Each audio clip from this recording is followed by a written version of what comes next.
In the bright sky, a crowded square held a giant glowing star at its center. The red-haired boy excitedly stroked his hair, thrilled that his long-awaited day after 10 years finally arrived. In the game Reality Fusion, 18-year-olds awaken unique skills, gaining extraordinary powers. The system congratulated Tai-kun as a chicken breeder. He rejoiced among chickens as a divine hand appeared. Professions split into combat, life, and support, each with limits. Yang Shu-lin was assigned gun warrior and cried, wanting a peaceful life. The red-haired boy burned with determination, believing only combat was wise. A giant sword flashed, symbolizing a challenging world where only fighters rise. Lam Han vowed to become the strongest. A friend patted his shoulder, teasing that it was Lam Han's turn. Wang Qiang warned that the homeroom teacher was watching him. Lam Han turned pale, worried about imminent trouble. Yang Shui-wei, the strict homeroom teacher, reminded him not to slack during the awakening. Lam Han rushed into the formation. Wang Qiang cheered from behind, promising to become masters together.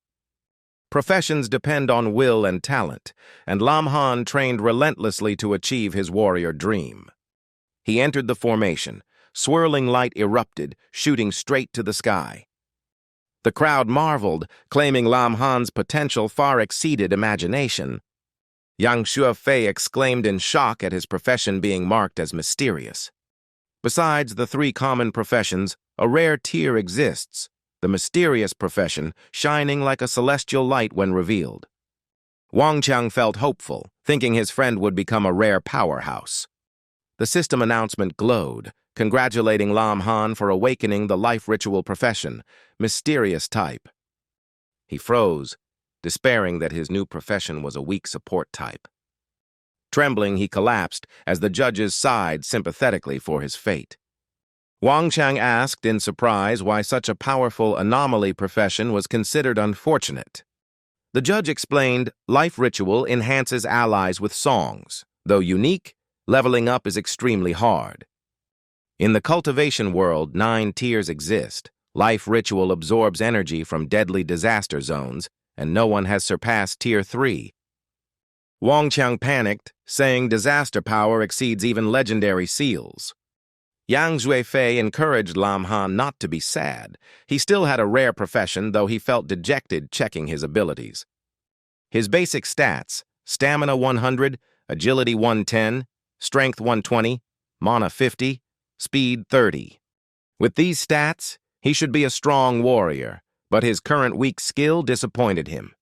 Just then, the system beeped a message and he opened the guidance info. The message revealed the system's acceleration was activated, delighting him as luck finally arrived. The system announced it would select items to infinitely amplify effects. He quickly asked if his profession could be accelerated and received a firm confirmation. A bright message appeared. His profession was enhanced 10,000 times, awaiting detailed results. Lam Han opened his skill panel, amazed to see 4 terrifying forbidden spells: wide-range mana absorption, creature resurrection, enemy soul transformation, and destructive magic zone, thrilling him with overwhelming power. At that moment, Wang Qiang ran over, panting, finally finding his friend. He cheerfully invited Lam Han to train in dungeons for the upcoming university exam. Suddenly, mocking laughter rang out, full of contempt. The person sneered, claiming Lam Han's useless profession suited only menial work. Gao Sung, a strong combat professional, confidently approached to ridicule Lam Han's humble background. Lam Han responded coldly, ordering him to get out of the way, enraging Gao Sung.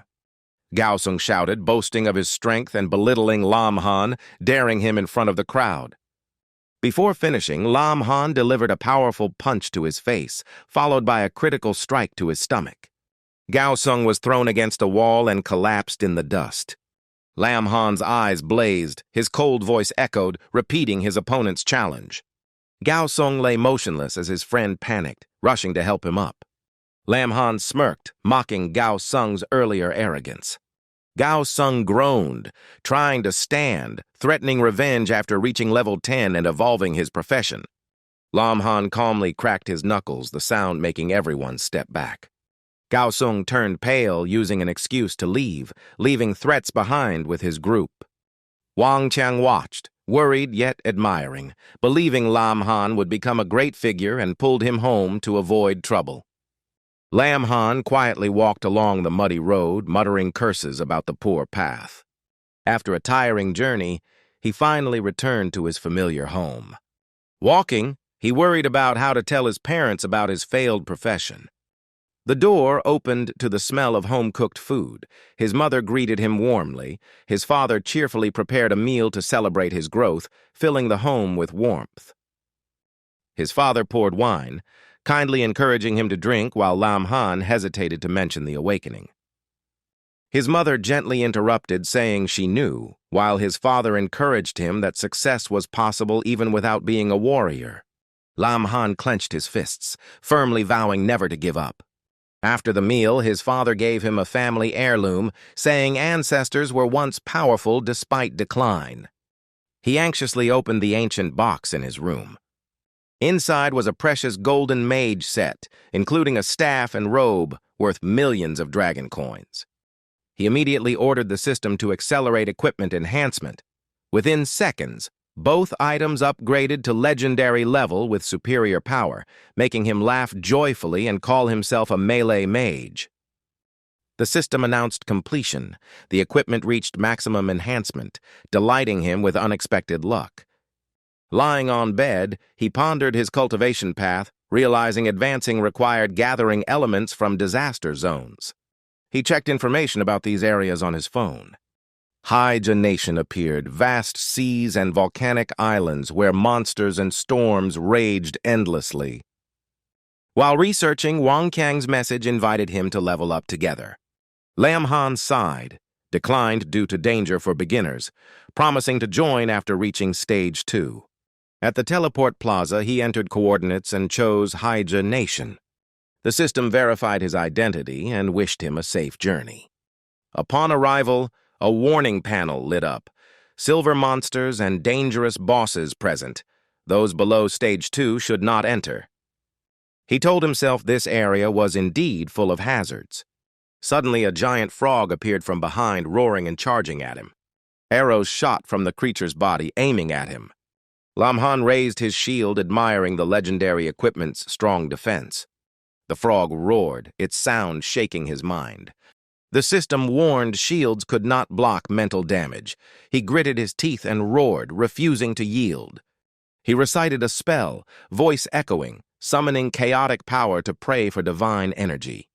A massive fire meteor descended, shaking the entire area. Simultaneously, at Huiyue City, alarms sounded due to abnormal mana fluctuations.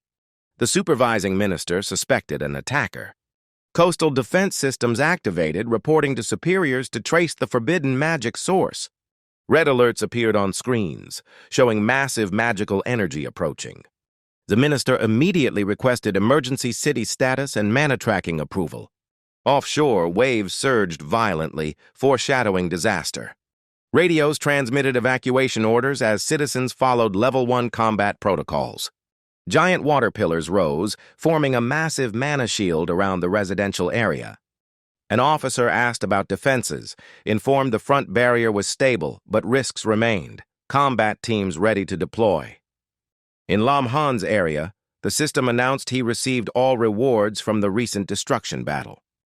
He laughed in satisfaction. Though he spent much experience, the loot was extremely valuable.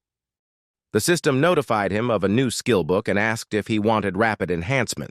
Lam Han immediately agreed. After enhancement, the Trung Shen Nuo Dian became a legendary skill, allowing instant spellcasting without chanting. He was astonished by the overpowered ability, nearly making him an invisible, delay-free mage. Feeling the residual energy, he decided to quickly gather fire and wind elements for upgrades. Using the map, he headed straight for the violently erupting volcanic zone. After defeating all monsters, he easily collected the fire element floating in the sea of flames. Seeing smooth progress, he continued toward the tornado zone to find the wind element. After breaking the defenses, he touched and absorbed the wind energy. Looking at his bag full of equipment and herbs, he was satisfied, gaining elements and abundant resources to sell for profit.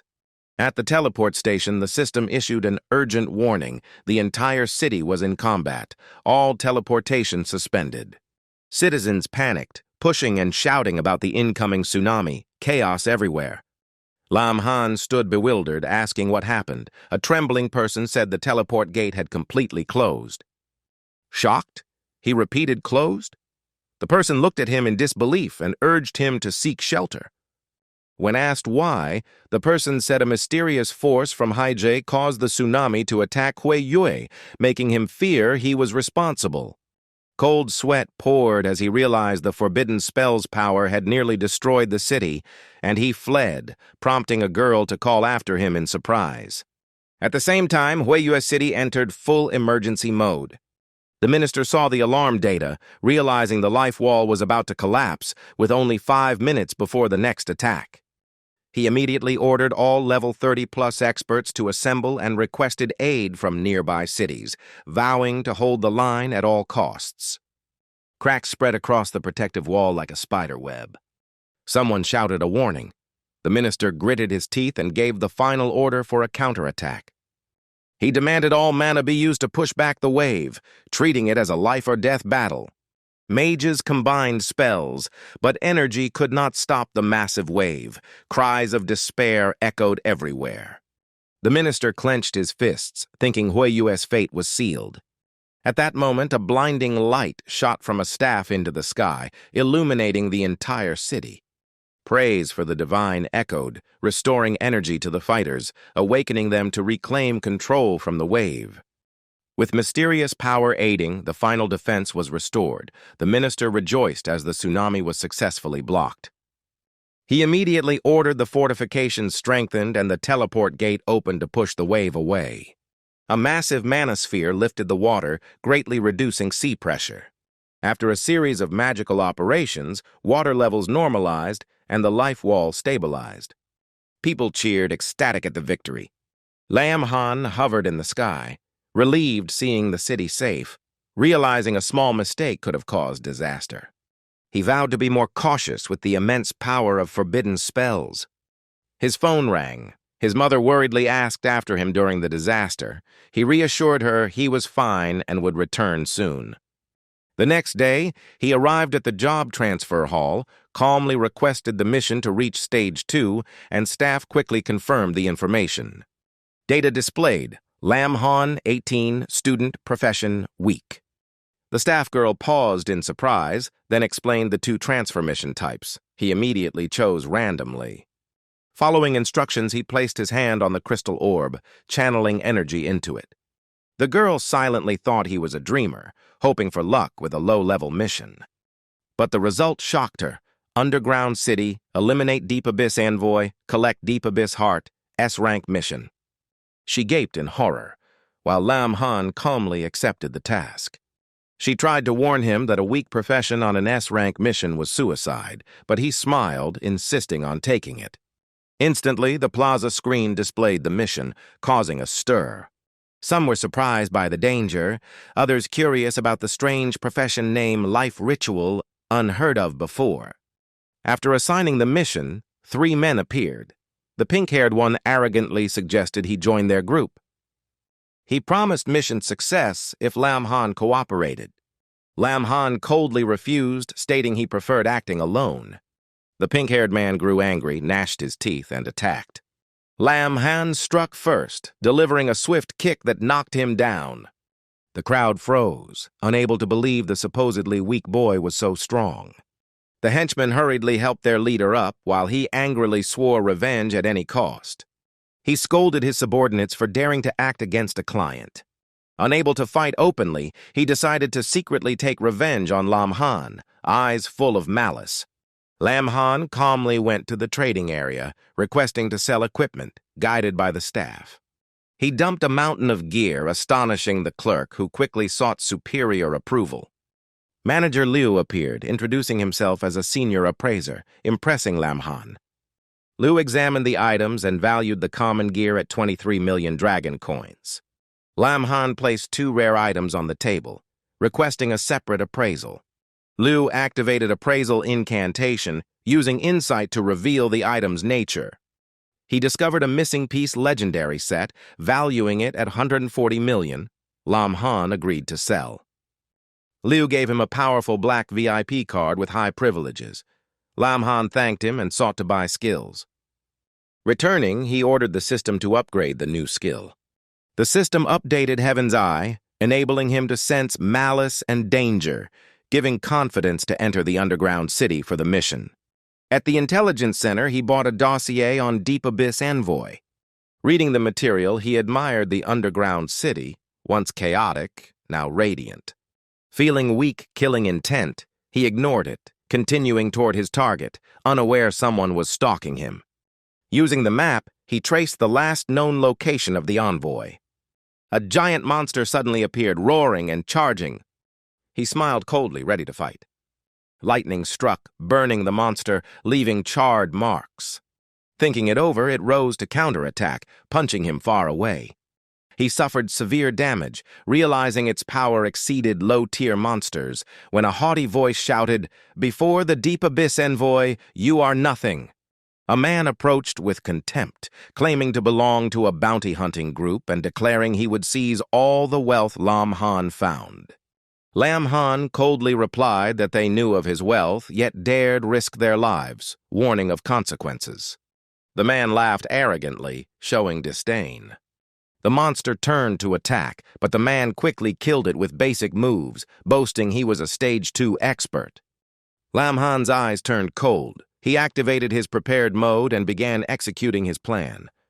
Two subordinates suddenly widened their eyes, bodies trembling and losing consciousness, then attacked their leader. Panicked, he begged, offering to share money if they stopped their rebellion. However, the two continued ferociously. One bit his hand, the other his leg. The leader screamed in terror, while Lam Han calmly asked if he still didn't understand the situation. He declared full control over them, leaving the man stunned, unable to believe his eyes. Smirking arrogantly, Lam Han dismissed prejudices about weak professions, calling this the finale before entering the chaos domain. Chaotic energy poured down, making the man scream in pain and frantically demand Lam Han's true identity. Before an answer, the cave shook violently and the cliffs began collapsing. Stepping out to observe, Lam Han muttered about the unexpected effect, mocking the fragile inner-city structure. At the monitoring center, an employee panicked, reporting massive energy from underground, suspected linked to a forbidden ritual. The minister angrily slammed the desk, recalling the previous serious incident and worrying about powerful individuals' actions.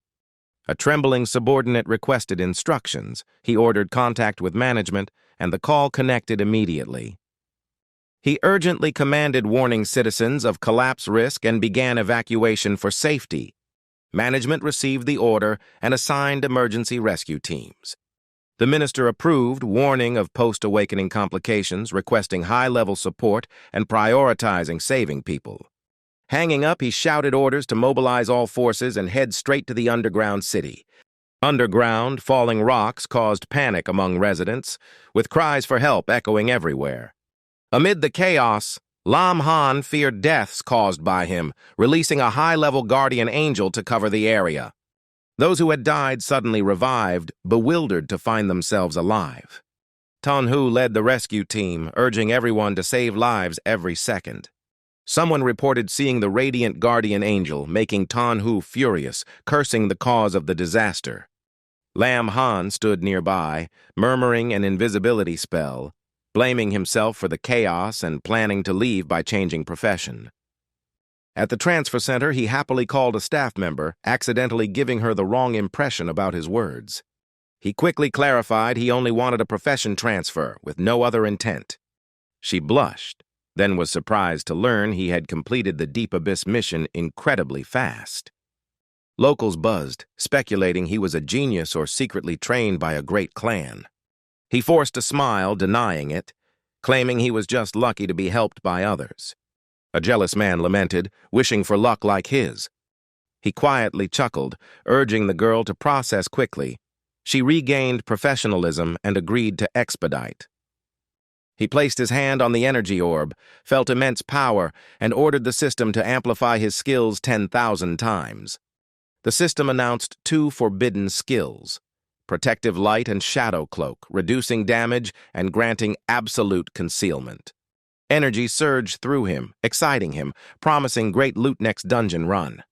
Stepping out, he saw citizens panicking and fleeing.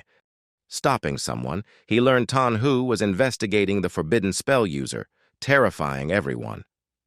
He silently thanked luck for transferring professions in time, avoiding suspicion. The large screen announced Tan Hu sealed the underground city for repairs and safety. Alarmed, he worried about collecting elements for the 3rd promotion. After consideration, he decided to meet Manager Liu for luck, entering his luxurious office. Director Liu warmly welcomed him, praising and treating him with respect. He offered tea, presented product ledgers, and promised a special 10% discount on anything Lam Han wanted. Lam Han coldly ordered 2 item sets and copies of all spells. He paused, requesting private information. Liu confidently guaranteed absolute accuracy. Lam Han asked about the origin of geniuses, making Liu briefly flustered and stammer he had none. He questioned why even rare information couldn't be bought. After thinking, he proposed trading an epic item for clues. Liu happily agreed, revealing an upcoming auction in Yu Yue with the needed info. Lam Han planned to temporarily promote while waiting. He lightly scolded Liu, saying such news would leak eventually, so demanded fair value for the epic item. Liu laughed, reassured him, and ordered the special item brought as compensation. A mysterious cloth-covered object was carried in. Liu invited him to inspect it. Lam Han lifted the cloth. Blinding light made him squint. He was amazed to see a teleportation array to the legendary White-Silver dungeon. Holding the treasure, he rejoiced at the chance for fast promotion, praising Liu. Both shook hands happily. After a smooth meeting, he left in high spirits and full of hope. A servant worriedly asked if Liu feared loss after gifting such a rare item. Liu smiled, affirming it was a worthy investment, sensing Lam Han's growing strength, making him confident about the next promotion ceremony. In White-Silver Dungeon, Lam Han pondered whom to bring to maximize this rare opportunity. His phone rang unexpectedly. Wang Qiang called. Lam Han answered teasingly. Wang Qiang cheerfully invited him to hunt monsters, but sighed over the city lockdown. Lin Han excitedly boasts about having a silver dungeon teleportation array and invites him to team up. On the other end, Wang Qiang, shocked by the rare item, urges Lin Han to share the benefits. Lin Han jokes further, and Wang Qiang happily sets a meeting at 9 a.m. at the dungeon gate, warning not to be late. The next morning, Wang Qiang waits eagerly at the dungeon entrance. Lin Han approaches teasingly, asking if Wang Qiang is thrilled to enter the silver dungeon. Wang Qiang tries to check if the rich lady supporting Lin Han is real, but finds nothing. A group of students arrives, mocking Lin Han and bringing up his old class title. They sneer, saying someone with a weak element like Lin Han isn't fit for a rare dungeon. Wang Qiang, enraged, wants to charge at them, but Lin Han stops him and coldly warns the provocateurs. Wang Qiang yells to be allowed to fight the challengers himself.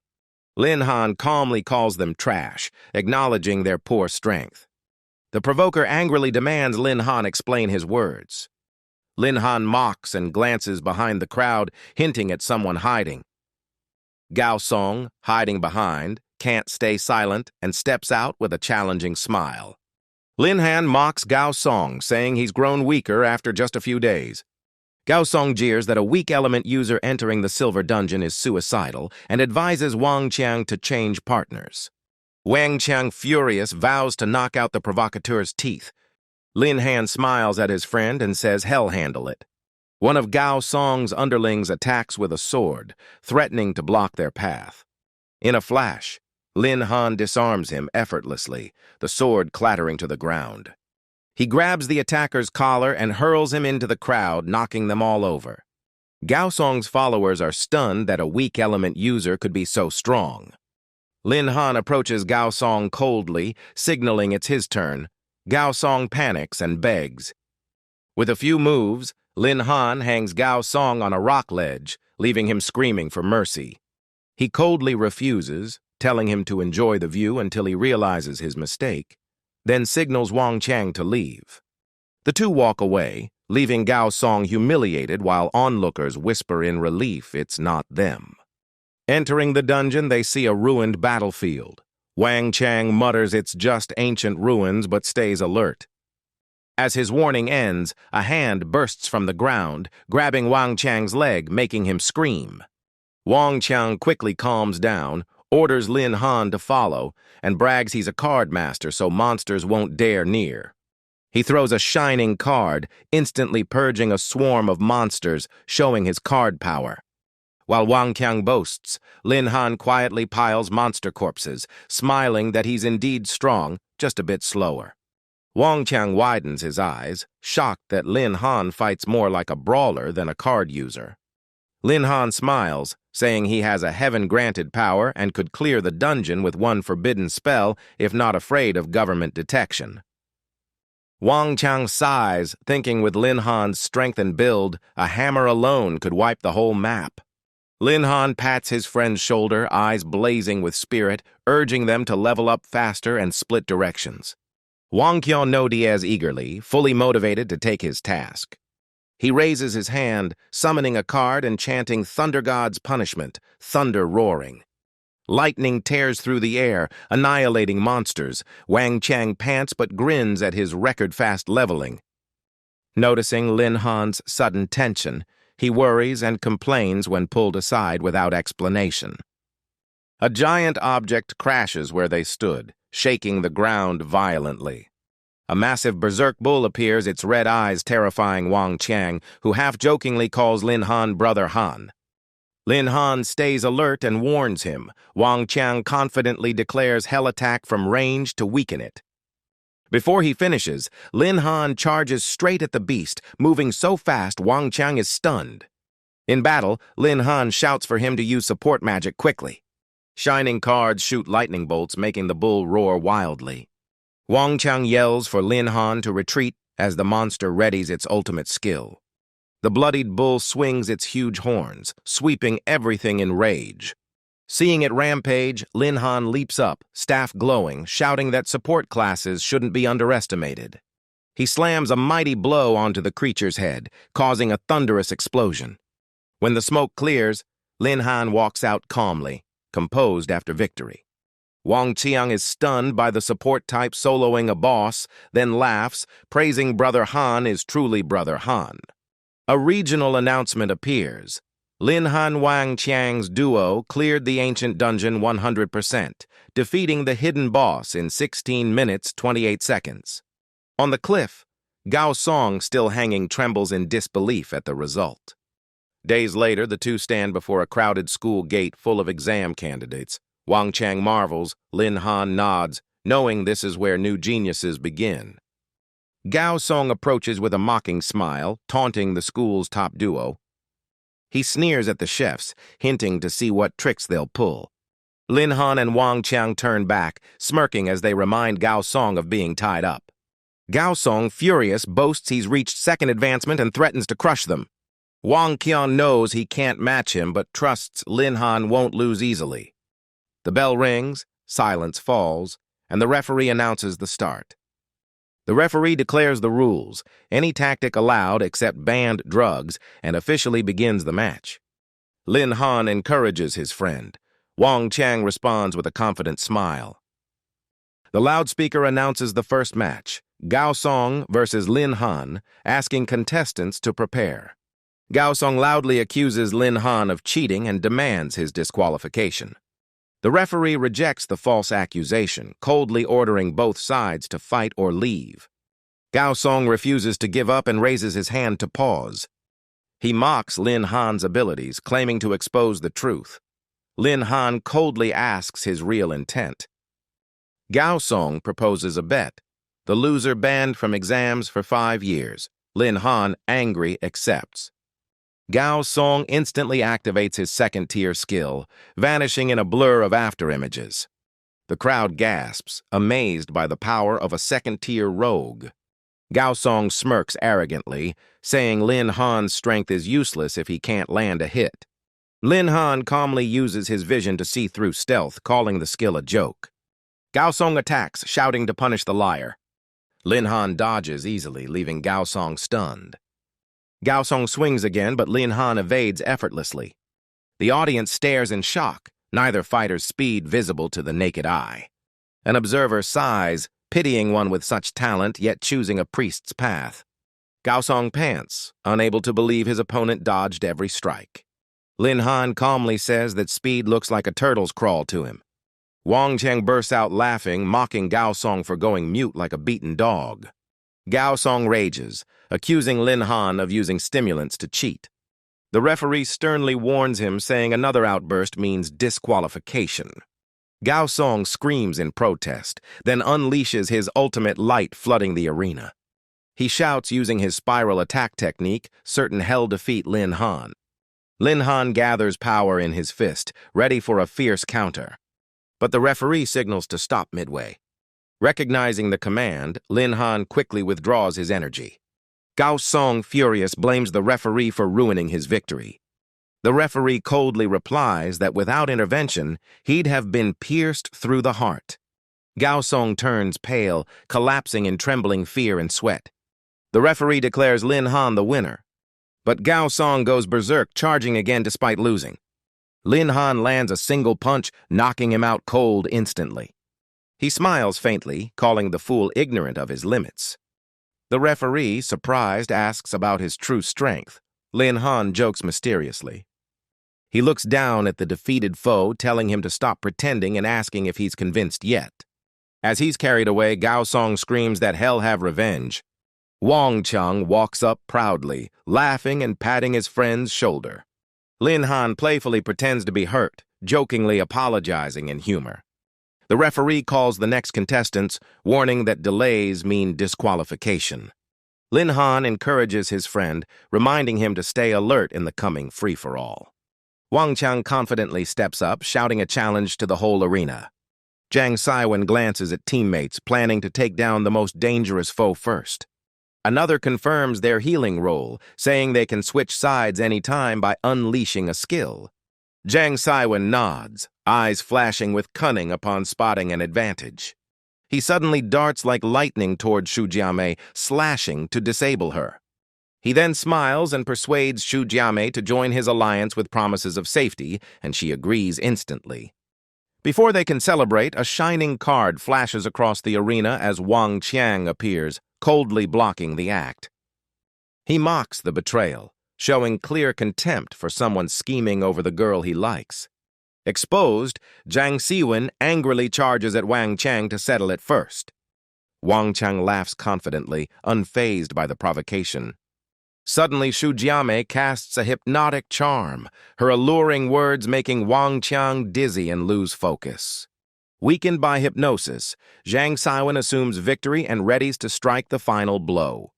Unexpectedly, one of Wang Cheng's cards flies up on its own, blocking the sword and shocking the attacker. Freed from the charm, Wang Cheng explains his card serves both offense and defense. Two elders in the stands marvel, noting his clever use of wrist-mounted cards for defense, praising his potential. The second agrees, saying with proper training he'll become a formidable warrior. On stage, Wang Cheng boldly showcases his power, launching a dazzling array of multi-element cards. But Xu Jiamei counters, chanting to summon a phantom shield that enhances her defense and counterattacks. Wang Kong's attacks are deflected as she hides behind Zhang Siwen, manipulating his perception. Wang Cheng frowns, realizing the deception, while Zhang Siwen laughs, thinking he's turned into a shield dummy. An idea flashes. Wang Cheng decides to close his eyes and launch an all-range strike to nullify visual tricks. With eyes shut, he throws his cards, light exploding across the arena, hitting Xu Jiamei and knocking her out. He turns to Zhang Siwen with a challenging grin, asking if he's still confident to win. Zhang Siwen sneers, claiming Wang Cheng is exhausted and will soon fall. He charges but is blocked by a defense card, shocked to see Wang Cheng still full of energy. From behind, Liu Yunyun prays to the spring deity for restorative strength. A green light covers Wang Cheng, instantly healing his wounds. Jiang Siwen is stunned while Wang Chang laughs loudly, declaring victory is his. 5 spinning cards erupt, causing a brilliant explosion across the arena. Jiang Siwen collapses unconscious, unable to continue. The referee announces Wang Chang as the winner. Lin Han rushes over, patting his friend's shoulder and praising him as a hero. Liu Yunyun gently thanks him, while Wang Chang smiles naturally as if it's nothing. Soon after, pain racks his body as he trembles from the spell's side effect. Liu Yunyun panics, explaining the backlash of the healing spell. Lin Han teases the pair, making Wang Chang blush amid laughter.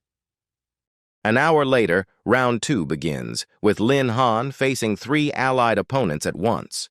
Zhang Tan declares the group agreed to eliminate Lin Han first before deciding the winner. All 3 shout in unison, unleashing fierce fighting spirit. One prays to the gods for power to pierce all things. Duli raises her bow, firing a light arrow at Lin Han, but he's confident he can dodge. She smirks, activating a wide-area attack skill to surround him. Hundreds of arrows rain down, covering Lin Han's position. He quickly analyzes their fall pattern to evade, but realizes his legs are bound. Looking down, Lin Han sees ropes restraining him. Hu Sheng behind laughs proudly, boasting as an unbreakable binding master. The 3 attack together, dust and smoke rising thick around him. They whisper that no matter how strong Lin Han is, he can't survive a combined strike like that. But through the smoke, he walks out unscathed, leaving Hu Sheng stunned. He smiles, saying the ropes only look tough and break easily, complimenting the archer's last shot. Duli stands frozen, unable to believe someone could break bindings barehanded. Lin Han smirks, declaring it's his turn to strike back. He charges forward but hits an invisible wall blocking his way. Zhang Tian laughs, revealing he has a painter who used a prison drawing skill to trap him. He orders the other 2 to unleash all their attacks at once. Hu Sheng cracks his whip, summoning spirit snakes to assault fiercely. Duli fires a deadly arrow straight at Lin Han, but Lin Han calmly throws a punch at the barrier. Zhang Tian scoffs it's useless, but the wall cracks, shocking him. Lin Han calmly says 1 punch isn't enough, so he'll add a few more. With a barrage of strikes, the wall shatters, and he bursts out with blazing eyes ready to counterattack. Duli shouts, firing a killing arrow. Hu Sheng simultaneously unleashes his strongest ultimate. Lin Han raises his hand, blocking both, claiming raw strength alone is enough. The crowd roars in excitement, praising his superhuman power. One girl even throws a contact board. Lin Han laughs, praising the trio's great coordination that almost beat him. The 3 awkwardly protest, saying he's unharmed and sigh over the vast power gap. Lin Han jokes, telling them not to insult the winner because he remembers for a long time. The 3 hastily surrender, admitting they don't want to fight a monster like him anymore. They quickly leave the stage, while Lin Han chuckles and turns to watch Wang Chang's match. In the medical area, Wang Chang lies on a stretcher groaning in pain as Liu Yunyun hurriedly heals him, apologizing. Lin Han approaches, noticing new wounds and suspecting his friend just lost. Wang Chang struggles to sit up, lamenting how he was defeated by an incredibly strong opponent. Grateful Liu Yunyun saved him. Lin Han laughs, patting his friend's shoulder and praising his quick progress. Tian frowns, interrupting and urging them to be serious. Wang Chang smiles weakly, naming the opponent as UNC, so fast he couldn't see his shadow, and Lin Han vows revenge for him. Time passes as the arena grows more intense with continuous fierce battles. In the 3rd match, Lin Han easily claims victory. In the 4th, he defeats another opponent and advances straight to the finals. In the last match, he faces Yuan Si, the one who beat Wang Chang, his gaze cold and probing. Yuan Si sneers, mocking the city's weakness for letting a priest reach the finals. Lin Han replies in a low voice, showing irritation and suspecting the opponent isn't from this city. Yuan Si coldly provokes, determined to prove he's the strongest before the crowd and judges. He suddenly erupts with energy, splitting into multiple clones and summoning the power of breaking dawn. Thick black mist spreads, covering the arena and blinding all vision. Lin Han focuses his senses, detects something abnormal within the fog, and dodges the surprise attack. Yancey sneers, mocking that his attack is soundless, and asks how long Lin Han can endure. Lin Han smiles faintly, having understood the opponent's movement pattern, preparing a counter. He delivers a thunderous punch, sending UNC flying, who's stunned at how he was discovered. Lin Han calmly explains that from the first-hand movement, he deduced UNC used the mist to hide and move within it. Yancey grits his teeth, body cloaked in dark aura, admitting Lin Han's terrifying perception but still claiming superiority. Lin Han laughs confidently, taunting whether that frail body can withstand another blow. Yancey vanishes in complex motions, declaring he's fighting as two at once. Lin Han steps back, sensing both presences are real, heightening his alertness. Yancey suddenly lunges, his dagger grazing Lin Han's shoulder and drawing blood as he laughs triumphantly. But Lin Han stays calm, bursts with power, and grabs both bodies in an instant. Yancey screams in disbelief, while Lin Han coldly says their power gap is far too great. He swings both forms and slams them into the ground amid Yancey's desperate cries for mercy. Two human-shaped craters mark the floor from the violent impact. Lin Han releases him, warning to watch his mouth next time if he doesn't want worse consequences. The referee raises his hand, declaring Lin Han the champion as the stands erupt in cheers. An elder steps forward to present the prize, congratulating him for becoming the top scholar of Yue City. Lin Han opens the reward, eyes shining at the Villa Deed, skill book, and bonus money inside. The elder smiles, emphasizing that with greater effort, the government will always support and grant deserving opportunities. In the crowd, chatter fills the air. Some jealous, some admiring. One girl even shouts she wants to marry Lin Han to live in the villa.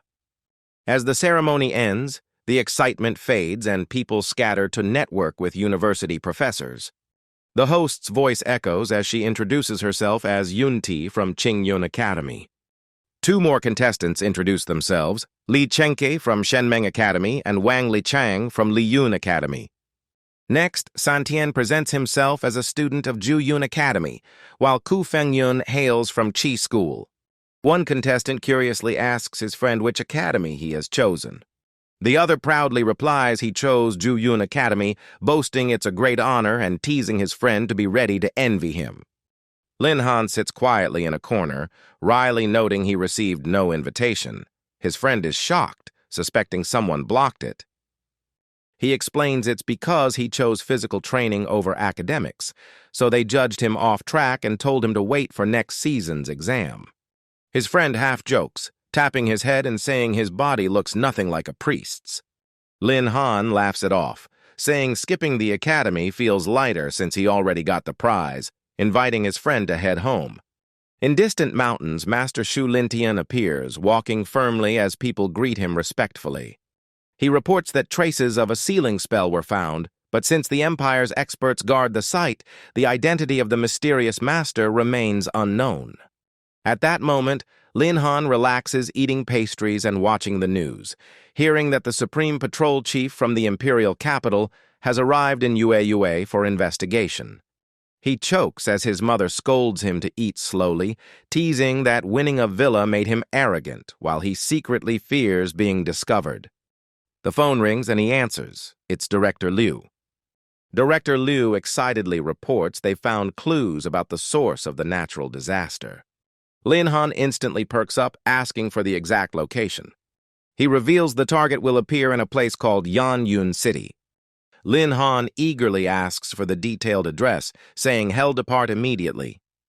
Director Liu advises preparing some support gear, promising him good prices. Lin Han refuses, saying hell bring back spoils to sell after the trip.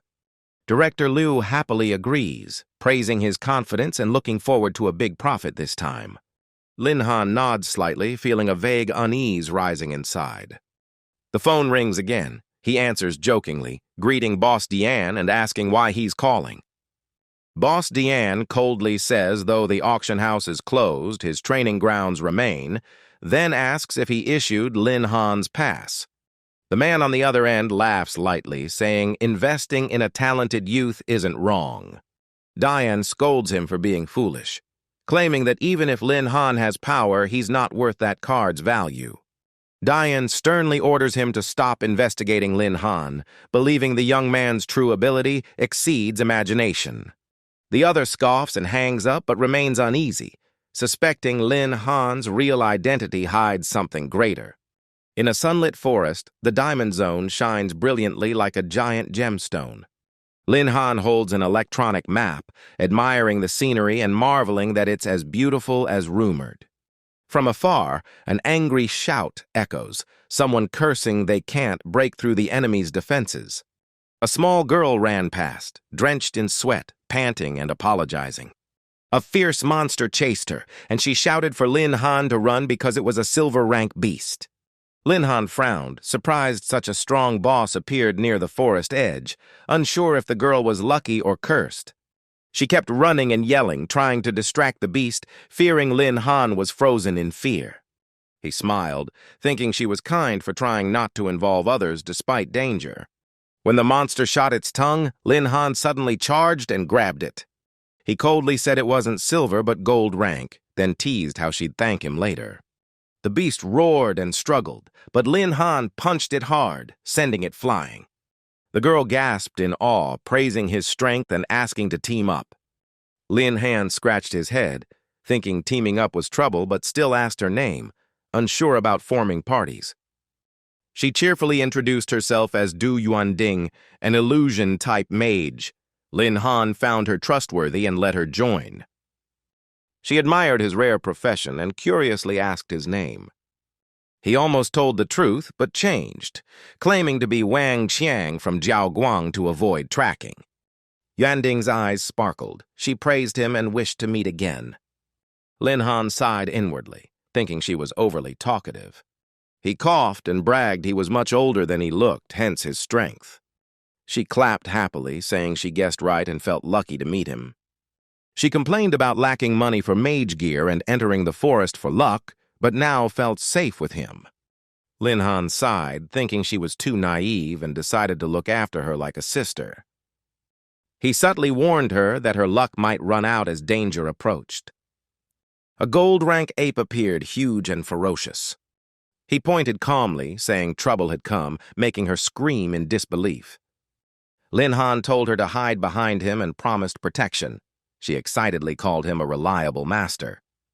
The beast attacked wildly. He dodged and countered with contempt. Yuanding screamed in panic, making him glance back in confusion.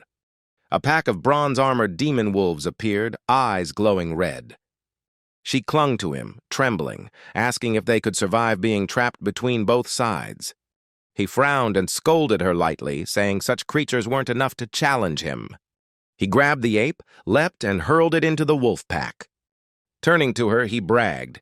She clapped in admiration, declaring herself his fan. She then suspected something strange in the forest. He agreed, sensing abnormal monster energy. He guessed an upcoming quake was driving them out and wondered if he should use forbidden magic to hasten it. Knowing he couldn't cast forbidden magic before her, he planned a way to separate. Yuanding beamed, saying with him around, even bosses weren't scary anymore. Lin Han sternly said she must walk the next path alone, pretending to sense a master equal to him entering the forest. She panicked and asked what to do. He replied she just needed to leave. She feared beasts chasing her, but he reassured her and gently threw her out with precise control. She landed safely, surprised she wasn't hurt, shouting praise for his amazing skill.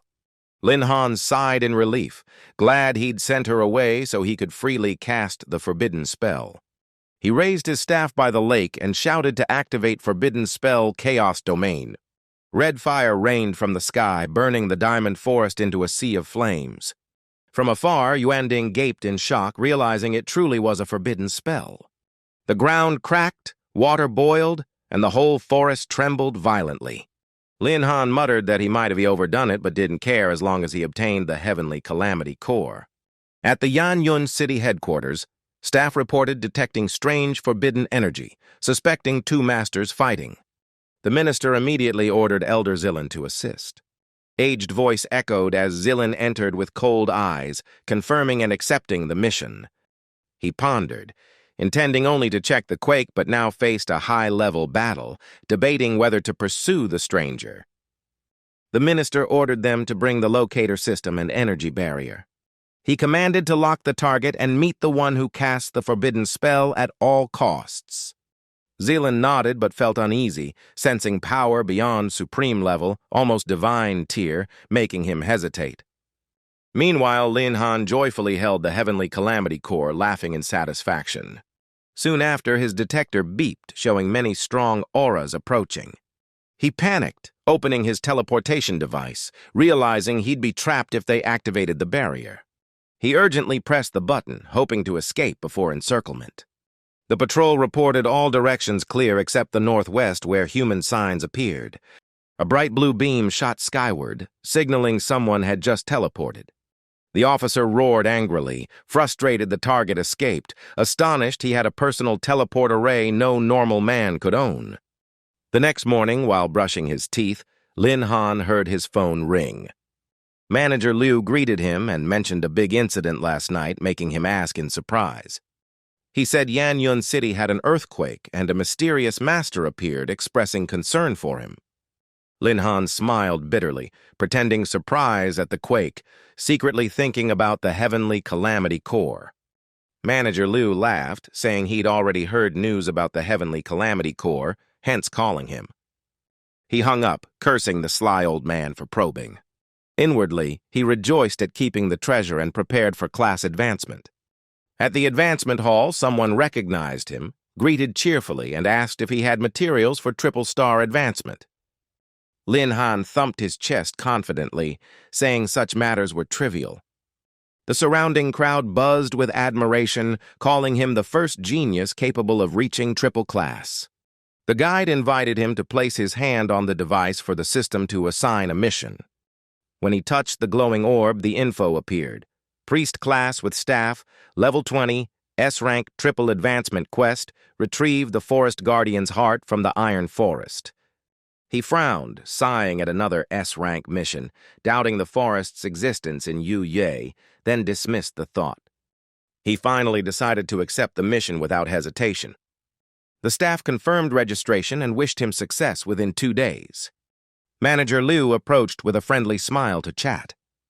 Lin Han confidently replied, handing over a list of required materials in Yanyun City. Manager Liu smiled, but secretly suspected a link between the earthquake and Lin Han's advancement. Noticing the probing gaze, Lin Han smirked inwardly, deciding to act mysterious to confuse him. He sighed and said the heavenly calamity core was earned by his master's perilous effort, claiming he was only a helpless assistant.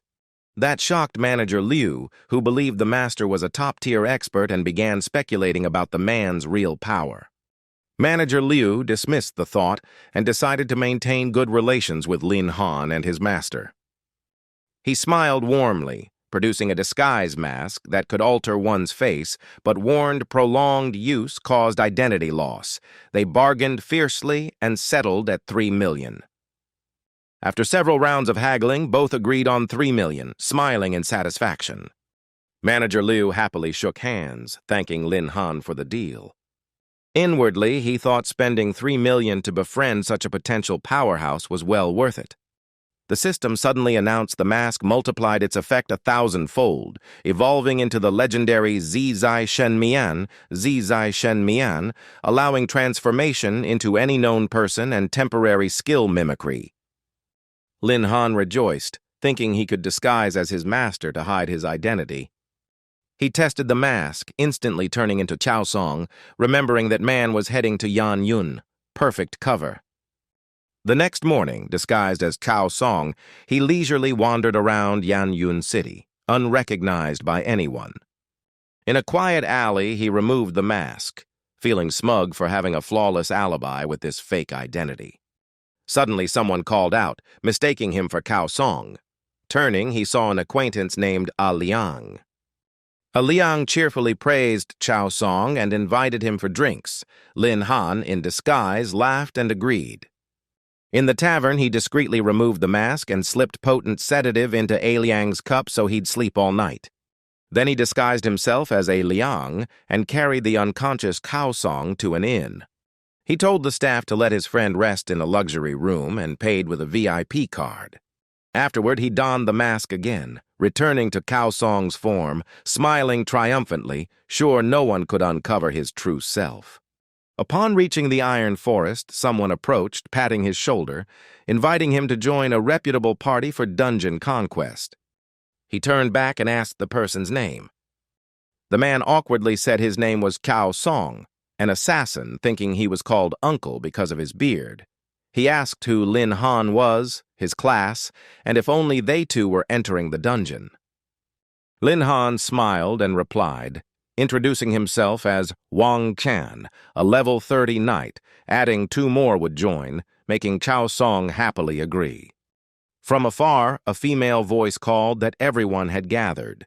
He recognized her as the referee who'd witnessed his previous victory. The girl smiled and introduced herself as Cao Liang, now his teammate. The 3 advanced and met 2 men and 1 woman waiting ahead. Cao Liang introduced the newcomers, including Lin Yuanding, the illusion-type mage. She explained their team's role was only observation and protection, mainly to investigate the previous forbidden spell battle. Lin Yuanding was the witness. Lin Han scratched his head, cursing his bad luck for meeting 2 acquaintances and an investigation team. He sighed reluctantly and signaled the group to enter the dungeon. As the Iron Forest scene appeared, someone cheered in awe of its beauty. Wang Han warned seriously that the eerie calm felt suspicious.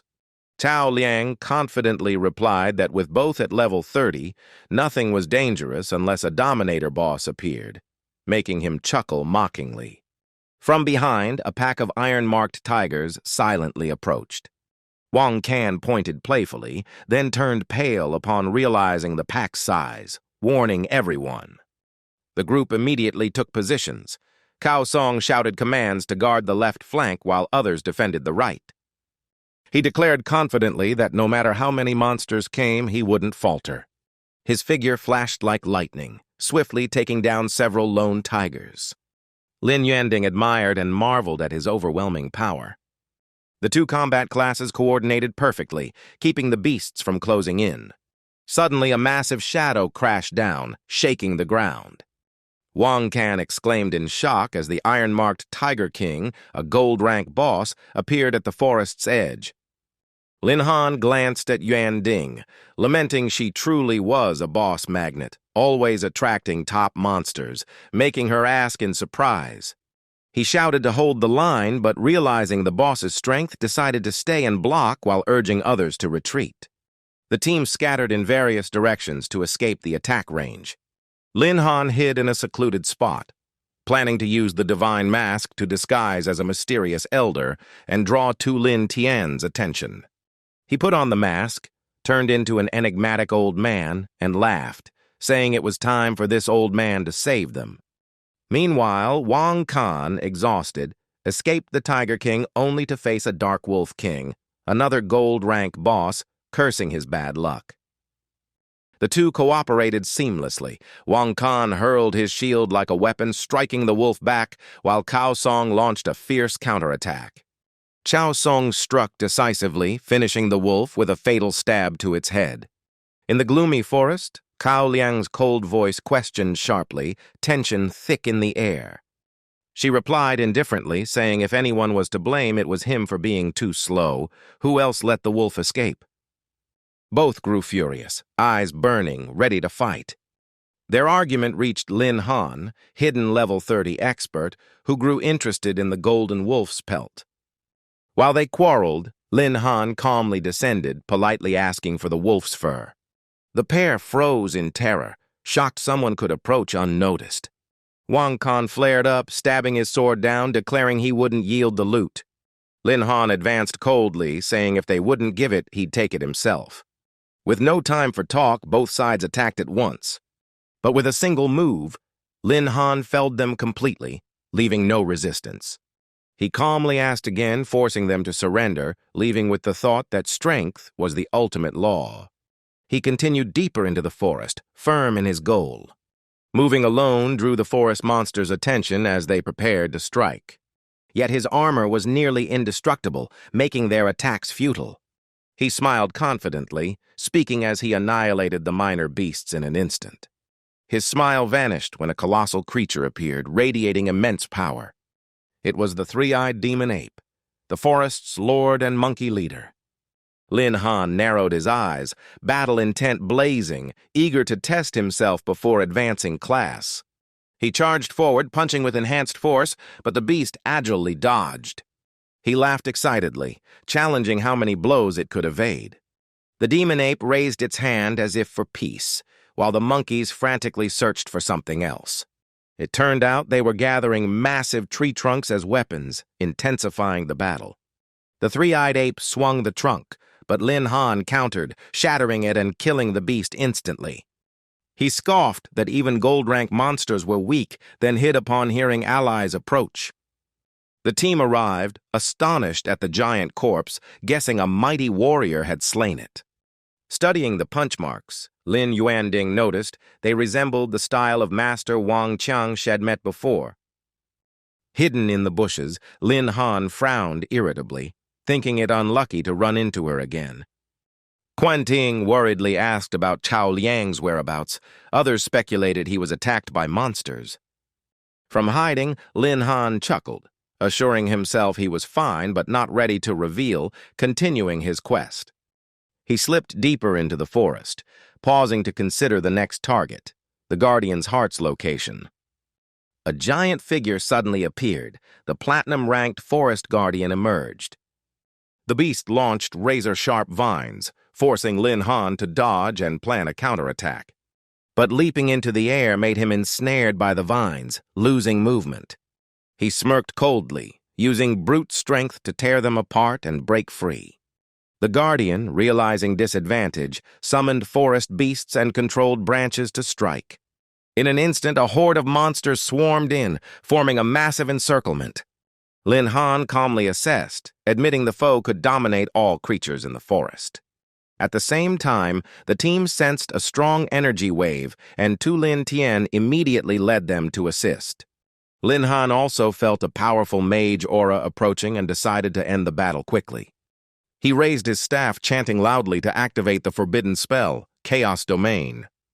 A violent blue light erupted, flooding the forest with storm-like magic energy. From afar, Wang Kan cried out in fear at the overwhelming power, while Lin Yuanding suspected it was the same master who once fought Wang Qiang. The energy surge nearly struck the team, but Tu Lin Tian swiftly raised a barrier to block it.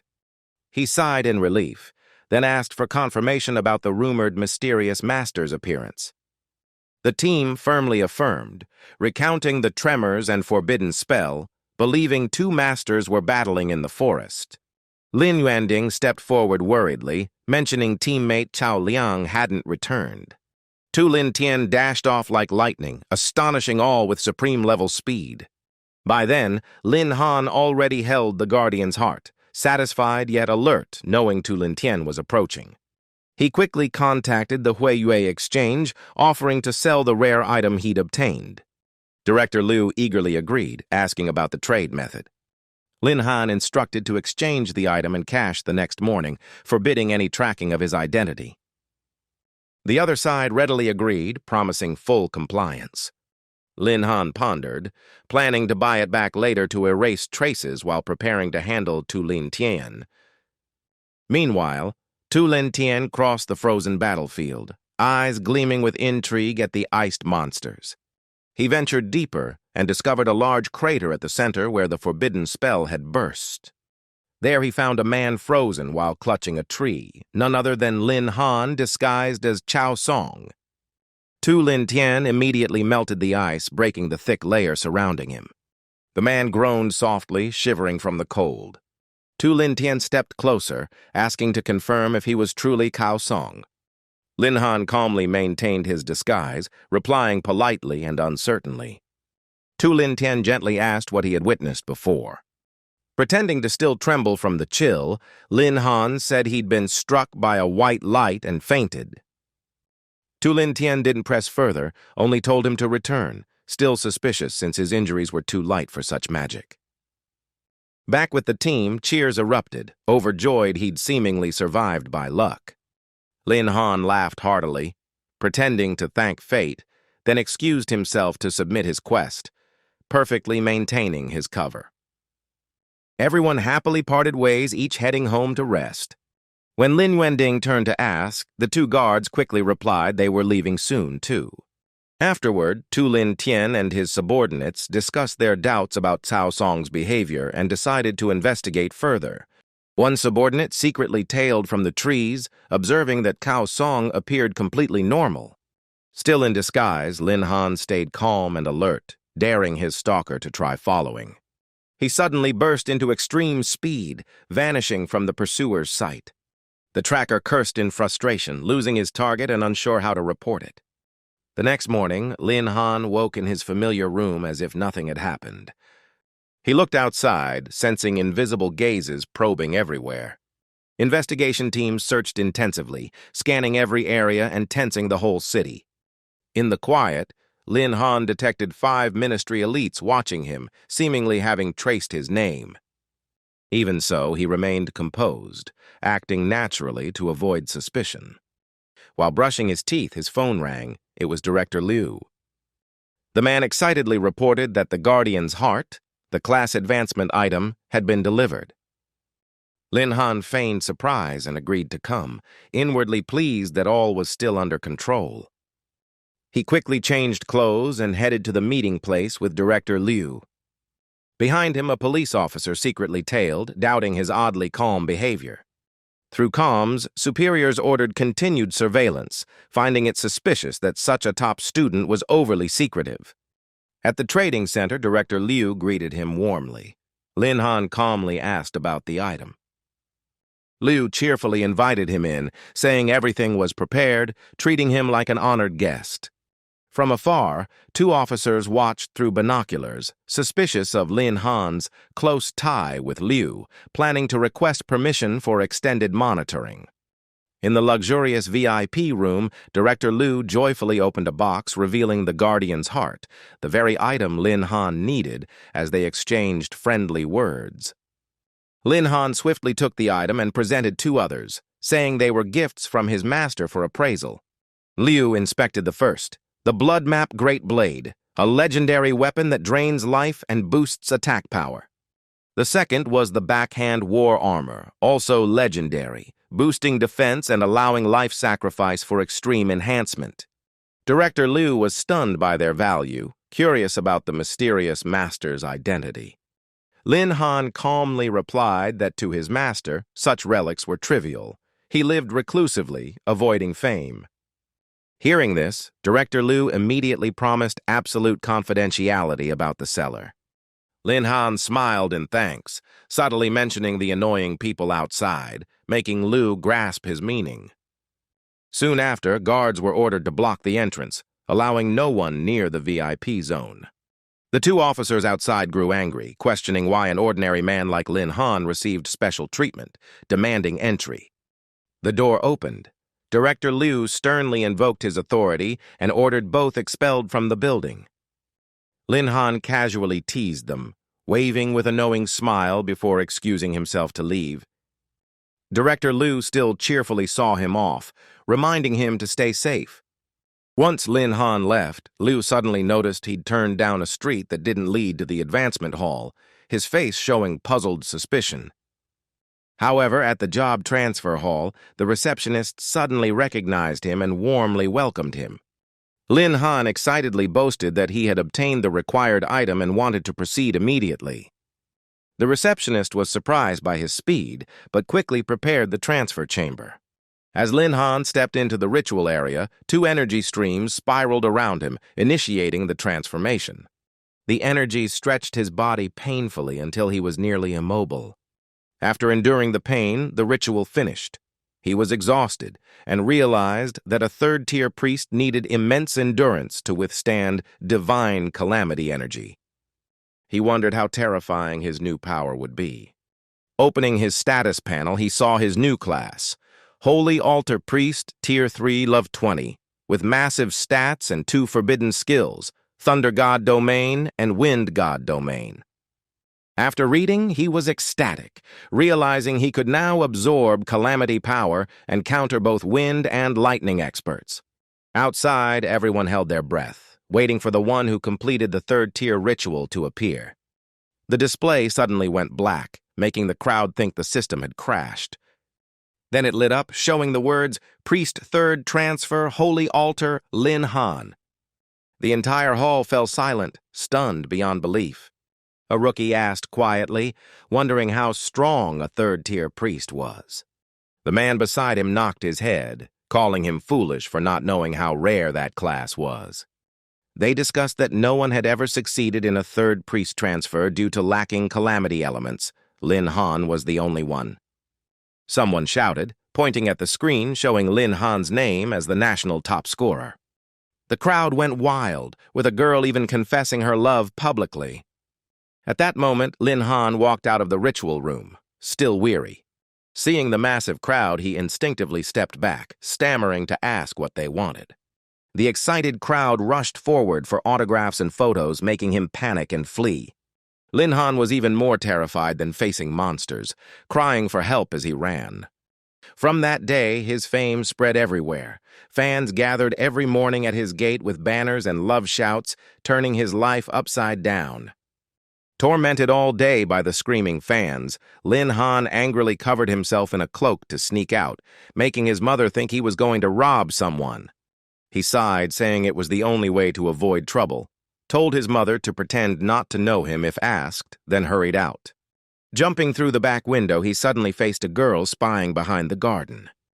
Their eyes met. The girl screamed and called other fans, leaving his parents both proud and helpless watching him get chased. He finally escaped, sighed in relief, feeling fans were tougher than monsters, then remembered the upcoming auction and rushed off. Arriving at the Hiyue auction house, he happened to meet an acquaintance and greeted them calmly. Chao Song showed disdain, saying Lin Han was unworthy to step into such a high-class place. But just then, a staff member bowed respectfully to him, saying Director Liu was waiting inside. Lin Han deliberately brushed shoulders with Cao Song, smirking coldly and saying, "Lead the way, don't keep the director waiting." Cao Song's subordinate was stunned, wondering why someone like Lin Han was treated with such honor. Cao Song grew furious, punching his man in frustration, unable to grasp Lin Han's true status. Inside, Director Liu warmly welcomed him, offering a VIP seat and promising the auction would satisfy him. He also mentioned the deposit from 2 legendary items, assured fair profit sharing, and provided a dark cloak per Lin Han's request. Soon the auction began. The host greeted the guests, promising extremely rare treasures would follow. A pair of steel gloves made from iron tendon tiger sinew, gold quality, increased endurance by 10% and enhanced shields when equipped. The rare gold tier item opened at 1.2 million, with a minimum bid increase of 50,000. The crowd competed fiercely, raising the price from 1.3 to 1.5 million amid intense excitement. Lin Han watched, surprised such a mediocre item caused such frenzy. The bunny-eared girl finalized the bid at 2.3 million, declaring the steel gloves sold.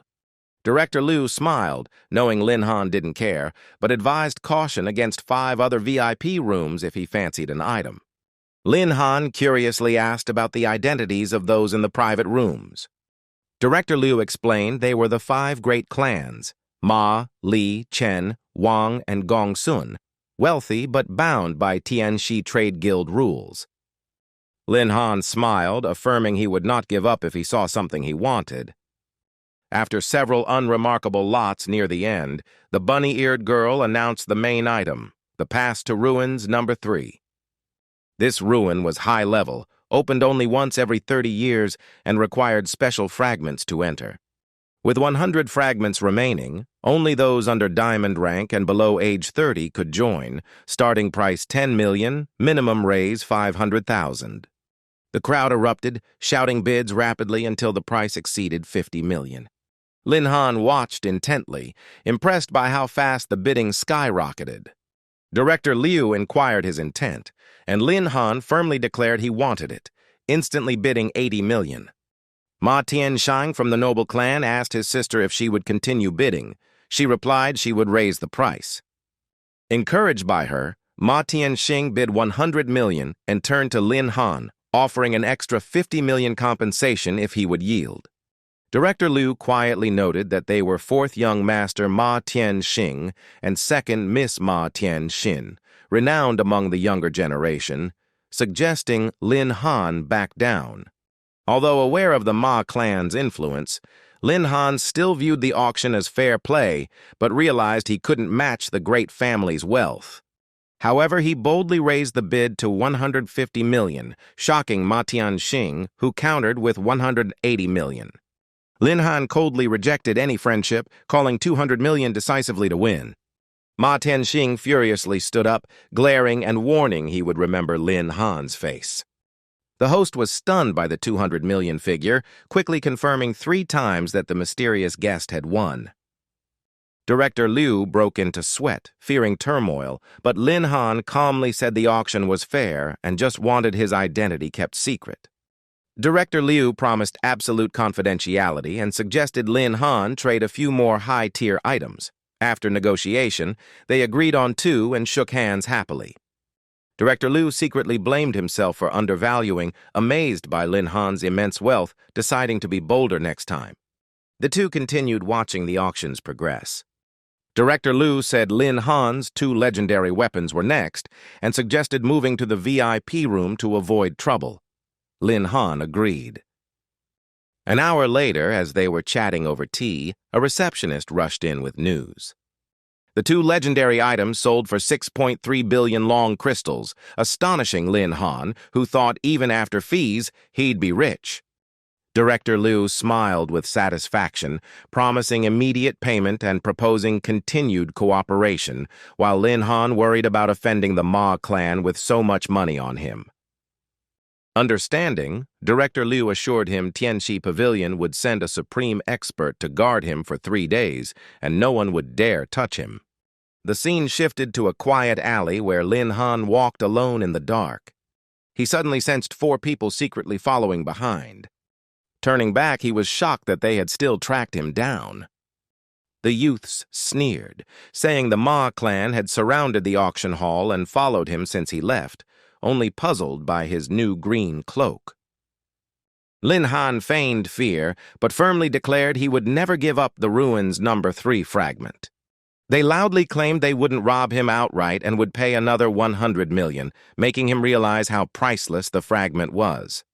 At that moment, Ma Tianxin softly spoke, saying the Ma clan meant no harm and wanted to explore the ruin together if he agreed.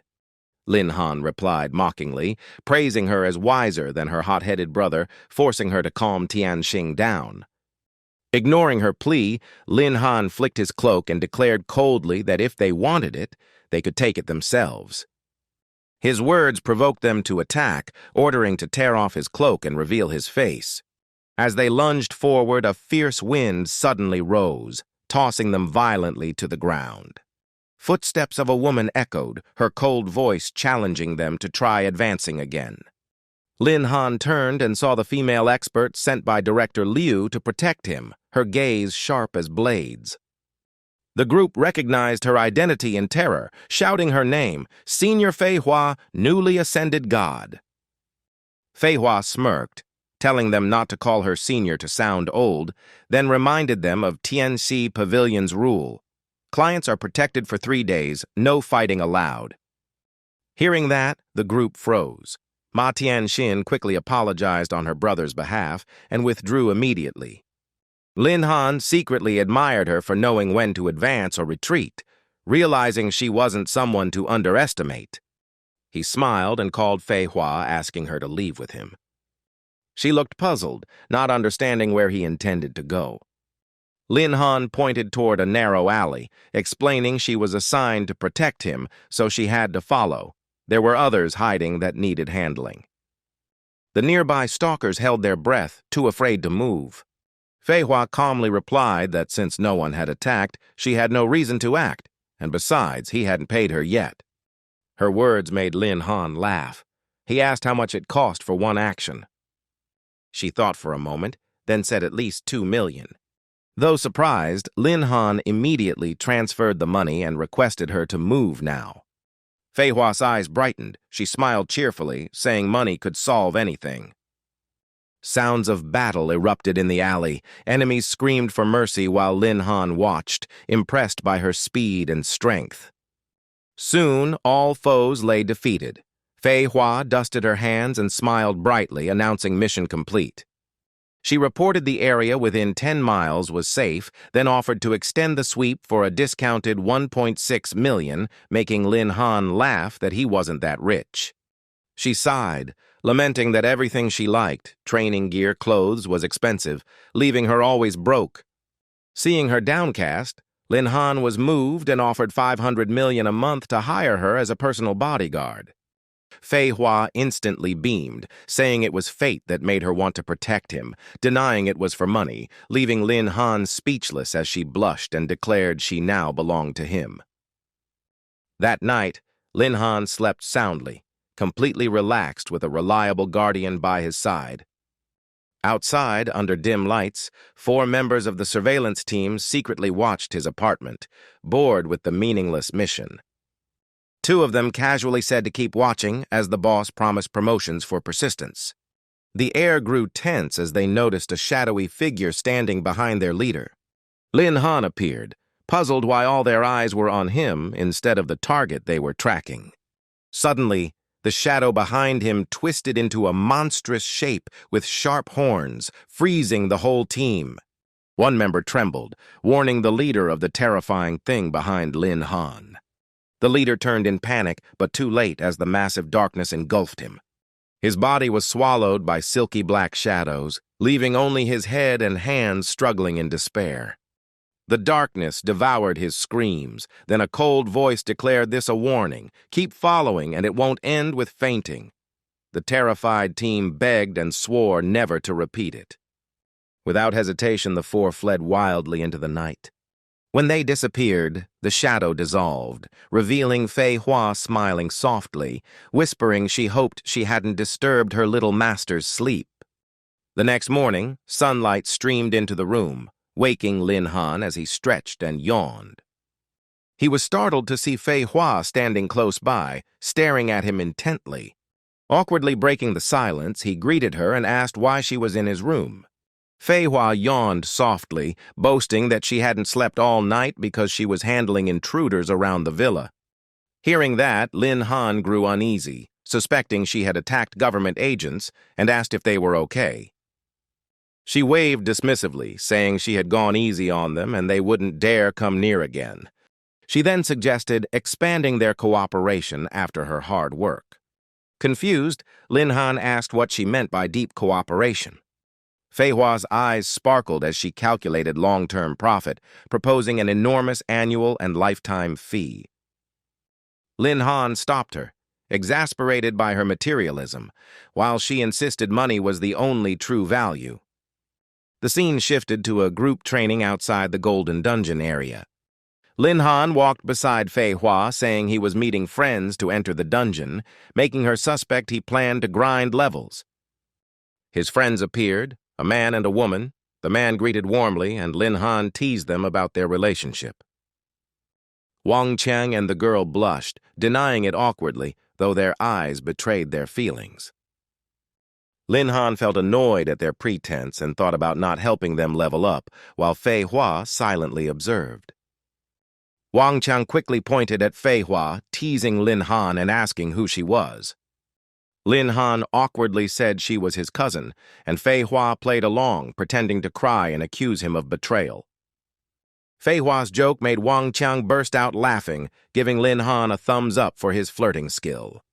Lin Han hurriedly explained, asking them to stop joking, and told Fei Hua to introduce herself seriously. Fei Hua smiled and said her name was Zhang Ruoxin, a shape-shifting assassin, leaving Lin Han surprised by the new alias. At that moment, the commander announced the Golden Dungeon was about to open and told everyone to prepare for teleportation. Everyone immediately gathered at the designated area. Lin Han quietly asked Fei Hua if she was okay. She reassured him that using the alias Zhang Ruoxin would keep her undetected. After checking her flawless disguise, Fei Hua passed the inspection easily, astonishing Lin Han.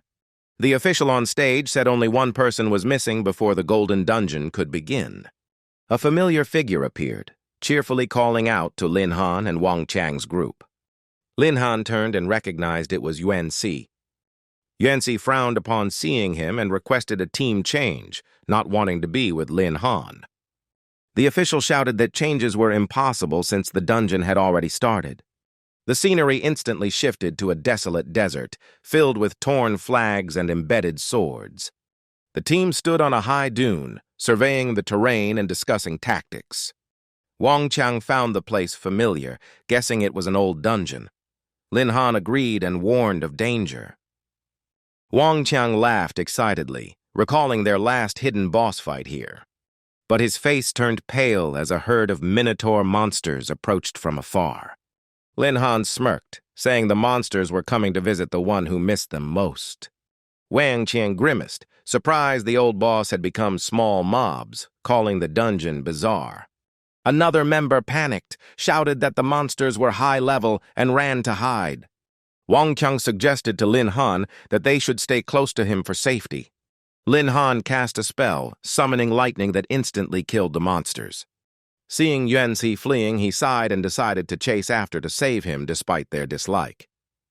Wang Chang and the others worried, trying to stop him for fear of losing their protector. The girl behind grew annoyed at being ignored, loudly asking if everyone thought she was useless. Realizing his slip, Lin Han turned back awkwardly, praising her impressive strength. Soon after, a wave of monsters charged fiercely, shaking the ground and choking the air. Lin Han was stunned as the girl calmly fought back, her mocking words revealing her true power. Before leaving, Lin Han told her to guard the team. She nodded coldly in acknowledgement, and Lin Han understood, replying lightly that he'd reward her later. A moment later, Lin Han found Yuan Si struggling among the beasts, teasingly telling him to beg for help. Standing on a rock, Yuan Si growled that he'd rather die than ask for aid. The monsters suddenly lunged, claws slicing the air as Yuan Si frantically defended. Lin Han calmly observed, noting Yuan Si's dodging skills weren't bad. But Yuan Si's strength soon ran out, and he was sent flying by a heavy blow. He rolled across the sand, blood spreading as his breath weakened. Trembling, Yuan Si pleaded for peace, asking to negotiate.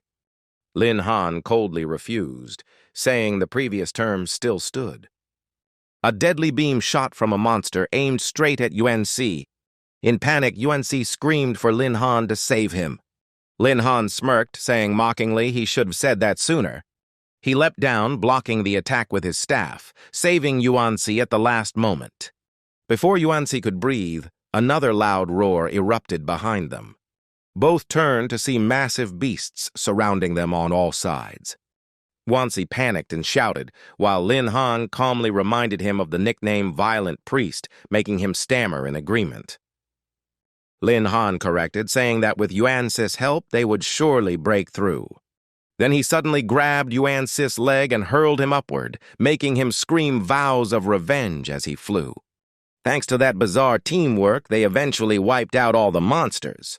When the fight ended, Yuan Si was exhausted, while Lin Han teased that the assassin's speed was too slow.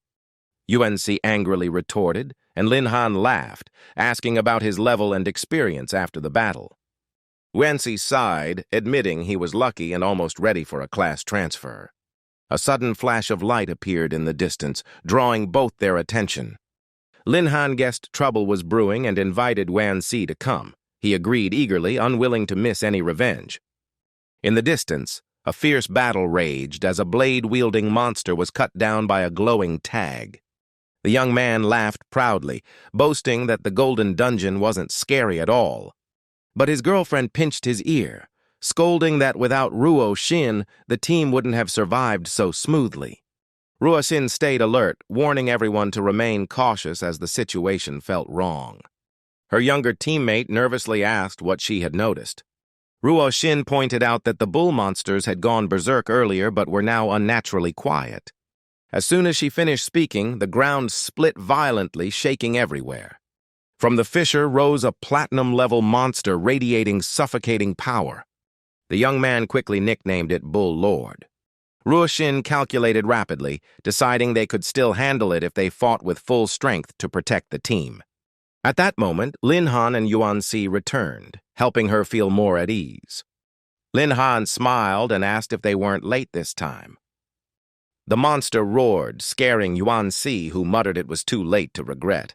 Lin Han calmly agreed. The platinum beast charged forward at terrifying speed. Its massive blade slashed down, carving a long trench. Dust filled the air as the group hid behind rocks to assess the situation. Yunzi, confused, asked where the giant bull had gone. The younger girl suddenly noticed movement underground and shouted a warning. But it was too late. The monster burst upward, striking directly at Wang Qiang. He was flung away, badly injured and bleeding heavily. His girlfriend was also knocked back by the shockwave.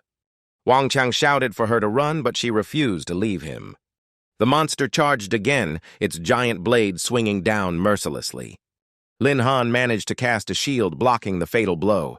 Seeing them still flirting mid-battle, Lin Han shouted angrily for them to retreat instead of acting in a drama. Yanxi, irritated, carried the couple on his shoulders, joking that Lin Han could now show off freely. Lin Han kept defending, but soon noticed the monster diving underground again. He frowned, muttering that a burrowing monster was troublesome. Ruoshin appeared beside him, smiling as she praised his endurance against a platinum-tier beast. Lin Han scowled, teasing that he paid her to protect him, not to make him her bodyguard. She laughed, telling him to relax and enjoy her upcoming performance. Lin Han calmly sat down, drinking water, saying he'd enjoy watching a master's elegance. The monster burst from the ground, lunging straight at Ruoshin. But she treated the attack like a child's play. Ruoshin activated her skill, splitting into 6 mirages moving at lightning speed. The platinum beast couldn't react before her Fei Hua slash shredded it into hundreds of pieces. She turned back, beaming, and asked Lin Han if her fee was worth it. Lin Han nodded briefly, silently admiring her extraordinary skills. The scene shifted to the dungeon plaza, where Wang Qiang's team anxiously discussed the pair's situation. Suddenly, a vortex appeared and pulled them in, and they realized the battle had ended shockingly fast. On the large screen appeared the dungeon completion notice along with the list of 5 members. The group was teleported to the same location. A man appeared, applauded Lin Han as a young hero, and invited him to dinner. Tired, Lin Han joked that since the man had already sent boxed meals, there was no need for dinner. Mr. Dian hurriedly explained, insisting he never meant to offend him. Lin Han coldly handed over the report, pointing out that a platinum-level monster appeared in a golden dungeon. He said that without their abilities, the whole team would have died there. Mr. Dian panicked, realizing someone had altered the invitation, and apologized repeatedly. Lin Han crossed his arms and said coldly that lives couldn't be dismissed with an apology. Mr. Dian nervously asked how he wanted to handle it. He turned to Wang Qiang, frowned, and let him speak since he was the most injured. Catching on, Wang Qiang said lightly that 2 sets of golden gear would make things even. Lin Han felt disheartened, thinking his friend was too short-sighted. Wang Qiang thought he was clever, winked at Lin Han. Mr. Dian agreed at once and added 3 dungeon passes as compensation. Wang Qiang laughed happily, saying to send them all to Lin Han's house. Mr. Dian awkwardly apologized again, but Lin Han cut him off, warning this time he'd let it go. Next time he wouldn't. Inwardly, he considered that Mr. Dian seemed sincere and suspected someone else behind it. As he walked, he pondered whether the Ma family had secretly manipulated the dungeon, though such action was blatant. Lost in thought, he was brought back when Nui Xin gently touched his cheek, smiling that his sad face made her want to tease him. Lin Han seriously asked if the dungeon incident was the Ma family's doing. She lowered her voice, confirming only a force like the Ma family could swap official documents. Lin Han worried they might act again and asked if she could stand against them. She waved off, saying not to drag her in. She had only just reached sovereign rank, while the Ma family had a level 76 patriarch nearing divinity. Lin Han sighed, frustrated that after all that talk, the answer was still nothing we can do. She rolled her eyes and retorted that even the Xinglong Empire had only 3 divine beings, so fear was normal, making him nod in agreement. She added that the Ma family patriarch was old and unlikely to intervene, but their force still ranked top 20 empires, with many sovereigns and elites far above her. Lin Han curiously asked about the number of divine beings in other empires, recalling hearing that over 10 formed a defense line against monsters. She smiled, praised his knowledge, then teased that he was still inexperienced. Lin Han clapped and joked that a sovereign like her might not even make the rankings.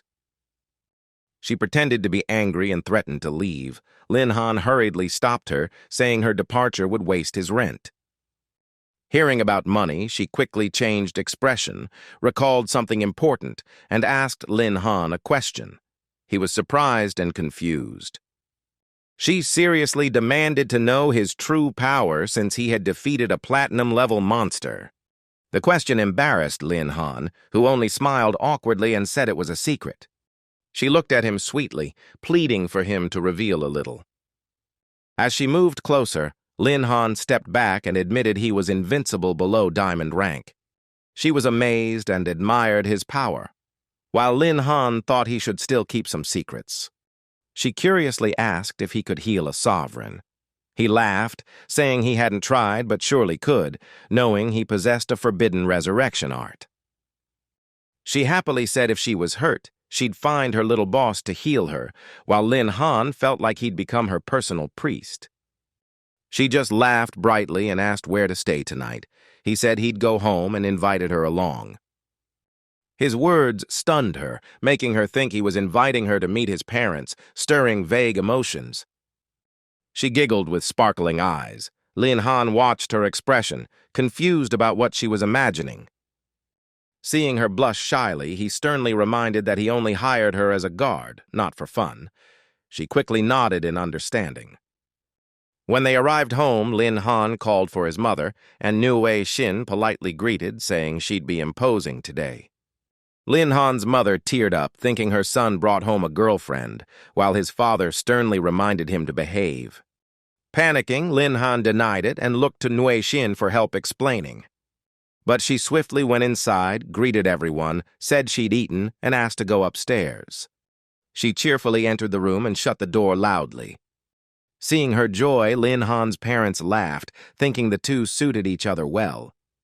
That night, as the family slept, Lin Han suddenly felt a hand under the blanket. He turned in shock to find Nue Xin sleeping beside him. He screamed in horror, not understanding what was happening. She sleepily greeted good morning and drifted back to sleep. Lin Han, confused, asked why she was in his bed. She drowsily said it was nothing and told him not to overthink. Hearing that, he relaxed, but still found it strange. She calmly explained that she went out last night to collect 3 mission cards and accidentally fell asleep in his room. Lin Han scolded her for being careless despite being at divine level. She innocently said if real danger came, she'd wake instantly. She took out 3 mission cards and handed them to him. Lin Han checked them and returned one to her, surprising her. He said that cards suited her for leveling up after just advancing. Touched, she asked why. He smiled, saying he wanted her stronger to protect him.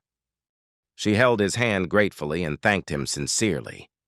At that moment, his mother opened the door and called them for breakfast. They panicked, and Lin Han hurriedly clarified it wasn't what she thought.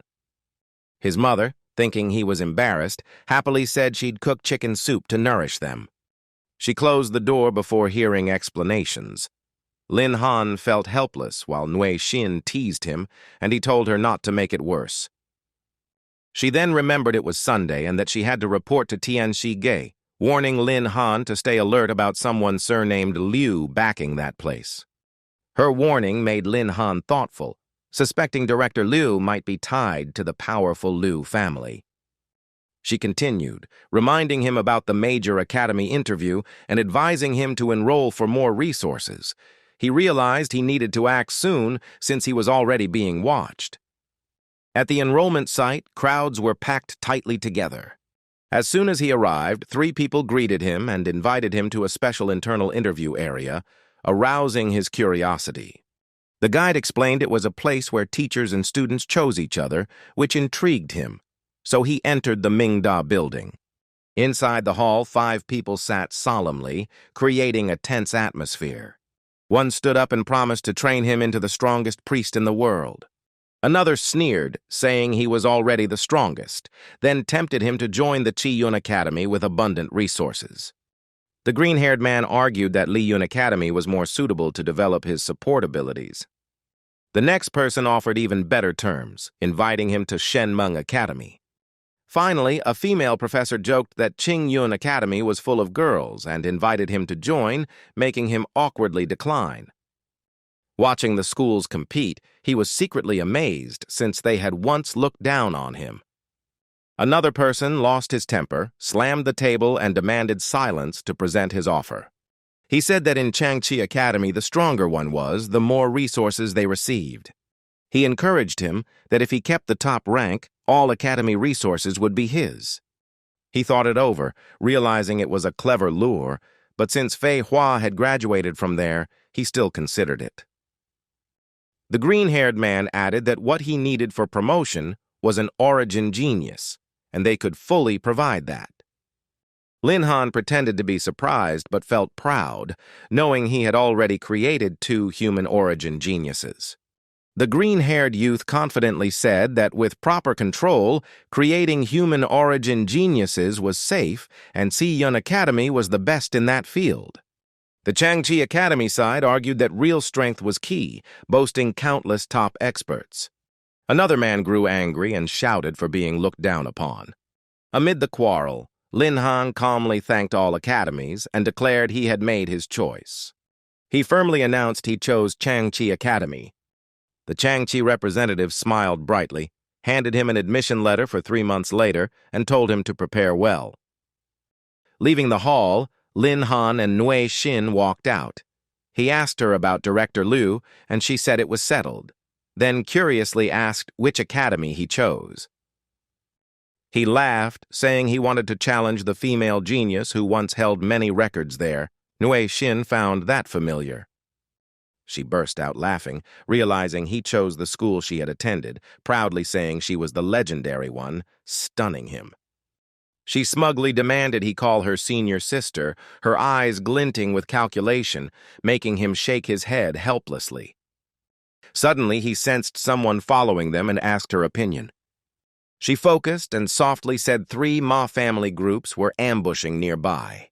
He cursed inwardly that the Ma family clung like ghosts. He assigned her to handle it.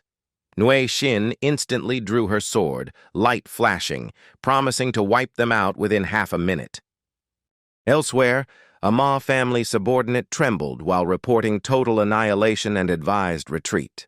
The Ma family young master furiously refused, vowing to rescue his second sister and reclaim relic fragment number 3, despite knowing the sovereign Fei Hua was still with Lin Han. The Ma young master stood still in thought, then turned back toward the mansion ahead. They knelt and pleaded, explaining that the second sister was under house arrest and their father's authority was seized by the elders, leaving no support. He admitted being cornered since relic number 3 was too important and could only beg for help.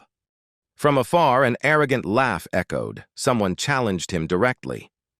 A sudden teleportation circle opened under that person's feet, radiating powerful pressure. Lin Han jolted awake in the night, drenched in sweat, realizing the situation was worse than expected. Nui Xin also woke, worriedly reporting she sensed a sovereign aura on the city's edge. Lin Han resolved to face it instead of hiding, fearing that exposure might endanger his family. She fiercely objected, but he reminded her she was also a sovereign and that refusing battle would only please the enemy. In the desolate outskirts, a hidden figure sensed the approaching aura and wondered if the time had come. A shadow suddenly leapt forward, launching a surprise attack from behind. The hidden man coldly praised the young attacker's stealth skill as admirable. The attacker was Nui Xin, who asked in surprise who he was. He replied coldly that it was hard to grasp, while Lin Han accused the Ma family of using a compass to track him. The enemy demanded they hand over relic fragment number 3 to avoid bloodshed, but Lin Han flatly refused. The Ma young master furiously ordered an attack, calling Jiang Shu to fight. He charged forward, but Nui Xin immediately blocked him, refusing to let the foe approach. Suddenly, she felt her weapon straining under strange power. Cracks appeared, signaling danger. She was thrown back.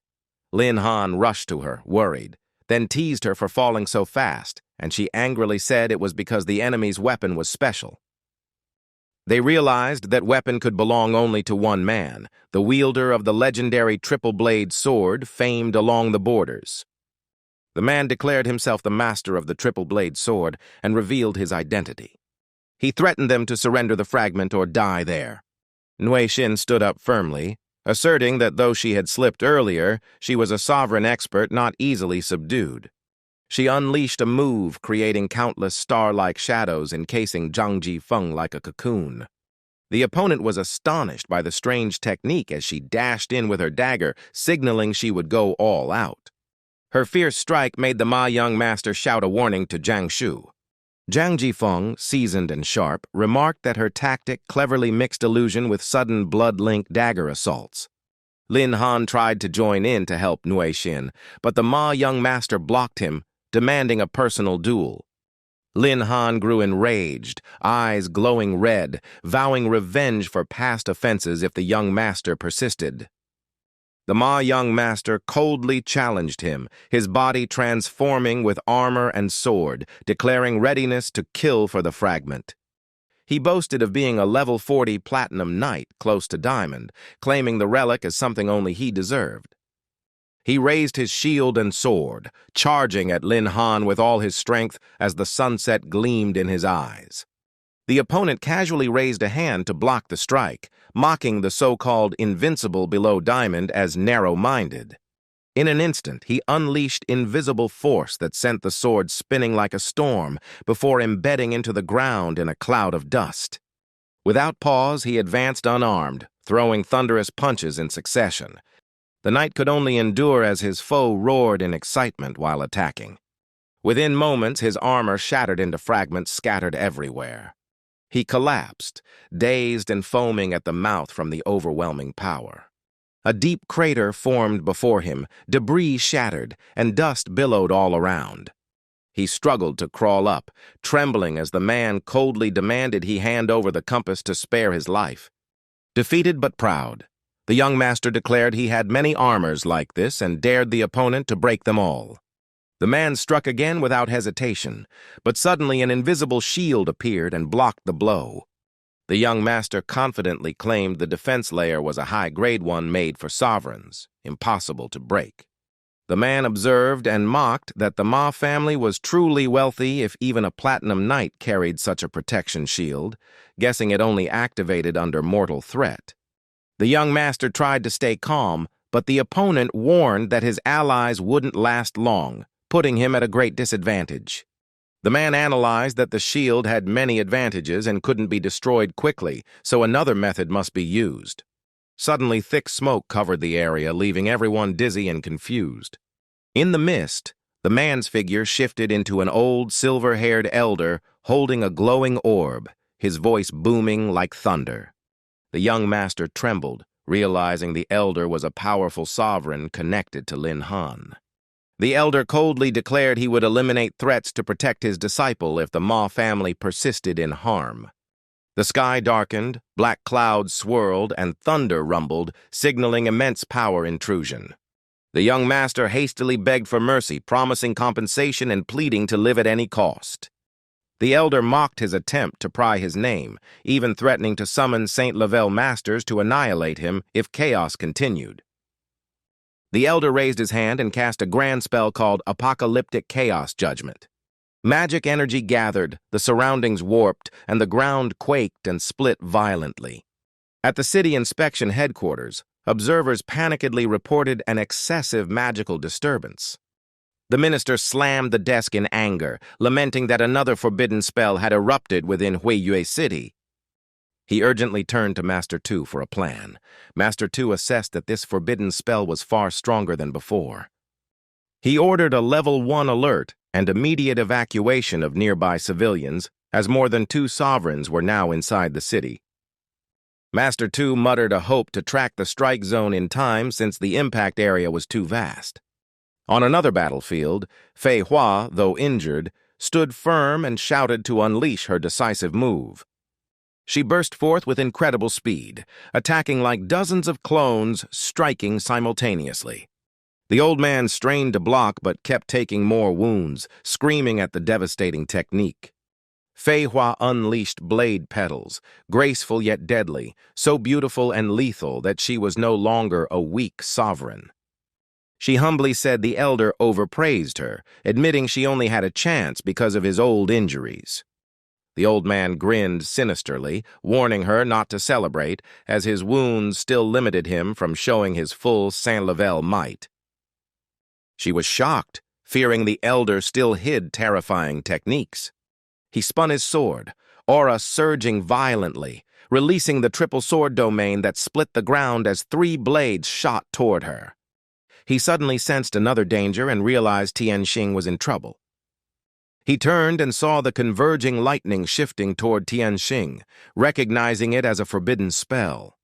Without hesitation, he abandoned Fei Hua and rushed to save his grandson. Fei Hua exhaled in relief for her rescue, but still worried for her young master's safety. Within the storm zone, the opponent panicked as the sovereign's shield began to crack. He screamed in disbelief, thinking the shield could withstand such powerful sovereign attacks. Suddenly, chains burst from the smoke and wrapped tightly around him. The figure stepped forward coldly, mocking Ma Xixiao that dying under a forbidden spell was an honor for a platinum knight like him. He panicked and begged for mercy, not understanding what was happening. The man explained it was part of a forbidden spell in the chaos domain, random strikes with only one purpose, to annihilate enemies. Trembling in despair, he refused to accept dying so helplessly. At that moment, a sword descended from above, halting the lightning and letting an old man intervene just in time. The elder looked at him calmly, assuring that with his presence no one would harm his grandson. He stepped forward, fearless, challenging that even the triple-ring swordsman couldn't withstand endless forbidden strikes. Beneath the dark sky, lightning rained from his hands as the elder raised his sword firmly and shouted to counterattack. The elder said he hadn't unleashed the full might of the triple-ring sword in ages and thanked his foe for rekindling his old valor. The lightning bolts were gradually absorbed by 3 ethereal swords spinning in the sky, dispersing the attack. The elder stood majestic, declaring he would unleash his ultimate art, the triple sword domain, capable of destroying everything but himself. A girl cried out in fear for her master. He calmly replied his disciple was already safe. She pleaded for retreat, but he refused, admitting his mana was nearly spent yet vowing not to yield before the elder. He charged forward, channeling all power into his staff, daring the elder to shatter his strength. A colossal meteor descended, radiating annihilating force. The elder's 3 spinning swords shattered, 2 dissolving in the inferno.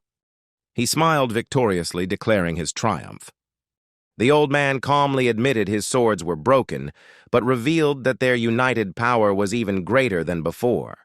The old man launched his final sword strike, and the girl screamed in panic for him to dodge. He coldly replied, calm on the outside but inwardly terrified from exhaustion, forced to bet his life. At the fatal moment, the sword suddenly vanished before touching him. He sighed in relief, believing the sealing spell was fully under control. The old man's body froze, his limbs bound by invisible chains. He descended with a sneer, saying those chains were just the prelude. The main act hung above. The elder looked up and shuddered as a massive guillotine formed mid-air, radiating killing intent. He coldly announced his ultimate art, the 6 gods' execution scaffold, an apocalypse judgment strike. The sword's 3rd form signaled the end of the elder's era. The blade dropped from the sky, but the old man reacted in time, shattering the machine amid faint breaths. He smiled faintly, showing respect for such legendary mastery, astonished the Grandmaster still lived. A distant voice suddenly interrupted, scolding both for disrespecting his elder. Tu Lindian stepped forward with sharp eyes. The old man froze, recognizing an acquaintance, while he felt his plans collapse, seeing their closeness. Tu Lindian coldly warned that if the duel continued, he'd order both taken to the Empire's tribunal. The elder hurriedly waved his hands, agreeing to cease fighting. Exhausted but resolute, he stood firm, thinking that showing weakness now would earn scorn later, so he demanded a proper explanation. In the sky, 3 giant vortices appeared, encircling his body. Tu Lindian frowned, noticing the lightning energy had vanished, worrying he'd lost his main element to act. Floating midair with icy eyes, he loudly invited all hidden onlookers to join the battle and end it once for all. 4 figures emerged, introducing themselves as Gong Sun Chan Ni, Chen Feng, Wang Hu, and Li Chang Chi, bowing to the elders.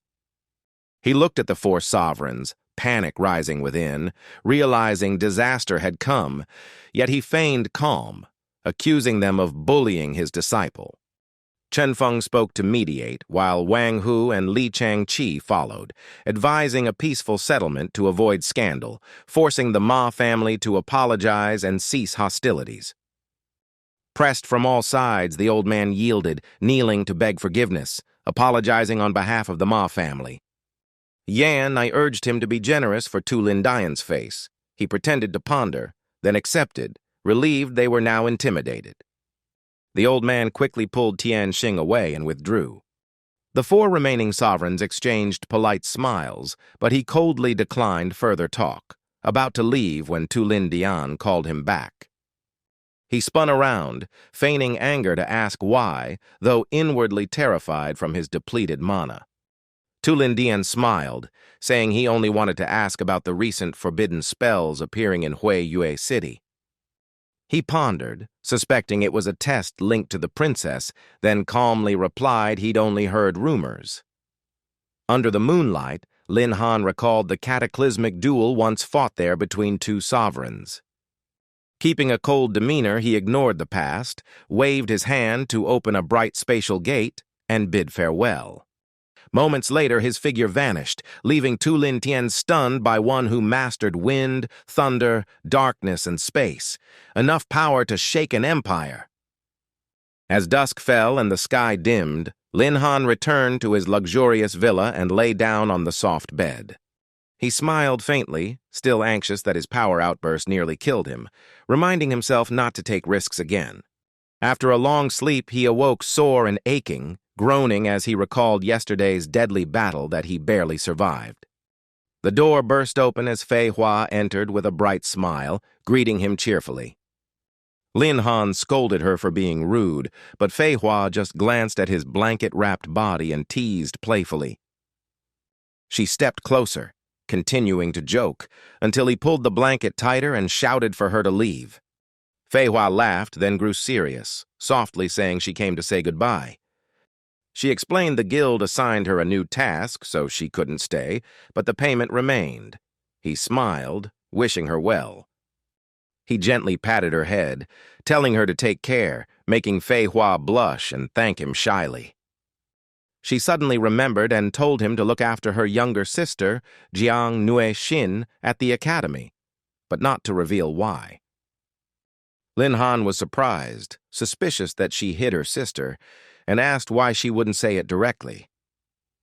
Fei Hua sighed sadly, admitting her sister might still resent her, leaving him silent.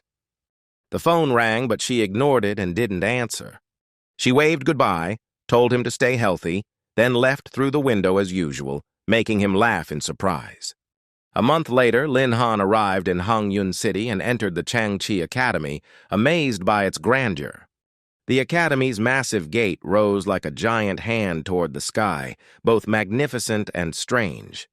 He sighed, shaking his head at how ostentatious it looked, thinking it was too late to regret enrolling. A green-haired girl turned and teased that everyone felt awkward at first, but the dean's explanation would change his mind. He asked curiously. She excitedly said the dean claimed they would one day be strong enough to uphold the sky, and the gate symbolized that grand beginning. He nodded approvingly, finding the words reasonable. The girl introduced herself as Feng Yun-shin, a third-year student, while he replied as Lin Han, and they quickly began chatting happily. Feng Yun-shin led him to registration, surprised to learn he was the national top scholar who slew a legendary beast. He modestly said it was luck. Without further talk, she pulled him along, laughing that it was lucky to meet a celebrity on the first day. But midway, a well-dressed young man carrying flowers approached affectionately toward Yun-shin, changing the atmosphere. She coldly dismissed him, leaving Zhang Jianan confused. Lin Han politely asked who could make senior sister come all the way to the gate. Feng Yun-shin smiled, introducing him as Lin Han, the top scholar of Huiyue City, whom she was helping enroll. Hearing that, Zhang Jianan was momentarily stunned but soon showed disdain. He coldly told Lin Han to move aside, saying he'd deal with Yun-shin later. Lin Han calmly replied that the senior clearly didn't want to talk to him. Zhang Jianan laughed scornfully, saying a small city title meant nothing here. He arrogantly boasted that the Zhang family had ties with the academy, acting superior when blocked. His two followers mocked Lin Han for being a newbie daring to act arrogant among elites. One approached, threatening that if he didn't join the Zhang family's club, he wouldn't enter the school. Lin Han smirked, killing intent rising, and coldly declared he would answer with action. In a flash, he punched, sending Zhang Jianan crashing into the wall behind. The two underlings froze while Feng Yun-shin laughed happily, praising his extraordinary strength. The underlings panicked, rushing to lift Zhang Jianan while shouting for help. Suddenly, the crowd fell silent as a familiar figure appeared. Zhang Yuexin arrived with a cold aura, making everyone step aside as she indifferently handed in her papers for registration. The freshman buzzed, shocked at how much she resembled the famous senior. The staff quickly took her file, bowing repeatedly while confirming her name, Jiang Nuexin. Lin Han watched, realizing she was Fei Hua's younger sister. He handed in his documents, too, asking to process them together. Then he turned to her, greeting gently, hoping to befriend her as a classmate. She gave a cold glance, telling him not to use cheap conversation tricks, making him smile awkwardly at her sister-like attitude. Ignoring it, he asked the staff about his dorm assignment and followed the map given. At the dorm, he knocked and called out to see if anyone was inside. A young man cracked open the door, glanced at him, and invited him in. Lin Han smiled, introducing himself as the new roommate. Hearing his name, the other slammed the door shut, leaving him puzzled. Moments later, the door burst open again as the man rushed out with a notebook, eyes gleaming at him. He introduced himself as Deng Xinqi, a level 6 thunder mage, nervously asking for Lin Han's autograph, making him laugh. Lin Han cheerfully signed, joking they were roommates now, so no need to be formal, then asked about the others. Deng Xinqi excitedly exclaimed he was the world's only golden sacrificial priest of the third evolution, making Lin Han sigh inwardly. At that moment, another approached, holding a silver spear and smiling brightly, praising Lin Han's reputation. He introduced himself as Gong Sun Lianji, a level 9 spear sword knight. Hearing the name, Deng Xinqi was shocked to realize he was the 6th young master of the Gong Sun clan, while Lin Han thought he had met yet another heir of the 5 great families. Gong Sun Lianji smiled kindly, saying everyone should help each other through the next 4 years. From afar, Yuanzi ran over, surprised that their dorm was full of big names. The three exchanged looks before Lin Han laughed, putting an arm around Yuanzi, saying he liked his stubborn nature and was glad to be roommates. He introduced everyone, explaining Yuanzi was his close brother. He asked the group to look after Yuanzi. Gong Sun Lianji happily praised that their room now had 2 golden-ranked experts and invited everyone to eat, which they all agreed to. Deng Xinqi cheered at the thought of eating together, while Lin Han joked that the 5 great clans shouldn't blame them for eating too much. At noon, they went to the school cafeteria, luxurious like a 5-star restaurant with waiters dressed as rabbits, astonishing everyone. Yuanzi marveled, saying it was grander than the biggest restaurant back home, even though it was only the first floor. Lian Ji enthusiastically explained the cafeteria was the only place in the academy where money could be used. First floor for commoners, upper floors offering rare dishes and luxury services, but requiring points. Lin Han curiously asked about points. Lian Ji confirmed points were more valuable than money in the academy, used for everything. Deng Xinqi admired the noble family's knowledge. A maid arrived, bowing to inform them their private room was ready and invited them in. In the private room, the group raised glasses to celebrate their first meal, filling the air with laughter. Lian Ji joked their dorm had all trades covered, surely destined for top results in the freshman tournament. Lin Han asked if that was a welcoming event. Lian Ji seriously explained it was an actual battle that determined how academy resources were divided. He said the more opponents one defeated, the greater the rewards. Last year, someone defeated 20 people in one move and earned 10% of annual resources. Yuanzi was stunned and asked if anyone surpassed that. Lian Ji said yes, telling of a senior who claimed 60% of resources and had since reached the supreme realm. Lin Han immediately guessed it was Fei Hua, recalling her bragging and realizing she truly was a legend of the academy. As they chatted, loud knocking and an arrogant male voice demanded someone inside come out. They all went to look and saw Zhang Jianan standing there with hatred in his eyes. He leaned forward, mocking Lin Han as a show-off freshman and asking if he even had points to spend. Lin Han smirked teasingly, implying if he wanted another beating like before. Reminded of the morning incident, Zhang Jianan grew furious, pointing and ordering his men to attack. Just then, two girls appeared, sternly forbidding fights in the cafeteria. Seeing Feng Yunxin, Zhang Jianan instantly switched to flattery, but she coldly reminded him that freshman point cards hadn't been issued yet. Zhang Jianan feigned friendliness, forcing a fake smile to hide his intent. He left but glared at Lin Han, saying they were lucky today. A female friend approached teasing Lin Han, praising his courage for standing up to Zhang Jianan. Feng Yunxin immediately promised to help if Zhang Jianan caused trouble later. Lin Han shyly thanked her, while the girl teased that it seemed they'd already exchanged numbers. Feng Yunxin blushed and scolded, while Yu San laughed explosively, half-jokingly threatening a repeat next time. Lin Han admired the lively scene as Yuanzi teased that he came to steal their school beauties' hearts. Lin Han pretended to threaten him, making Yuanzi panic and quickly apologize. Though appearing calm, Lin Han faintly sensed danger from Zhang Jianan but pushed the feeling aside. Late at night, when everyone slept soundly, a shadow silently appeared outside the window. The figure observed each bed, stopping at Yuanzi's. In his hand was a sharp knife as he advanced coldly toward the target. Lin Han suddenly rose, blocking the blade and demanding to know the intruder's identity in a dark tone. The black-clad figure panicked, pulled back, and leapt out the window to escape. Lin Han didn't let him flee and immediately gave chase into the night. The pursuit led them to the academy's cemetery area. In battle, Lin Han launched a powerful strike, but the enemy dodged and snarled a challenge before attacking again. In the dim light, Lin Han focused on every move of his foe.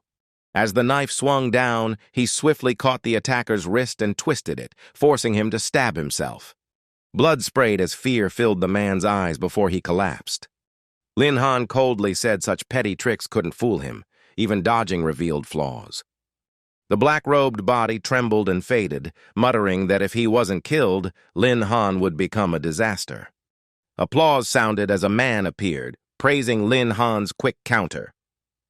Without turning, Lin Han recognized Director Q, calmly stating that the academy must have a mole to let a cult expert infiltrate. Director Q scratched his head, promising tighter security and point compensation for Lin Han's group. Lin Han smiled and agreed. Staring at the burning corpse, the director asked why the assassin targeted him.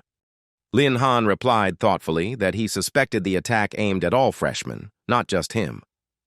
Hearing that, Director Q pondered, sharply asking about Fei Hua, Lin Han answered instinctively, then realized he'd been led. The director smiled, confirming his guess about Lin Han's identity, reassuring him that his master was strong and hoping for cooperation, telling him to rest before the tournament. Watching the man leave, Lin Han wondered if his identity was fully exposed, but felt reassured with his master's backing. Few days later, at Han Yun Academy's Grand Hall, the air boiled with anticipation for the tournament. New students crowded in, Deng Xin-chi amazed by the grand scale. He joked that the scene looked like a pop star concert, truly worthy of the 5 great academies. Cheers erupted as the vice dean appeared, announcing the freshman ceremony would be a battle against senior students. Referees would award points by ability. Those who won and defeated 5 diamond-level seniors in the final test would earn 10% of this year's resources. The academy taught not only fundamentals, but also offered resources to compete for, urging them to display talent, faith, and fighting spirit to prove who was truly a monster genius. The vice dean's speech stirred chaos as some students shouted they were the true prodigies, arguing loudly. Standing amid the crowd, Lin Han thought the academy provoked both weak and strong to forge geniuses, and if Fei Hua once won, her strength was real. The vice dean quickly cut them off and declared the duel ceremony officially begun. As soon as he finished, the hall's roof opened and bright light poured down. A vast arena appeared, and he stood in the center inviting everyone to show their power. Beside Lin Han, an unknown student rolled up his sleeves, shouting to become king of the stage. Immediately, Tian Yi, a 4th-year senior, leapt up declaring himself champion and challenged anyone to fight, promising not to retaliate. Lin Han noticed something odd about Tian Yi. While Lian Ji whispered he wasn't unknown, he was a rare and powerful diamond warrior. Lin Han asked if Lian Ji knew him. Lian Ji said only by reputation and confirmed Tian Yi's profession as a diamond warrior. Rumor said he grew stronger by taking hits. Each blow made him tougher. Many freshmen rushed to attack Tian Yi but were thrown back in seconds. Tian Yi cheerfully joked he almost fell, encouraging them not to let upperclassmen look down on them. Lian Ji couldn't resist and jumped onto the stage to test Tian Yi's strength. He dashed like an arrow, but Tian Yi stood firm like a fortress, unmoved. A powerful strike left only a faint spark. Tian Yi smiled, saying the blow lacked strength. Then he praised the freshman, advising him to train more as the future held chances for growth.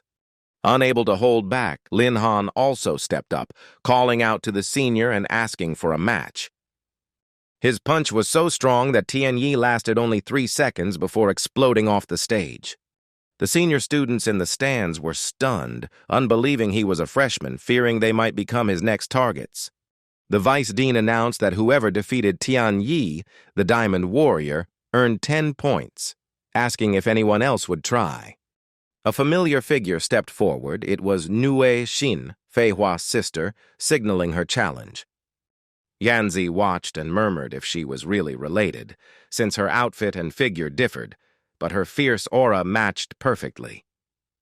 Deng Xin-chi in the audience also doubted, thinking Fei Hua might be pretending under her sister's name. She prepared her move, calling Lin Han's name and declaring she came to duel him. Nuexin unleashed the 3,000 shadow kill formation, sending smoky figures to surround him. Lin Han first thought they were illusions, but realized they were real entities capable of harm. He activated the True Vision eyes, freezing Nuexin as all her moves were laid bare. With a confident smile, he said his eyes could detect every clone and had already locked onto her true body. He struck into the smoke, shattering the phantoms and exposing Nuexin's real form. She appeared, exhaling lightly and admitting she would concede this match to him. She left with firm resolve, warning she would repay this debt one day. The vice dean announced Lin Han had defeated Nuexin, earning another 10 points, and asked if anyone else dared to step up. The senior students whispered in concern, saying this freshman kept toppling elites and might become a major threat. A red-haired girl in the stands shouted excitedly, deciding to challenge this little brother. She leapt onto the arena, confidently inviting the freshmen to spar and learn from each other. but a distant shout interrupted her plan. "Wait!" Zhang Jianan stormed onto the stage, face red with fury, pointing at Lin Han and accusing him of ambushing, vowing revenge with his ultimate move.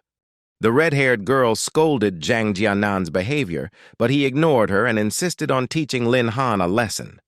Lin Han smirked mockingly, ridiculing Zhang Jianan's weak skills and telling him not to disgrace himself out of emotion. The girl, Hong Yin, warned her teammate to use his strongest spell and not die too soon. Yuanzi angrily called the referee, arguing that 2-on-1 clearly broke the rules and demanded action. The official calmly declared the arena had no restrictions, group battles were allowed, then started the match, making Yuanzi fume over the absurd rule. Hong Yin instantly cast her spell, flames surging as red smoke roared upward.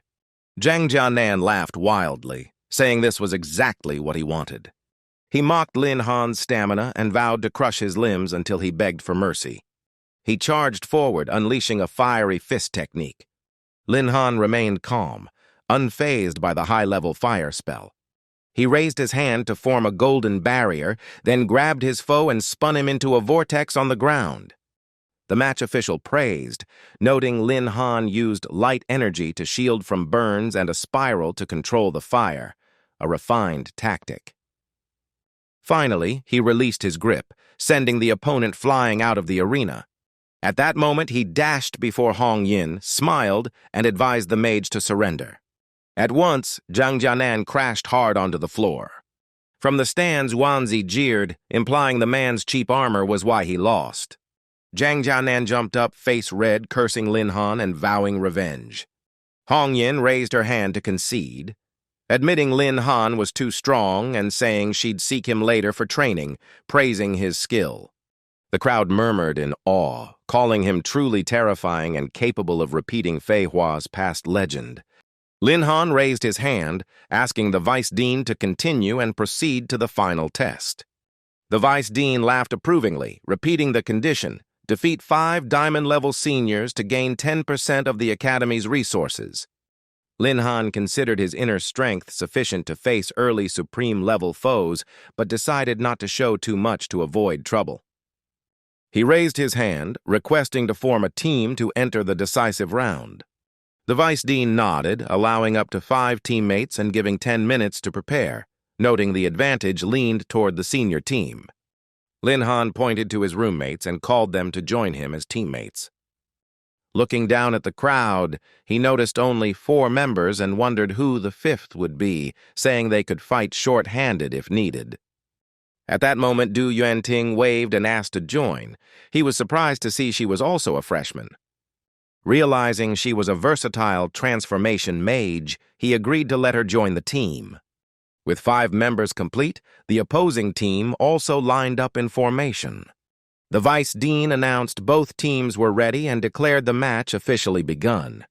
The battle erupted instantly as an arrogant senior charged forward, sneering at Lin Han's earlier wins. Lin Han smiled politely but mocked the opponent's armor style, raising tension. The senior angrily pointed his sword, proudly declaring that true manliness lay in martial gear. Suddenly, vines burst from the floor, wrapping around Lin Han's team and restricting their movement. A mage on the other side warned his teammates not to waste time chatting and to continue attacking. He controlled carnivorous plants with magic, creating numerous deadly threats. Du Yuanting was nearly struck and muttered that she couldn't fully unleash her power surrounded by plants. The enemy mocked her as a lost lamb, saying he'd escort her somewhere safe. Gongsun Lenji shouted anxiously, realizing the situation was getting serious. Lin Han blocked attacks, grumbling that saving someone required his permission first. Du Yuanting yelled that she could handle it herself without help. She cast lightning down upon the plant beasts, but at first it seemed ineffective.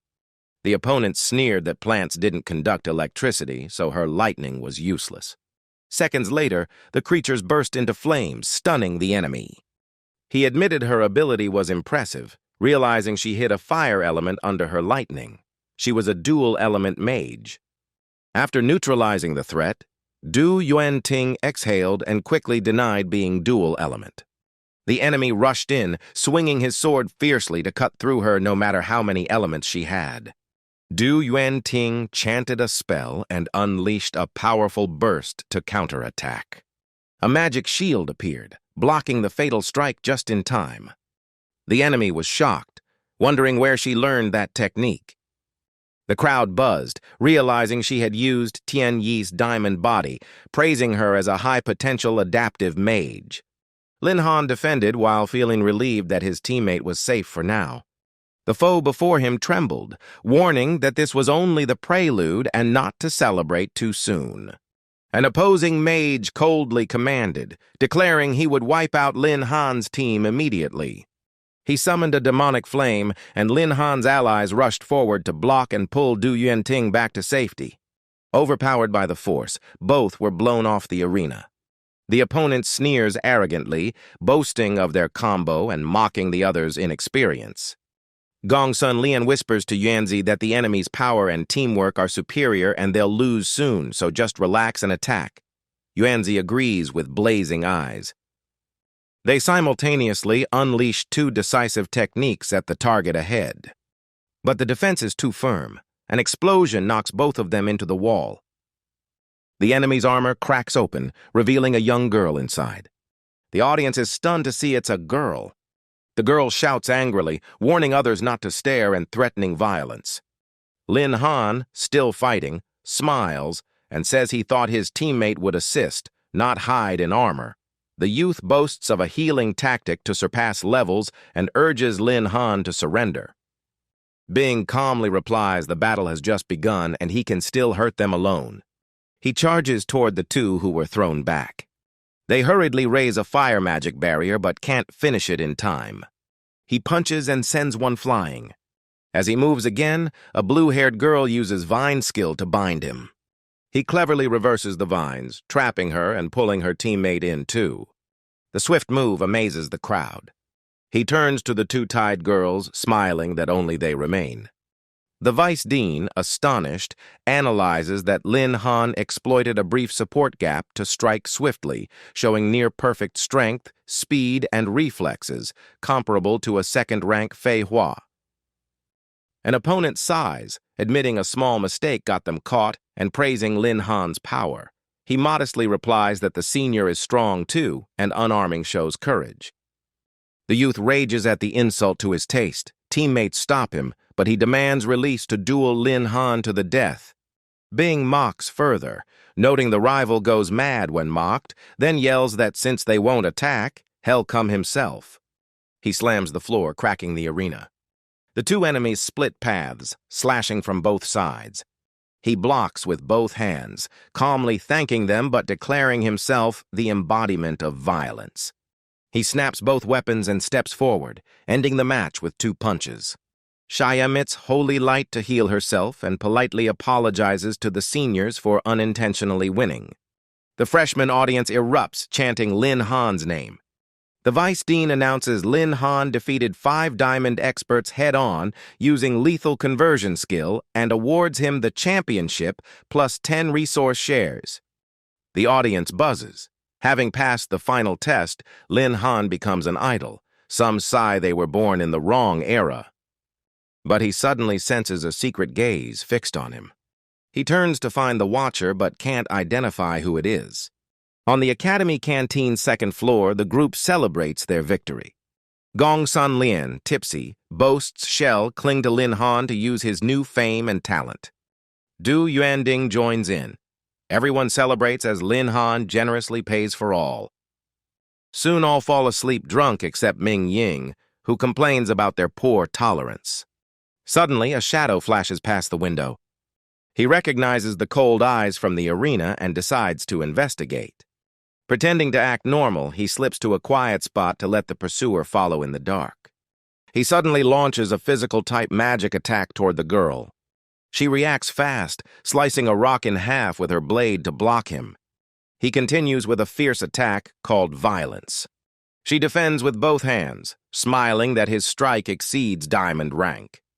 She speaks familiarly, recalling old memories and calling him Little Boss, making him laugh as he recognizes Fei Hua. She pinches his cheek, making him wince and beg her to stop. He asks why she came to the academy. She says to visit her younger sister. Fei Hua sighs, saying if her sister doesn't rush to challenge her knowing she's here, that would be strange. Their bond is clearly tense. He's amazed at her endurance, noting she leveled up fast and praising her as a rare genius.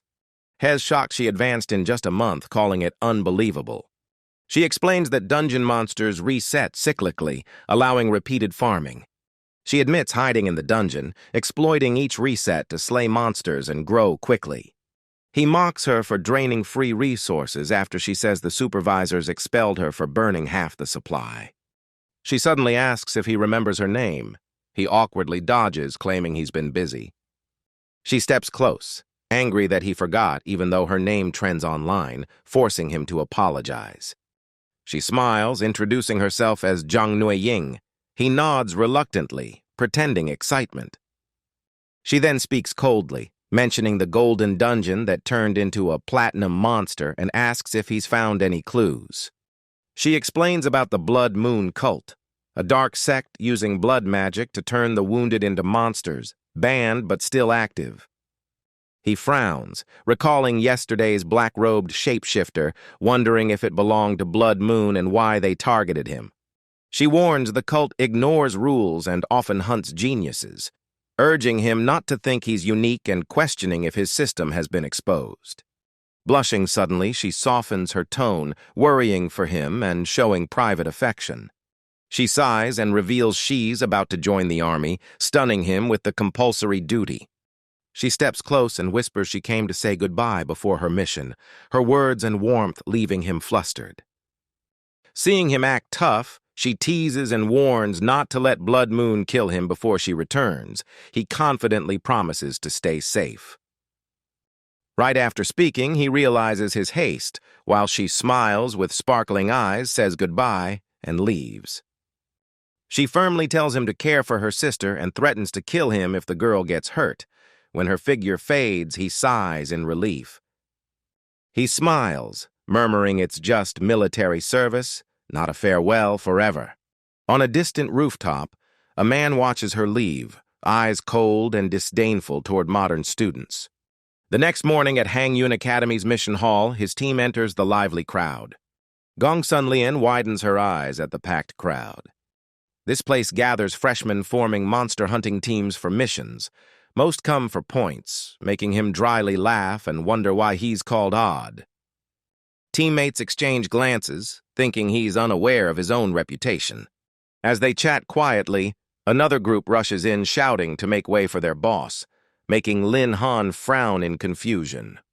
Soon a youth recognizes him, joyfully calling him the national champion from Hui Yue. Lin Han nods calmly, eyes watchful. The man introduces himself as Jia Geitian Feng, Hangyun's top scholar, inviting Lin Han to join his team, boasting they alone can unleash his potential and use the weak as stepping stones. Lin Han coldly refuses, saying he already has friends and calling their scholar team mere vanity. The words enrage them. One growls about manners, but Lin Han mocks their captain as a barking beast. He clenches his fist, warning hell teach them himself if no one else can. Suddenly, an opponent blocks the strike and lectures about the scholar team's purpose, surprising Lin Han that his single blow didn't defeat him. Then a deep, stern voice scolds them for causing trouble and threatens point deduction, making the youths bow and greet director. Lin Han looks up, heart trembling upon recognizing Director Zhong Tian, a high-level instructor of at least sovereign rank. The director glances at the youths wanting to recruit Lin Han and orders them to follow him if they wish to team up. Confused, they still follow him up the long stairs. Yanzi curiously asks Lin Han what task Director Tu plans for them. Deng Xinqi trembles in fear, imagining punishment like being hung atop the tower in the wind. Lin Han smiles reassuringly, saying Director Tu is fair and won't go that far. They stop before a massive door, which the director opens to lead them to the rooftop. The view ahead leaves everyone silent and awed by its majesty. He explains this is Lu Wang Tower, the highest peak of the academy. He warns of rampaging beasts and reminds them that Hangyun City lacks an army, so students are its frontline defense. He recounts that the academy has suffered 3 disastrous beast tides in the past. The director says he's been monitoring monster movements and recently signs of shifting appeared. Another tide could strike any time. Lin Han pauses and directly asks what they can do to help. The director smiles, saying hell trained them to grow stronger for the coming tide and offers to be their mentor. Gong Sun Lian cheers, eager for Lin Han to agree since being taught by a sovereign mentor is her family's dream. Lin Han clenches his fists with resolve, vowing to fight to his last breath if alive. The director, pleased, names their team Guardians of Vision from now on. Lin Han accepts the name and solemnly thanks the mentor.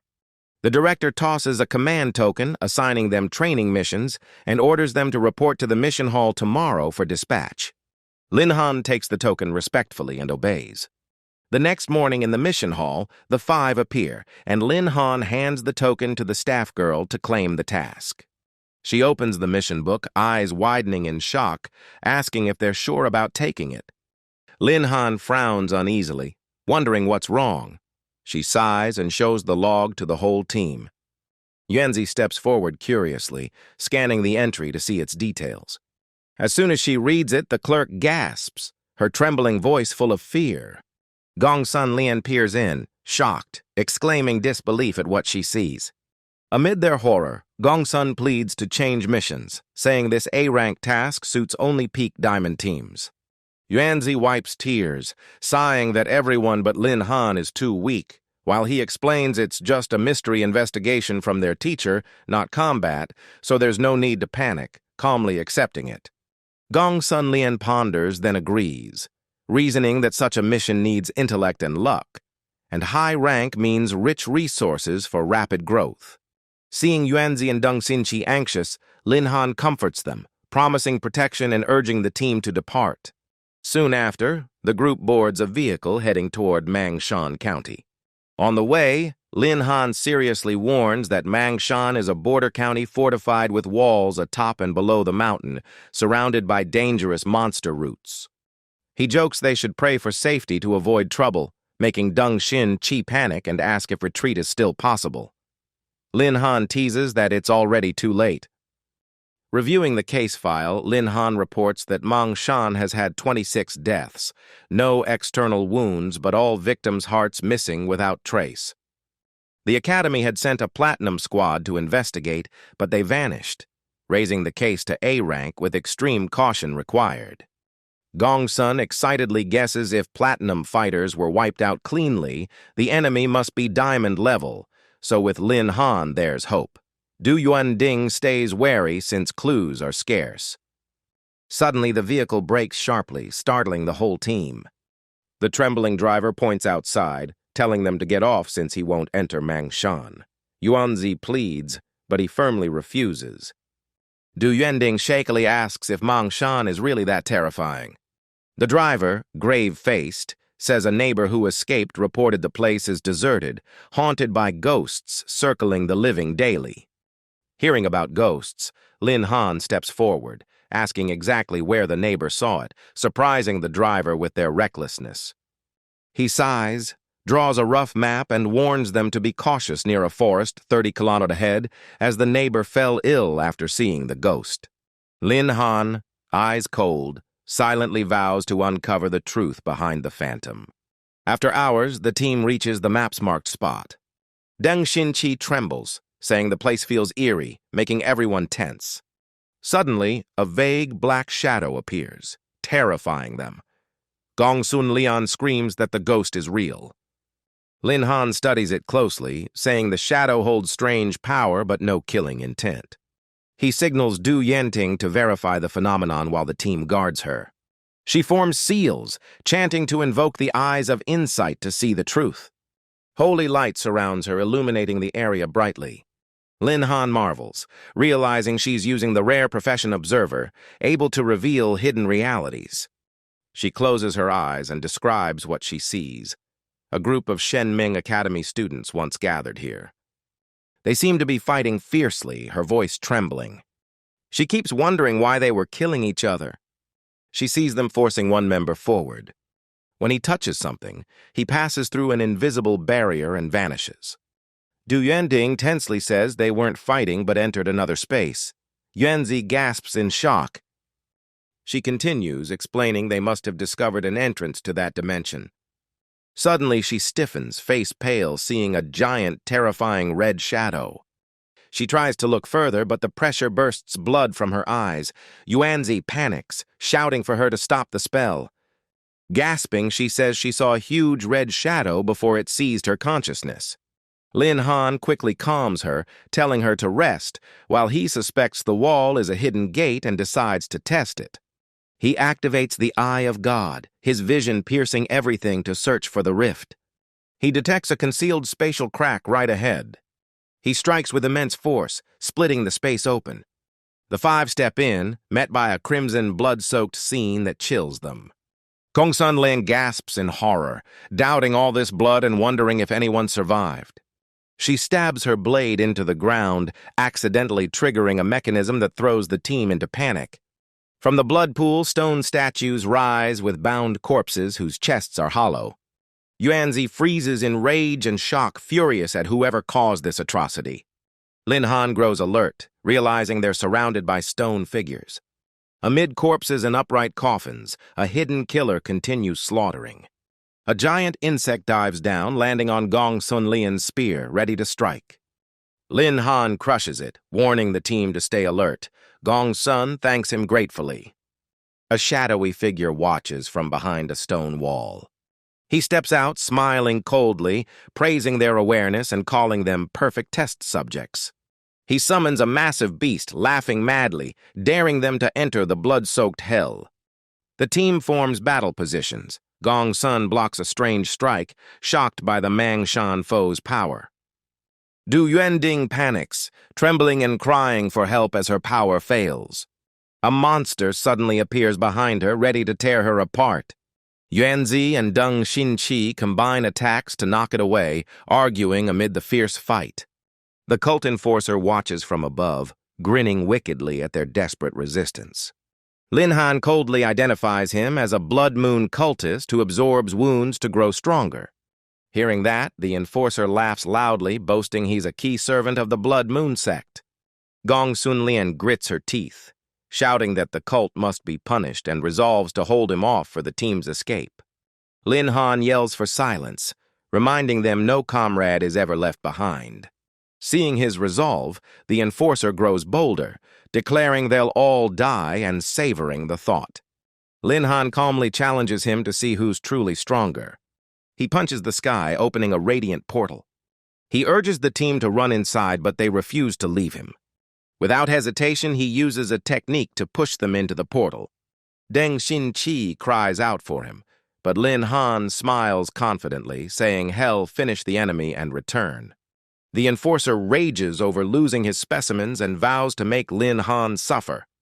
Lin Han smirks mockingly, saying that line suits his foe better. He declares that being alone is when he's strongest and unleashes his full power. He activates a high-tier forbidden ritual, inflicting a draining curse to sap the enemy's life force. The cultist panics as his power shifts, coughing blood and gasping in confusion. Lin Han coldly explains he's stripped the man's senses and cast illusions to kill him unseen. His energy gathers in his hands, ready for a lethal blow on the Mangshan cultist. But just before impact, the cultist breaks the curse and counters with a punch. He smugly boasts the ritual is useless and reveals his true level, sovereign rank, shocking Lin Han. Lin Han immediately retreats to evade the next strike. But the cultist moves too fast, landing a blow to his abdomen that leaves him reeling. The enforcer mocks him, claiming that though strong, Lin Han can't match his royal body and secret arts. Clutching his wound, Lin Han feels the poison eroding his mana and blood pouring non-stop, yet his eyes stay firm. The foe laughs slyly, admitting he's only a temporary clone that can amplify the real body's power for a short time, enjoying the sensation. He leaps onto the beast's shell, ordering it to attack and taunting it to feast well. Wounded, Lin Han barely dodges repeatedly. Even with his force field active, he's slowly worn down. A sudden thought flashes. Only a single fatal blow can turn the tide. The enforcer sneers, amused by how easily they can be deceived. Suddenly, Lin Han grips his staff tightly and charges with full power. The higher-ranked clone blocks the strike with his hand, smirking that the desperate move isn't bad. But he warns he won't let Lin Han carry out his plan easily. As a beast lunges from behind, a barrage of spears pierces it, stunning both sides. From above, a figure descends, slaying the creature and saying they've encountered the Blood Moon sect, but were secretly followed by the teacher, making Lin Han rejoice. The clone recognizes the master from the sky, showing brief fear before mocking that though once defeated, he's now trapped a bigger prey. The man above replies coldly, denying the clone's chance of changing the outcome. The clone rushes forward, but with one wave, countless blades fly at him. The master explains his inner force carries metallic properties, making it impossible for such foes to approach. After being overwhelmed, the clone coughs blood, saying the distance is enough and hell give them a grand gift. His body swells as if to explode. He laughs insanely, declaring his self-destruction technique. A massive explosion shakes the entire space. The master quickly forms a barrier to absorb the blast, mocking the foolishness of self-detonation. Lin Han groans in pain, warning the true master still lurks in Mangshan and could be lured if he stays, worrying the elder. Lin Han smiles, saying escape isn't true safety and suggests eliminating the threat now. From afar, a deep voice agrees with his risky idea, startling both. Tu Zhongtian glances over and recognizes the speaker as Bian Xing, the mayor of Mangshan, who approaches with a sly smile, saying, "Civilians are evacuated, and hell soon track the Blood Moon sect." His confident words make Tu Zhongtian and Lin Han freeze, replying nothing at first. Bian Xing clears his throat, reintroducing himself as Mangshan's mayor and saying the other students are safe in the main square. Tu Zhongtian no Diaz thanks, while Bian Xing waves, saying hell lead the search and advises them to rest, hinting the town market could serve as bait. Tu Zhongtian turns to ask Lin Han's opinion. He ponders, admitting the mayor seems friendly, yet gives him an uneasy feeling. The teacher smiled, explaining that Bian Xing had always played such a clever role. Scene shifts. Lin Han returns home where teammates cheer upon seeing him safe. Gongsun Lianji asks if it's done. Lin Han shakes his head, saying it was only a strong clone and without Tu Zhongtian's help, he'd be dead. Tu Zhongtian steps forward seriously. Gong's son politely invites him along, but he says only supreme-level masters warrant his intervention. Their missions are training. He checks the report, worries about Mangshan County, and asks if the academy was informed. Yuanzi says no, communication there is cut off. After checking the faulty signal system, he notes Mangshan is near the border with many experts. A minor supreme alone can't cause much chaos. Yanzi curiously asks about County Chief Bianshang's power, impressed by how fast he arrived to save them. Tu Zhongtian reveals Bian Xing is a first-rank supreme once his comrade. Only after a tragedy left their team with 2 survivors was he reassigned here. The mood drops, and no one says a word. Tu Zhongtian changes topic, telling them to visit Mangshan Market, where experts trade treasures, hell pay, exciting everyone. They arrive at the bustling Tianxi branch. Lin Han is surprised to see Tianxi Guild here. Gongsun Lianji cheerfully explains it's a mysterious trade group across Xinglong. He proudly says he's a member, stunning Yuanzi, who then wanders off. Du Yuanting shyly asks to join him inside. Lin Han nods and takes her in, greeted by a smiling receptionist. Inside, they admire the glittering treasures. Lin Han points at 2 items, asking for details. The receptionist says the necklace boosts defense, and the skill book Thunder Fist is a world-ending art, totaling 800 million. Du Yanting worries about the price, but Lin Han calmly says to buy, it's on the teacher. He secretly rejoices, believing Thunder Fist will greatly enhance his power.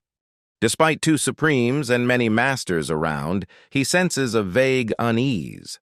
Once purchased, the Heavenly Thunder Fist skill imprints in his mind, a destructive forbidden art igniting his coming plan. Du Yuanting tugs his hand, softly saying they should return. The group heads out, all smiling with their loot, while Tu Zhongtian forces a laugh at paying the bill. Gongsun Lianji proudly shows her new spear-boosting combat power. Yuanzi flaunts upgraded claws hard to evade. Deng Xinqi hugs her diamond staff proudly. Lin Han just smiles, finding her odd, then says he'll report properly to the teacher. The teacher nods in approval, announcing the mission's pause and proposing to upgrade it to rank S, using Lin Han as bait for their retreat. Gongsun Lianji quickly objects, insisting on helping Lin Han even as the teacher warns that Blood Moon has activated Supremes and the mission is too dangerous. Gongsun reluctantly bows, accepting the teacher's command. Lin Han sneaks alone into the forest, deliberately leaving traces to lure the true foe. As expected, hordes of monsters roar out of the woods toward him. The true mind parasite appears, coldly saying it has waited long for Lin Han. Lin Han, eyes sharp, asks why they keep targeting him. It explains it obeys the Grand High Priest's order to capture him, declaring hell be taken or turned into a collection item. Lin Han coldly retorts that fate will reverse this time and the one to die is him.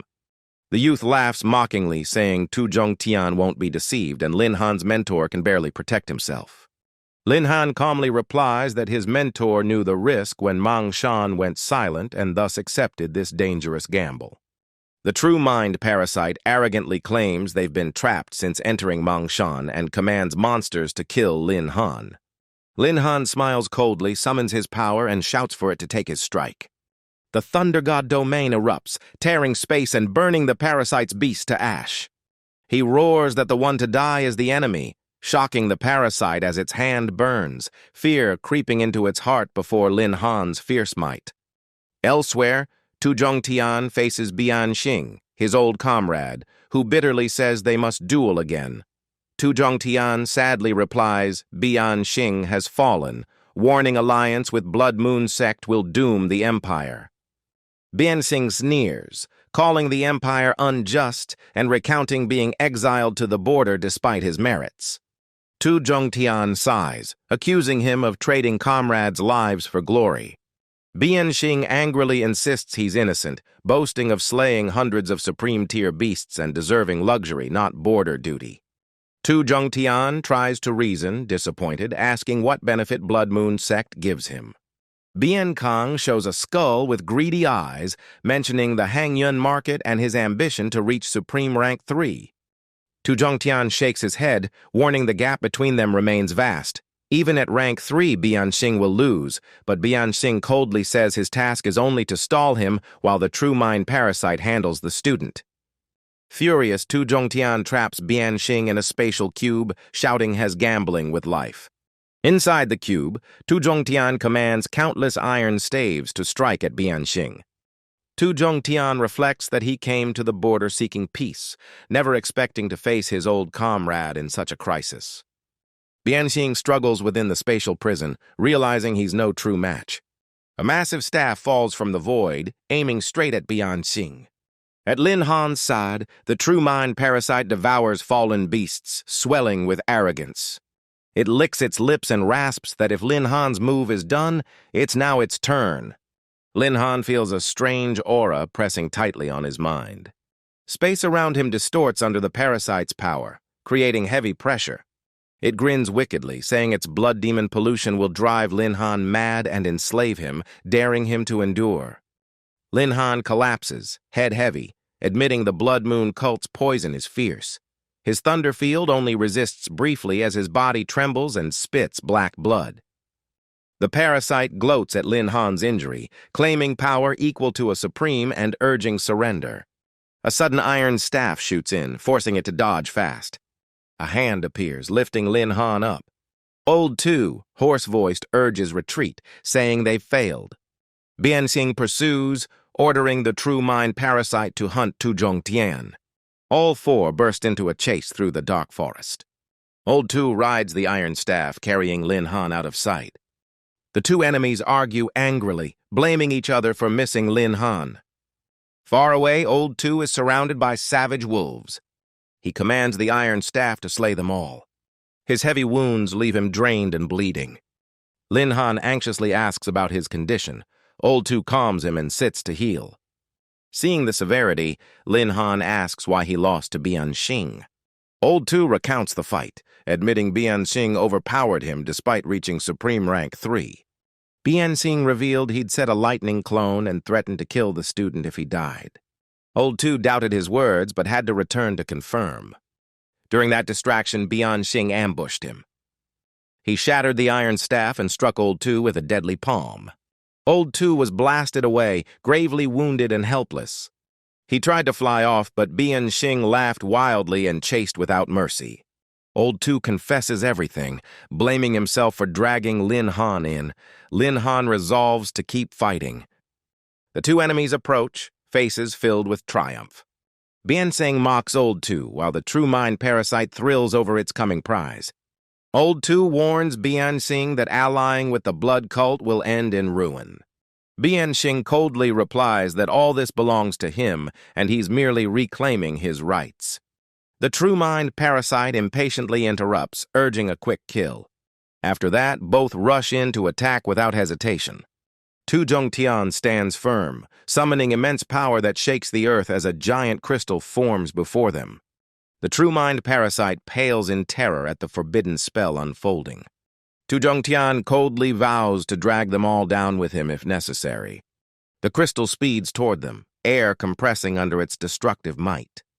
Bian Xing and the parasite stare in shock at the scale of the forbidden art. Bian Xing declares hell smash the stone. He instantly activates the heaven-sealing defense skill to counter the meteor. Purple thunder surrounds Bian Xing, lightning bursting out to shatter the crystal. The true mind parasite is stunned, admitting it underestimated this ally's strength. Bian Heng shouts for his comrade to rise and focus on killing Tu Zhongtian now. At that moment, the parasite feels its power rapidly fading and panics, asking what's happening. Lin Han strengthens the Thunderwind field, explaining it amplifies their spells while weakening the enemies, giving them synergy. The parasite screams for Bian Xing's help, accusing Tu Zhongtian of trying to die with them. Tu Zhongtian roars back that only the enemies will perish, not him. He summons 36 iron staves, forming a cube fortress, shielding himself and Lin Han. Peeking out, he mocks the foes for misjudging and signals farewell. As the final staff locks in place, the crystal crashes down, exploding and shaking the forest. Inside the iron cage, silence reigns as Lin Han worries about what's outside. As the sky calms, the staves slowly unfold. Exhausted, Tu Zhongtian forces a smile, saying the battle ends in their victory. Suddenly, lightning shoots from the ground, piercing his chest. Lin Han rushes to hold him, seeing two figures rise from the earth. Bian Xing sneers in triumph while the true mind parasite eyes Lin Han greedily. Lin Han refuses to yield, standing firm to protect his teacher. He casts a revival ritual, healing light reviving Tu Zhongtian's energy. Bian Xing curses in fury, remembering Lin Han as a recovery mage. The parasite charges, but is kicked away by Lin Han, soon sensing something wrong within itself. Green smoke covers Lin Han's hands, his mana becoming tainted. The parasite laughs cruelly, revealing its blood has merged with outer energy. Continuing absorption will make Lin Han lose control. Bian Xing seizes the moment, launching a lightning claw at Tu Zhongtian, but a stranger blocks it, Kui Sanqiao, the Academy's physical arts head. Bian Xing yells for the parasite to attack immediately. The parasite roars, slashing its blade toward Kui Sanqiao. Kui Sanqiao blocks barehanded, smirking provocatively, then counters, but the foe escapes with a substitute body. Amid the chaos, Lin Han feels relief at the reinforcements. Kui Sanqiao praises Old Two for alerting Gong Sun in time to avert disaster. Bian Xing, gravely wounded, kneels and laments he only sought what was once his, cursing fate and everyone. Tu Zhongtian approaches, harshly reminding him of killing comrades for glory, saying that cruelty bound him while regret lifted Tu to strength. Bian Xing coldly vows revenge, claiming their victory as luck, as the true mind parasite mocks him for brooding over the past.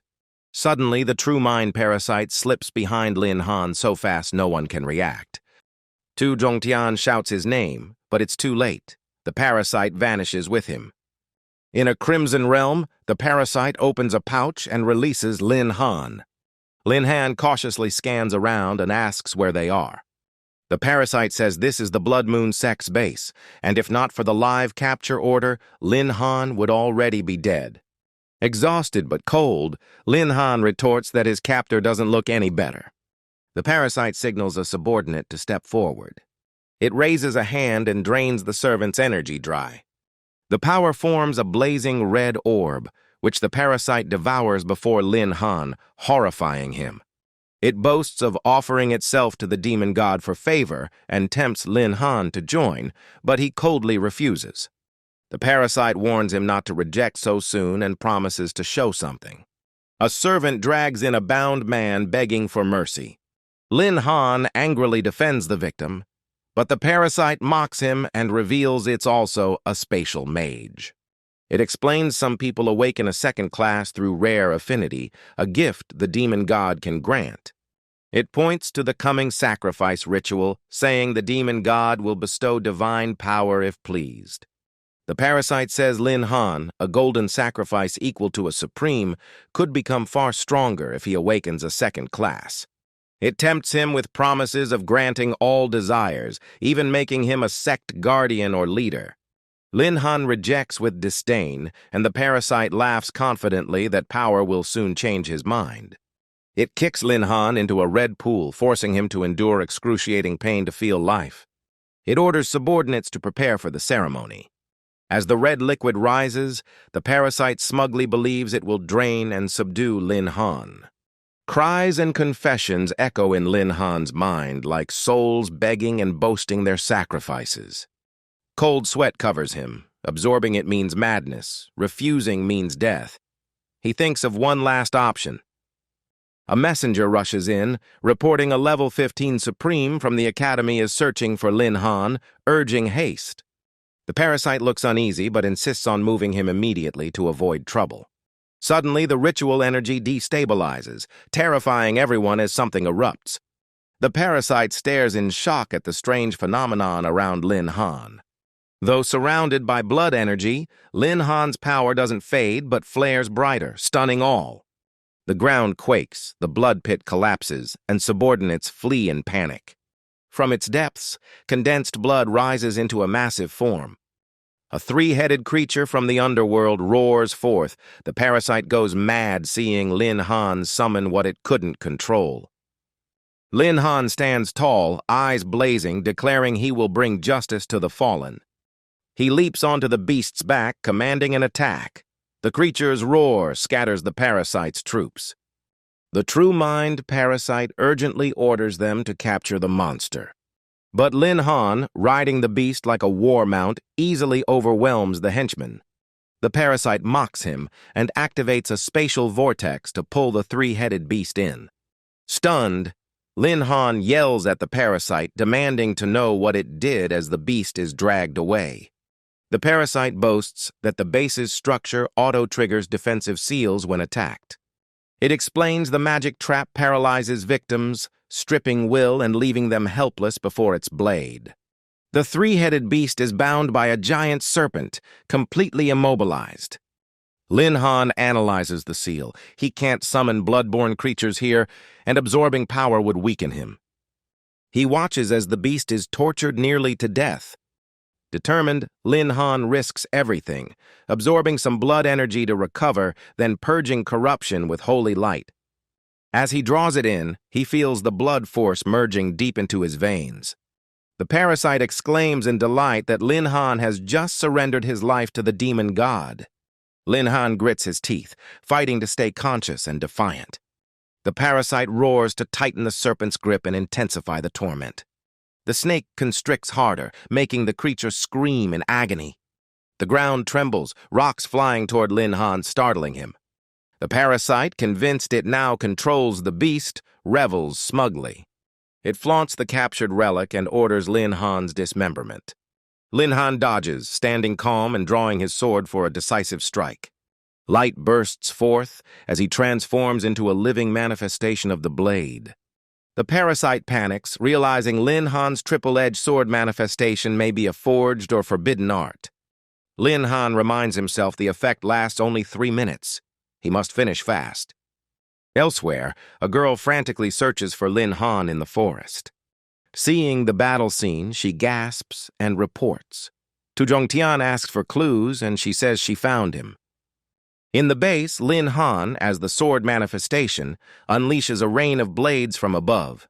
Each blade falls with cataclysmic force, slaughtering the parasite's minions. The parasite is struck and gravely wounded, but laughs manically, calling Lin Han a perfect gift for the demon god. As he speaks, falling debris crashes down, burying him. When 3 minutes end, Lin Han collapses, exhausted, awaiting fate as the mountain begins to fall. A massive boulder nearly crushes him but is smashed aside by a powerful strike. The fortress wall breaks open, and someone rushes in, shouting his name. The girl catches the injured Lin Han and quickly carries him out of the collapsing mountain to the group. Tu Zhongtian hurries over, worried, asking about his condition. She introduces herself as Gong Sun Xian Ni, assuring their surface wounds, and Lin Han is merely unconscious. The Academy's healers will fix him. Tu Zhongtian sighs in relief, puzzled why the Blood Moon sect values him so much. Xianni shakes her head, unsure why, saying the Academy owes her a favor. Meanwhile, Lin Han wakes elsewhere, shackled. In front of him, a bound figure mutters insane threats to kill. Lin Han is shocked to see the face looks just like his own, fearing it might be himself. He steps closer, questioning where this place is. Before he understands, he awakens in the Academy hospital surrounded by friends, blurting his first words, "Kill you." Yanzi panics, shaking him and asking why he said that. Lin Han irritably tells him to stop shaking or hell vomit, then slowly regains composure and exhales. Du Yanting brings hot porridge, urging him to eat. Lin Han smiles gratefully. He finishes it with relief. Gong Sun Lianji anxiously asks if he's truly fine. Lin Han laughs confidently, claiming he's fine and could now beat an ox to death. Inside, he worries the chaotic blood energy might cause madness, reminding himself to restrain it. Yuanzi pats him, saying he told them he'd be fine. He asks how long he was unconscious. Yuanzi replies 7 days, startling him. Recalling the Zhang Jifeng battle only left him paralyzed one day, he's stunned. Tu Zhongtian jokes from afar something interesting must have happened. He comes closer, checking Lin Han, relieved he's awake, tucking the blanket and advising warmth. Lin Han laughs he's not cold. Gong Sun Xian Nai enters sternly, telling the kids to leave so she can speak privately with Lin Han. With only the key people remaining, Xian Ni introduces herself as Gong Sun Lianji's sister and questions him about the True Mind parasite's death and the mountain incident. Lin Han realizes they found the corpse but denies involvement, hiding his strength and crediting a master. He calmly says the master gifted him a life-saving artifact that let him survive and that Miss Gong Sun rescued him. Xian Ni is shocked, suspecting it's a legendary relic. Lin Han awkwardly smiles, claiming he used it hastily, praying they believe him. Tu Zhongtian intervenes, granting Lin Han rest, praising his great merit and promising reward. Lin Han rejoices silently in gratitude. Tu Zhongtian then asks the two about Lin Han's mysterious master. Kui Sanqiao says the person seems enigmatic. Jianni doubts, noting Lin Han met her without surprise, proving strong insight. Tu Zhongtian asserts that even with secrets, Lin Han remains his student, believing the Blood Moon sect can't cause more chaos. After recovery, Lin Han leaves the hospital in high spirits. Yanzi jokes and invites him to celebrate. Lin Han agrees, heading to bathe first. In the shower, he feels the blood energy within suddenly surge. He realizes the dangerous power is still unstable and about to erupt. He fears suspicion and confinement if it happens at the Academy, deciding to find a secluded place to suppress it. Wanzi calls from outside, worried he's taken too long. Lin Han pretends to have stomach pain, but secretly escapes through the window into the forest. He chooses the deep woods to vent the blood energy unnoticed, planning to restrain it with magic for a short while. When the three people in the greenhouse were talking, an explosion and strong blood aura from the forest startled them. Yu Zhongtian angrily assumed a blood moon cult master intruded. Gongsun Xiani calmly questioned the true source. Xiani suggested an insider from the academy caused it, not an outsider, shocking Yu Zhongtian. Yu Zhongtian realized Lin Han might be the replacement Xiani implied. Xiani agreed and said they needed to see it personally to confirm. In the forest, Lin Han endured a violent outburst of blood energy. A bloody skull phantom appeared above him but was forcibly expelled. His body warped, hair lengthened, and red skull marks formed on his hands. He cried out in horror, unable to believe his eyes.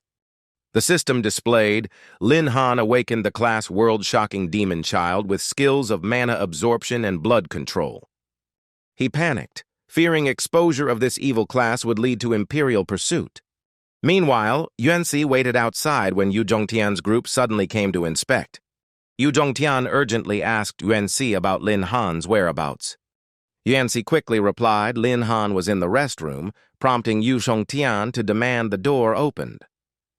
Yuanxi complied, finding Lin Han pretending to read a newspaper, feigning surprise. Yu Zhongtian relaxed, closed the door calmly, and left to continue investigating. After they left, Lin Han sighed in relief, glad he hid in time, resolving to find a concealment item. He went to the crowded market, hoping to find a treasure that could mask his sinister aura. Suddenly, a familiar voice called. Gongsun Xiani appeared smiling, asking what he planned to buy. He felt uneasy at the coincidence, while she gently said everyone had secrets and she wouldn't pry.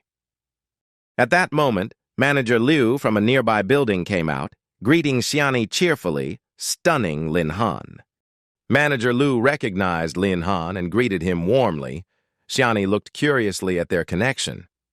Manager Liu smiled and confirmed Lin Han was also a valued client of the trade guild. Xiani told Lin Han to browse freely and advised him to pick something fitting for her family. She hinted at asking for his help in the future, implying she hoped for his support. Lin Han politely said he'd be glad to help, and she left after saying goodbye. Xiani told him to keep talking with Manager Liu before turning away. Watching her leave, Lin Han realized she might know part of his secret, yet still protected him. On a rooftop, Xiani stood silently, wind brushing her hair as she pondered. A subordinate reported a mysterious person near Lin Han's area and his link with Fei Hua.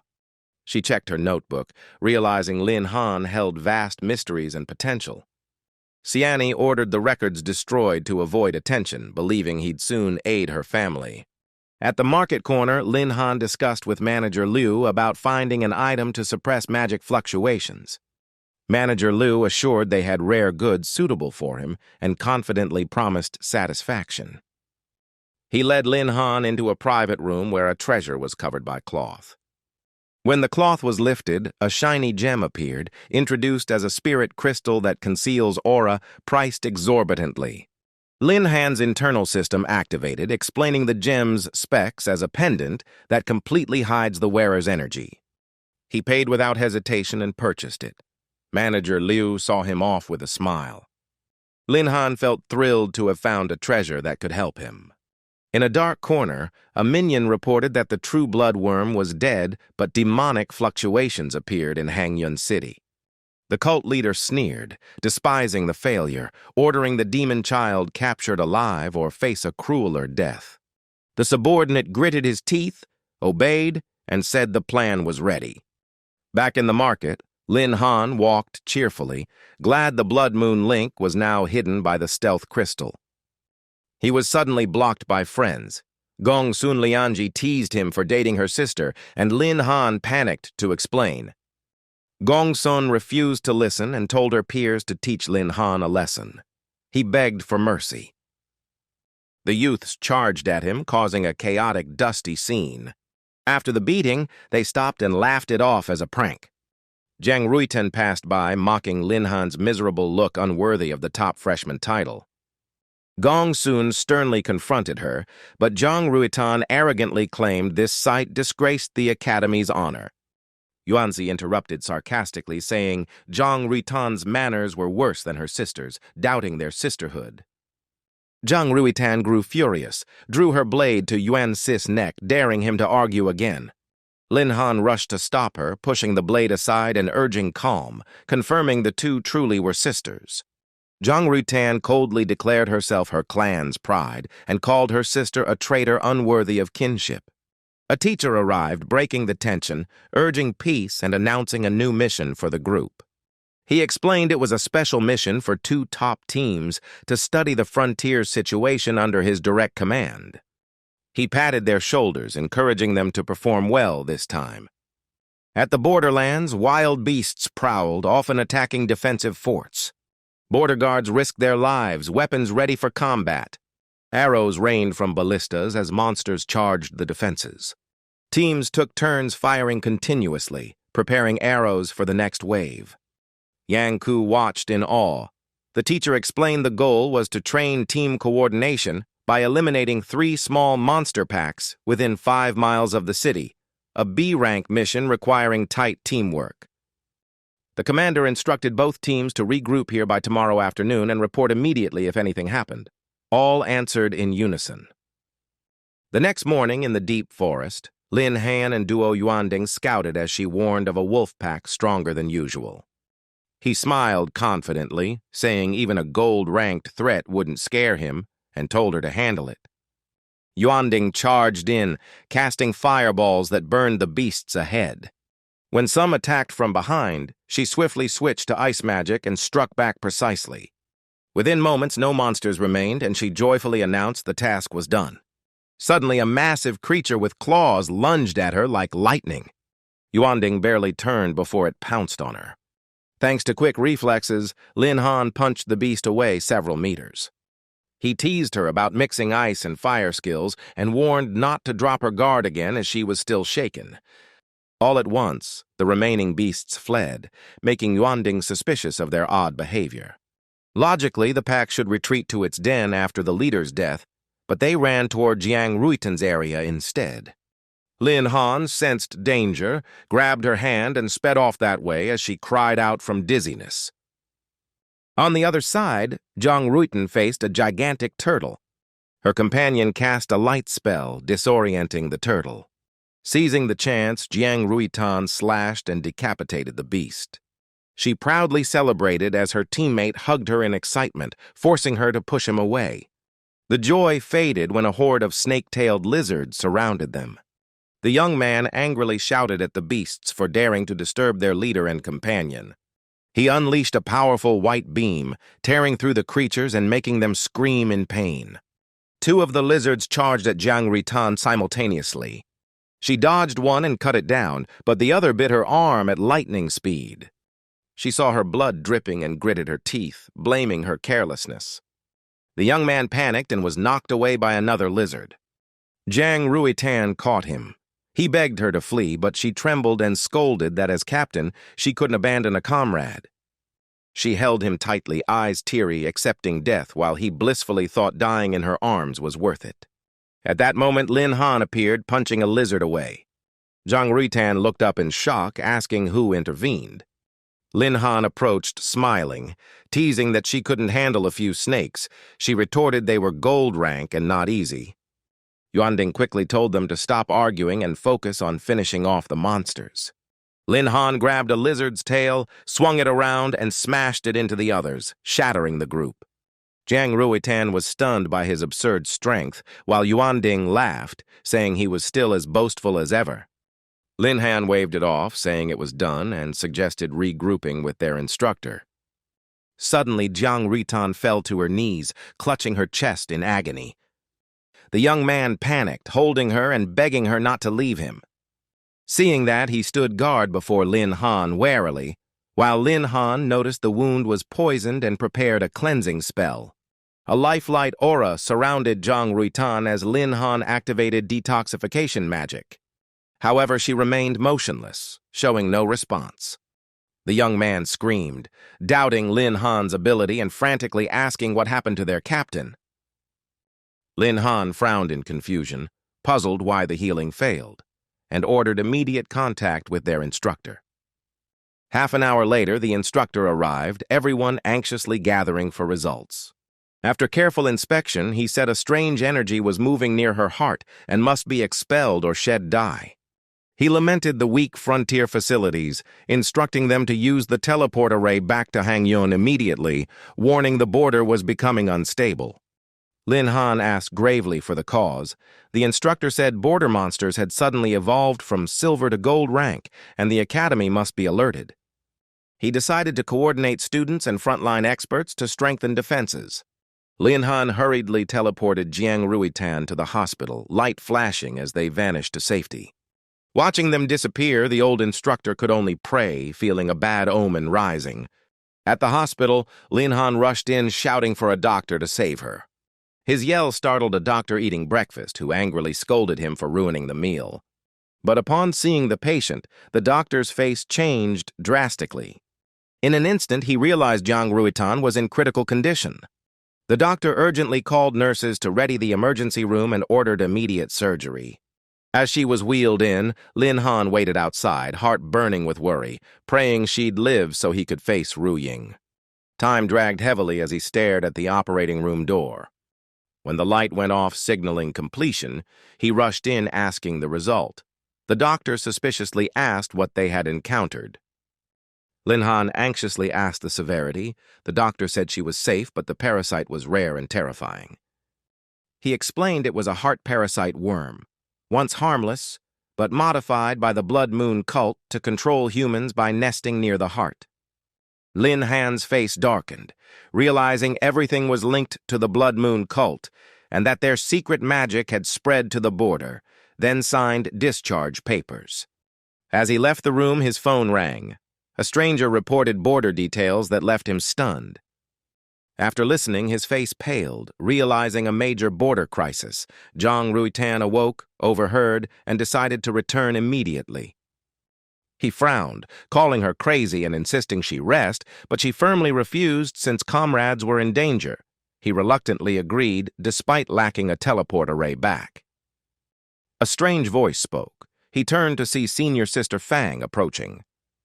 She smiled, saying she was nearby on a mission and dropped by, not expecting such chaos. He said they needed to report and head for rescue. Fang reassured him she had informed the academy and would join them at the border to assist. The group activated the array, light surrounding them as they prepared to depart. A flash burst and they vanished, heading straight for the border. Upon landing, the chilling air made Lin Han doubt their location. Stepping out, they saw a sign reading Mangshan Morgue, surprised and ready to investigate. Outside, Yuanxi was urging the defense squad to evacuate quickly. When asked why, UNC reported the beasts had gone mad, Mangshan had fallen, and everyone was evacuating. Lin Han decided to head to the front lines. Jiang Ruitan and Senior Sister Fang asked to join, and Yuanxi warned them to be cautious, since the monsters were abnormal. On the battlefield, a giant serpent lay gravely wounded, having struck Gong Sun's unit. From afar, Lin Han recognized a familiar weapon and muttered angrily. He wondered where Gong Sun was amid the chaos. As they approached, the massive snake suddenly fled as if escaping something. The group was shocked that the creature ran away. Even so, other beasts still fought wildly, ignoring them. Jiang Ruitan proposed attacking, but Lin Han warned they faced 3 royal-level beasts, making her hesitate. They agreed to change course, taking a detour to avoid the fight. Suddenly, one monster was blasted toward them, causing panic. The beasts all shifted focus, furiously chasing them non-stop. Lin Han growled in frustration, saying these creatures had no sense of order, ganging up on humans instead. Fang panted, warning as she ran that the monsters were closing in. He gritted his teeth, deciding to split up to confuse them, telling the senior sister to lure them away and meet later. Jiang Ruitan, afraid of being left behind, urged him not to abandon her. He joked that dying together would be romantic. She shouted angrily that she didn't want to end her life with him. They split and ran in 2 directions, but all 3 monsters chased Lin Han alone, ignoring the others. After half an hour of running, he was drenched in sweat. Despite his stamina, the monster's persistence wore him down. Finally, he spotted a small cave beneath the mountain and planned to hide inside. Without hesitation, he rushed in, carrying Zhang Rutan in his arms. The monsters lost their trail and growled in frustration, but a dog-nosed bear caught their scent and guarded the entrance. He worried he might have to fight while Zhang Rutan whispered nervously, asking for a plan. Suddenly, a figure lunged out, dragging them deeper into the cave. They fell onto the cold stone floor, filled with shock. Zhang Rutan was dizzy, not yet understanding what happened. When she opened her eyes, she was overjoyed to recognize Brother Xiang, who gestured for silence. Overexcited, she shook him hard. He groaned for her to stop before she shook him to death, joking weakly. They lit a fire for warmth. Brother Xiang asked if they came looking for him, and they replied they were rescuing comrades. Brother Xiang worriedly asked about Zhang Ruitan's wound. She said it was fine and the parasite removed. He then inquired about Gong Sun's team and the cause of the chaos. Brother Xiang explained slowly that to cover his teammates' retreat, he had fought 3 royal beasts alone but was overwhelmed. At that time, the heart parasite swarm had sealed the North Mang region, leaving only a southern escape, making Brother Xiang wonder if they could reach the empire. On the way, monsters were dense, including royal ones, so he hid and happened to meet the 2 in the cave. Brother Xiang suddenly remembered and asked about the Zhifeng Corps, as chaos had forced their group to scatter while fleeing. He frowned, mentioning Feng Junhan, a 5th-rank wind mage, confirming they had agreed on a rendezvous after splitting up. Senior Sister Fang warned that mage was only diamond-level wind, and the forest danger made her survival uncertain. He reasoned that since 3 royal beasts might still be outside, spreading out was safer than regrouping. Zhang Ruitan encouraged faith in Lin Han. He sighed, agreed, and told her to return before nightfall. After escaping the beasts, Lin Han used the divine eyes to see across realms, delighted to locate Feng Junhan's position. Reaching the indicated point, he was puzzled not to find her trace, though his vision showed someone nearby, the location unclear. With no choice, he called out, saying he had found Brother Xiang and asked where Feng Junhan was. From afar, Senior Sister Fang replied. He ran to her, teasing if she was napping in such a dangerous spot. She gently explained she had set wind wards before resting, guarding a 500-meter radius to detect intruders. He asked why she hadn't sensed him earlier. She smiled, saying the wind trap only targeted those with hostile intent toward her. Realizing this, he reported finding Brother Xiang and suggested they retreat to safety. As night fell, they continued searching cautiously. He warned to watch for lurking monsters, and she nodded in agreement. After a few steps, he halted abruptly, sensing something ominous, face tense. He reactivated the divine eyes, scanning sharply across the area for danger. Ahead, the old cave had collapsed open, forming a vast gap, perfect for monsters to surge through. 7 ferocious beasts, the same ones that chased them earlier, blocked the cave's entrance. He realized Zhang Ruitan and Xiang Lin were still trapped inside and decided instantly to charge in and save them. Even as the beasts glared menacingly, he refused to retreat. The serpent lunged, and he countered with a fierce punch and his twin dragon kick to finish it fast. From afar, Senior Sister Fang watched in awe, wondering if Lin Han's power had reached gold rank. Inside, Zhang Ruitan and Xiang Lin, exhausted, faced both the beasts and a mysterious figure in dire peril. They were drained, breathing heavily, unable to resist further. At the critical moment, Lin Han and Senior Sister Fang arrived. Xiang Lin panicked, shouting for them to retreat immediately. He pointed at the mysterious figure, warning it was a supreme-level expert they shouldn't confront. The man in black mocked them as ants defying a carriage, then lunged to attack. Lin Han rushed forward to block the strike, shouting that he came to save Brother Xiang. But the enemy's speed was overwhelming, and Xiang Lin only managed to shout for them to flee. A cold blade pierced through Xiang Lin as the man sneered that the weak deserved death. Zhang Ruitan screamed in panic, crying out Xiang's name. She choked with rage and tried to charge forward recklessly. Lin Han quickly knocked her unconscious to stop her rash act. Before Senior Sister Fang could react, he struck her unconscious with a palm. He gently set them in a safe spot, murmuring an apology. Turning back to the stranger, he stared with icy eyes. The foe mocked him for attacking his allies. He firmly replied that he did it to fight the enemy with full focus. The man laughed scornfully, recalling the heart parasite creatures Lin Han had killed. He sneered further, saying it was Lin Han's master who struck before, and he would capture Lin Han for the cult guardian to earn reward. Lin Han calmly replied that the guardian hadn't given up and hinted his master might be nearby. The man scoffed, claiming control over a 5-kilometer zone and that no one else was present. He coldly offered Lin Han a chance to surrender and follow him back to the cult. Lin Han mocked that he had barely reached the supreme stage and was insignificant in the Blood Moon cult. The man grew furious while Lin Han taunted that the guardian saw them as useless, loyal dogs. The foe roared back that the cult worshipped strength and the weak deserved death. Realizing Lin Han was stalling, he sneered that this time no one could save him. Lin Han sighed indifferently, challenging him to state his name if he already saw him as dead. The man coldly answered and introduced himself with a strange name, Hu Hun Ji Li Dan. After speaking, he lunged forward with a killing shout. Lin Han swiftly dodged, leaping off a rock and vaulting high.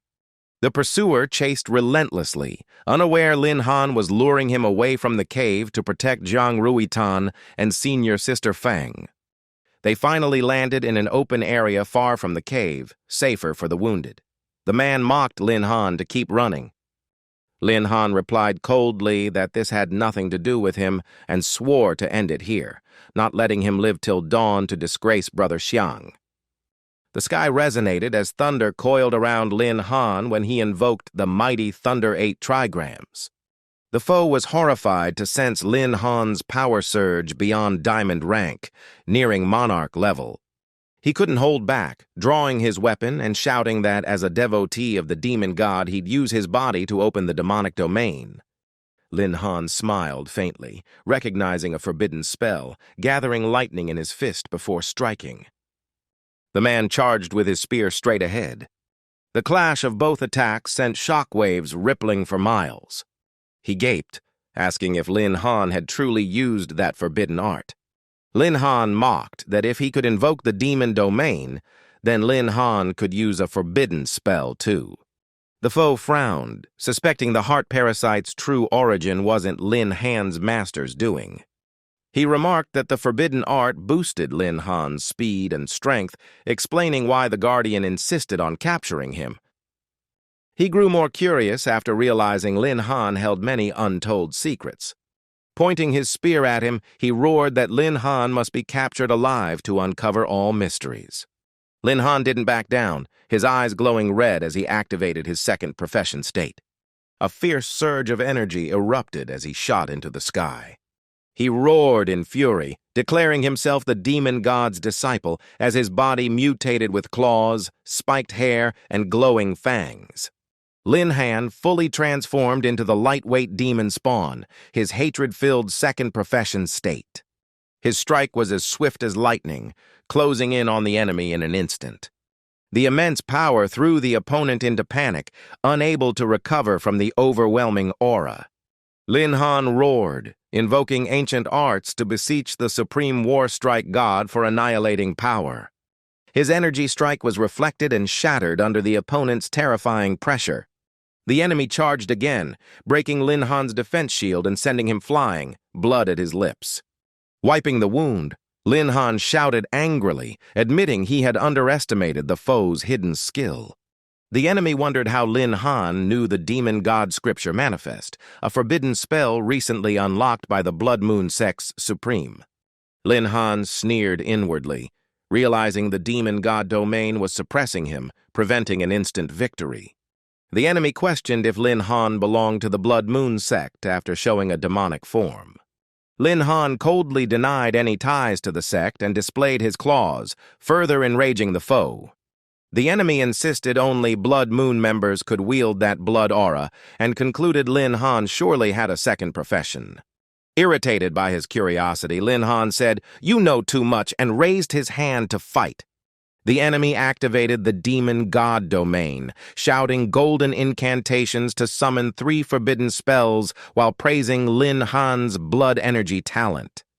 He declared that since the Blood Moon sect's founding, no genius like Lin Han had appeared and predicted he'd be cast out of the academy. Stepping closer, he invited Lin Han to join the sect, saying the Blood Moon was now his only refuge. Lin Han shook off his hand, coldly calling the sect vile and swearing he'd rather have his ancestors rise from their graves than join. The enemy mocked Lin Han's humble origin from the Xinglong Empire, calling him shallow.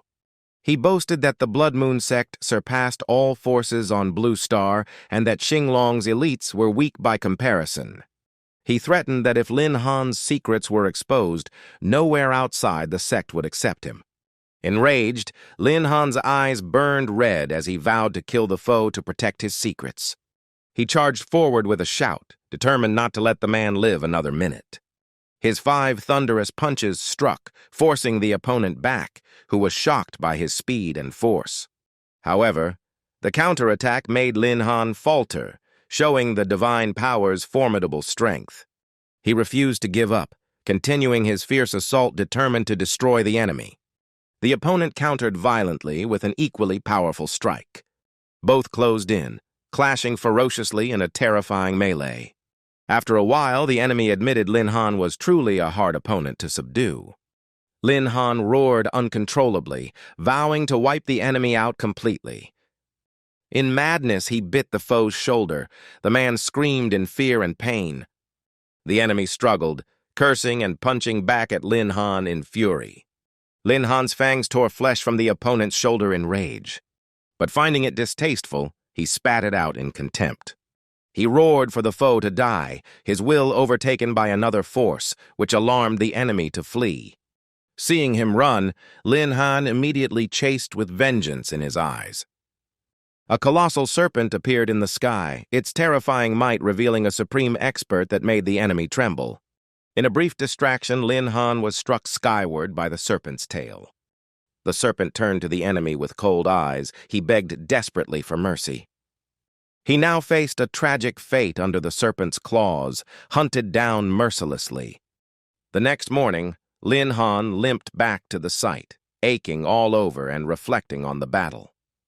He silently thanked the life-forbidden spell that had saved him at the last moment. A group of comrades wept beside Tu's coffin, overwhelmed by grief. Zhang Ruixin rejoiced upon seeing Lin Han return and called out to him. Lin Han shook his head, saying he was alive but needed to gather his things before leaving. He looked at Tu's body and solemnly said the sacrifice could not be in vain. Finding the place too dangerous, he suggested moving the wounded to safety. Zhang Ruixin nodded but worriedly asked about Brother Tu's condition. Lin Han explained a supreme serpent dominated the area, so they couldn't move the body yet. Moreover, that monster could strike any time with crushing power, so they must retreat and strengthen defenses. Elsewhere, Xiao Ge and the soldiers of the Gong Sun unit were still struggling against the beasts. A thunderous explosion tore through the forest as Du Uyendin ran out in panic, crying for help.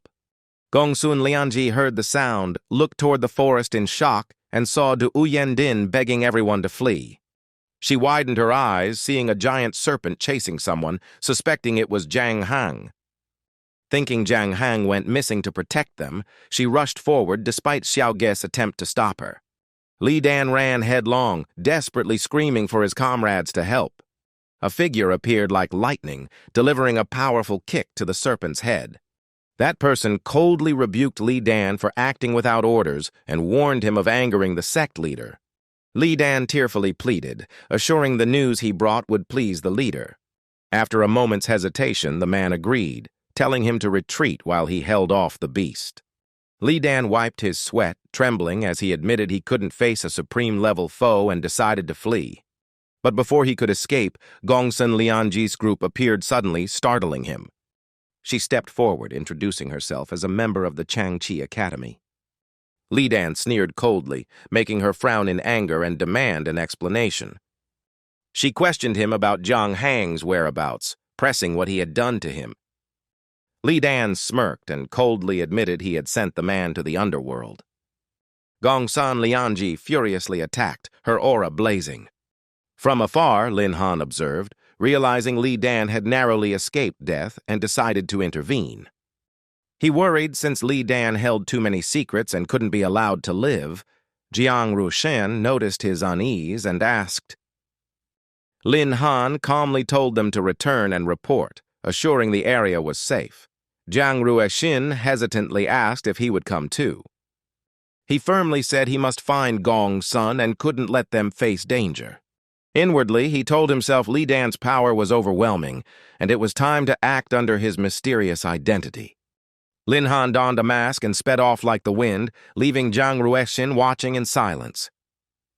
Feng Junhan noticed something strange in her eyes and asked, but she quietly declined and left. After parting, Jiang Ruexin made a call to a powerful contact, asking for help in a crucial matter. The scene shifted to Gong Sun, struggling to block Li Dan's fierce attacks yet completely overpowered.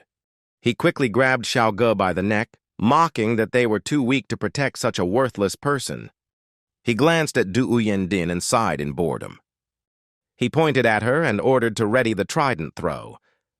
The spear shot toward Du Yendin, who closed her eyes in terror, thinking all hope was lost. At that instant, a hand flashed out, catching the spear. Li Dan froze, seeing masked Lin Han appear coldly. Lin Han unleashed his skill, a burst of powerful energy erupting. The surge filled the two women with revitalizing life force, leaving Du Yendin stunned. She shouted in shock at their savior's identity, while Gong Sun hurriedly expressed gratitude to the senior.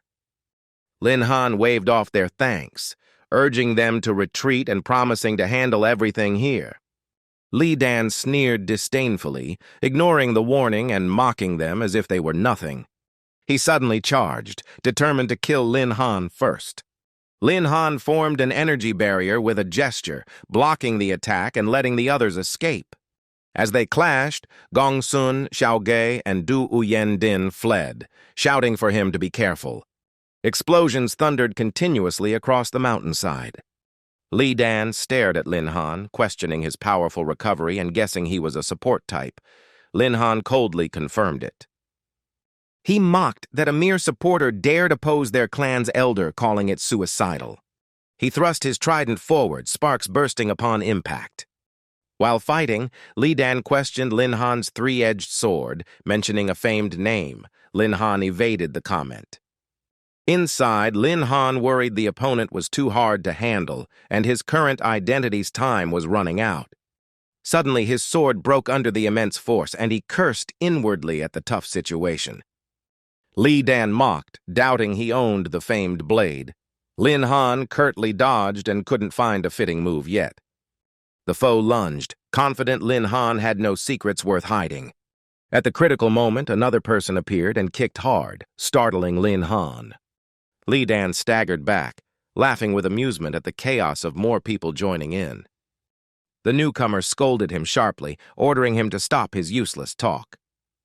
She launched relentless attacks, slashing at Li Dan without pause. Lin Han was astonished by her skill and fierce power.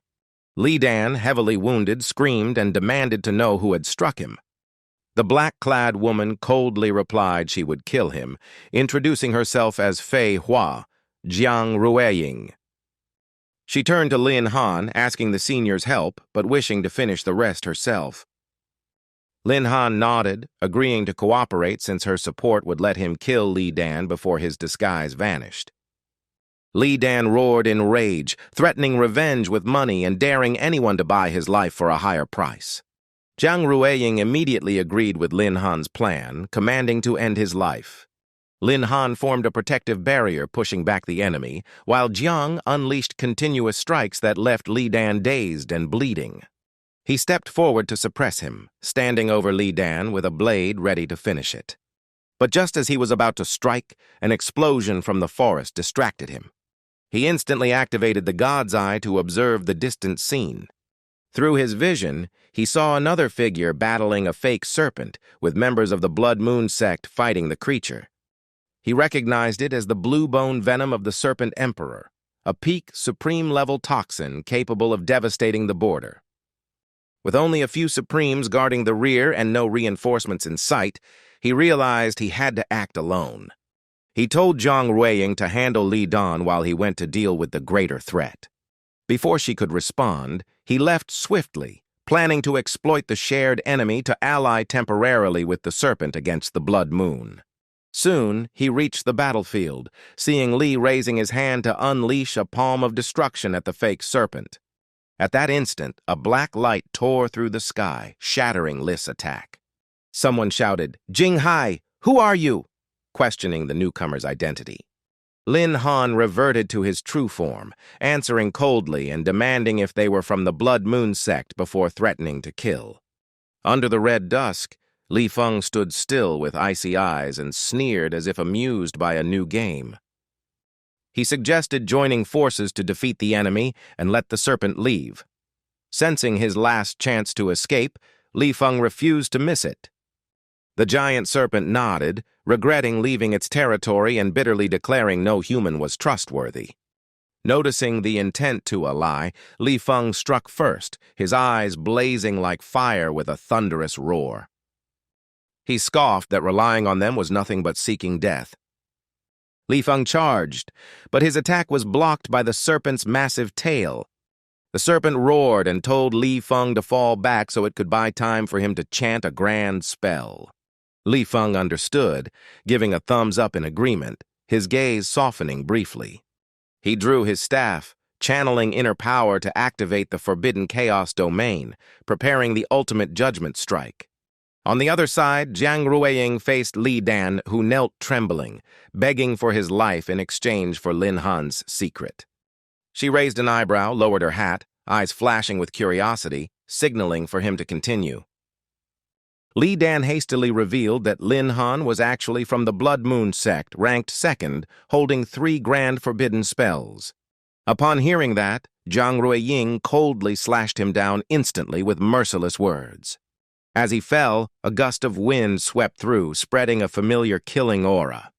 On the mountainside, a shadowy figure appeared, casting a forbidden spell identical to Lin Han's master, perhaps the mysterious senior? At that moment, Li Feng stood atop the peak, his aura majestic like a supreme judge. He swung his hand, summoning iron chains from the void to bind Li Dan for judgment. But Li Dan wasn't weak. He broke the chains effortlessly.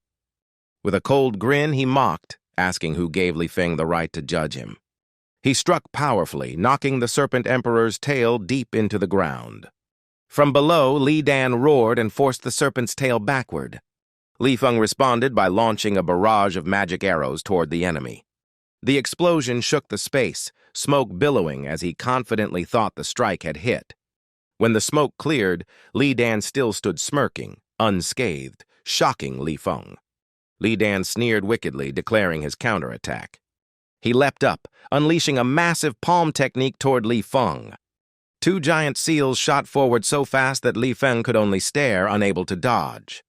Suddenly, Zhang Ruiying appeared in front of him, blocking the strike. She channeled inner force, dispersing the oncoming seals in an instant. Realizing she had help, Li Dan sped toward her. A sudden blow hit, stunning Zhang Ruiying and knocking her from her stance. Li Feng rushed to shield her, anxiously asking if she was all right. She looked up, half grateful and half surprised, realizing his inner power was deeper than it appeared. Not wasting a moment, Li Dan roared forward, demanding his opponents reveal their true identities. Zhang Ruiying coldly smiled, claiming to be Lin Han's senior sister with a mocking tone, leaving Li Feng awkwardly smiling. The elder woman raised her sword proudly, declaring the name Feihua Zhang Ruiying with blazing spirit. Li Feng grasped her hand firmly, eyes resolute, thanking her protection but insisting to fight himself this time, uneasy about revealing his hidden power against Li Dan's terrifying strength. Zhang Ruiying moved closer, gently lifting Li Feng's chin and teasing him with a seductive tone. Li Feng stammered, unable to reply before Li Dan roared angrily, swinging his hammer and startling them both. He shouted, unleashing a cataclysmic destruction skill. Rueying charged forward, yelling orders to attack and coordinating with Li Feng in a joint strike. She performed the Blossom Sword, red petals swirling like a storm toward the enemy. Li Feng summoned a lightning array, firing magical arrows in sync for a fierce assault. Li Dan could only raise his shield, which cracked under the relentless barrage. He suffered heavy injuries, his body bloodied and clothes torn. Li Feng shouted that the enemy was about to fall and urged his ally to finish him off. But suddenly Li Dan laughed wickedly, signaling a counterattack. He activated a forbidden spell, red chains binding Li Feng immobile. The sealing power locked his whole body, leaving him helpless. Zhang Rueying sensed danger, screamed his name, and dove in to take the fatal blow.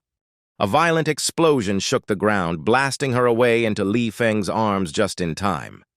Li Feng panicked, scolding her for risking herself to save him.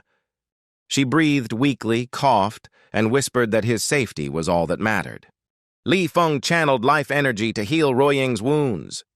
Li Dan sneered, threatening him to surrender or share her fate. Fury consumed Li Feng as he transformed, revealing his second form and coldly commanding the Serpent Emperor to retreat. The creature trembled in fear, hissed sharply, then fled, swearing never to return. Li Dan gasped in terror, realizing he was the demon spawn hunted by their sect leader. Li Feng roared in rage, vowing to annihilate the entire blood sect without mercy. He lunged forward, fiery claws slashing toward Li Dan with killing intent blazing. Panicked, Li Dan tried to negotiate, pleading for an alliance to spare his life. Li Feng sneered, mocking that he wasn't worthy to bargain. He unleashed a thunderous punch, but Li Dan narrowly leapt aside. Li Feng's aura was demonic, terrifying Li Dan into retreating defensively. He released the Demon Domain seal, his supreme pressure erupting to the extreme. Li Dan trembled in fear, barely protected by 3 blood sect forbidden talismans. Li Feng smirked with overwhelming might, declaring he would devour his foe whole. Li Dan roared, launching a desperate full-power counterattack, swearing no mercy. Under the cold moonlight, he merged with darkness, his form turning ghostly. The Elder responded, manifesting a monstrous form and striking with a colossal, crushing fist. His eyes burned with madness, craving an even bloodier battle. Blood energy thickened into red mist, filling the entire space. He laughed arrogantly, confident that once in blood fog form, he'd be invincible. Suddenly, from within the bloody mist, his opponent shot out like lightning, striking straight at him. A heavenly punch made him vomit blood, stunned by its power. Staggering back, he trembled and tried to trigger his next transformation. The blood aura gradually faded, the blood mist spell losing all effect. In panic, he realized his life force was being drained away bit by bit. The man greedily absorbed every trace of vitality around him. Horrified, he saw his opponent devouring the blood energy he'd trained for years and screamed in despair. Seeing his calm face, he furiously charged, calling him a shameless thief. In response came a fatal blow that pierced his defense, dropping him bleeding to the ground. The man licked the blood from his hand, eyes wild with hunger for its metallic sweetness. Li Feng stepped back in fear, trembling and begging in terror. The man closed in, fangs gleaming as he prepared to bite. At that moment, Zhang Rueying awoke from her faint. Hearing the commotion, she looked at him in panic, pleading for him not to harm her. She froze in horror at his monstrous form, wondering what had caused it. She called his name, recalling Li Feng's words about his strange second profession. Lin Han was now completely out of control, unable to tell friend from foe. He spat out a piece of Li Feng's armor, muttering that the flesh was too tough. His eyes shifted to Zhang Rueying, his bloodthirsty voice declaring she was the true delicacy to devour. He lunged, gripping her shoulders tightly, breathing heavily. His fangs sank in. She screamed in pain but still held him, begging him to break free from the demonic control. She placed her hand on his cheek, eyes full of trust, insisting he didn't truly want this. She reminded him of the warm Lin Han who cherished family and friends. She cried that such a kind man could never hurt those beside him. She shouted his name, invoking memories of the golden ritualist, symbol of miracles, and her only soulmate. She suddenly kissed him, helping him regain awareness as his eyes cleared in shock. Both grew embarrassed as he trembled, his body drained of strength. She caught him quickly, worriedly asking if he was conscious again. He pushed her away, urging her to flee before he lost control. She reluctantly agreed, knowing her presence unsettled him more.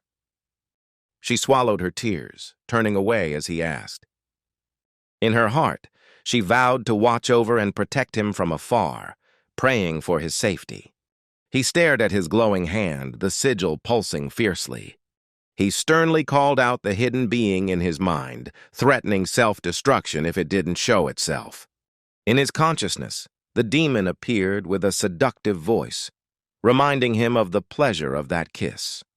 It tempted him, saying that if he devoured her, they would become one forever, but he roared in rejection. The demon laughed darkly, promising limitless power if he submitted, extending a hand invitingly. He coldly refused, declaring he was strong enough to suppress it time and again. The demon burst into laughter, mocking that he was merely weak.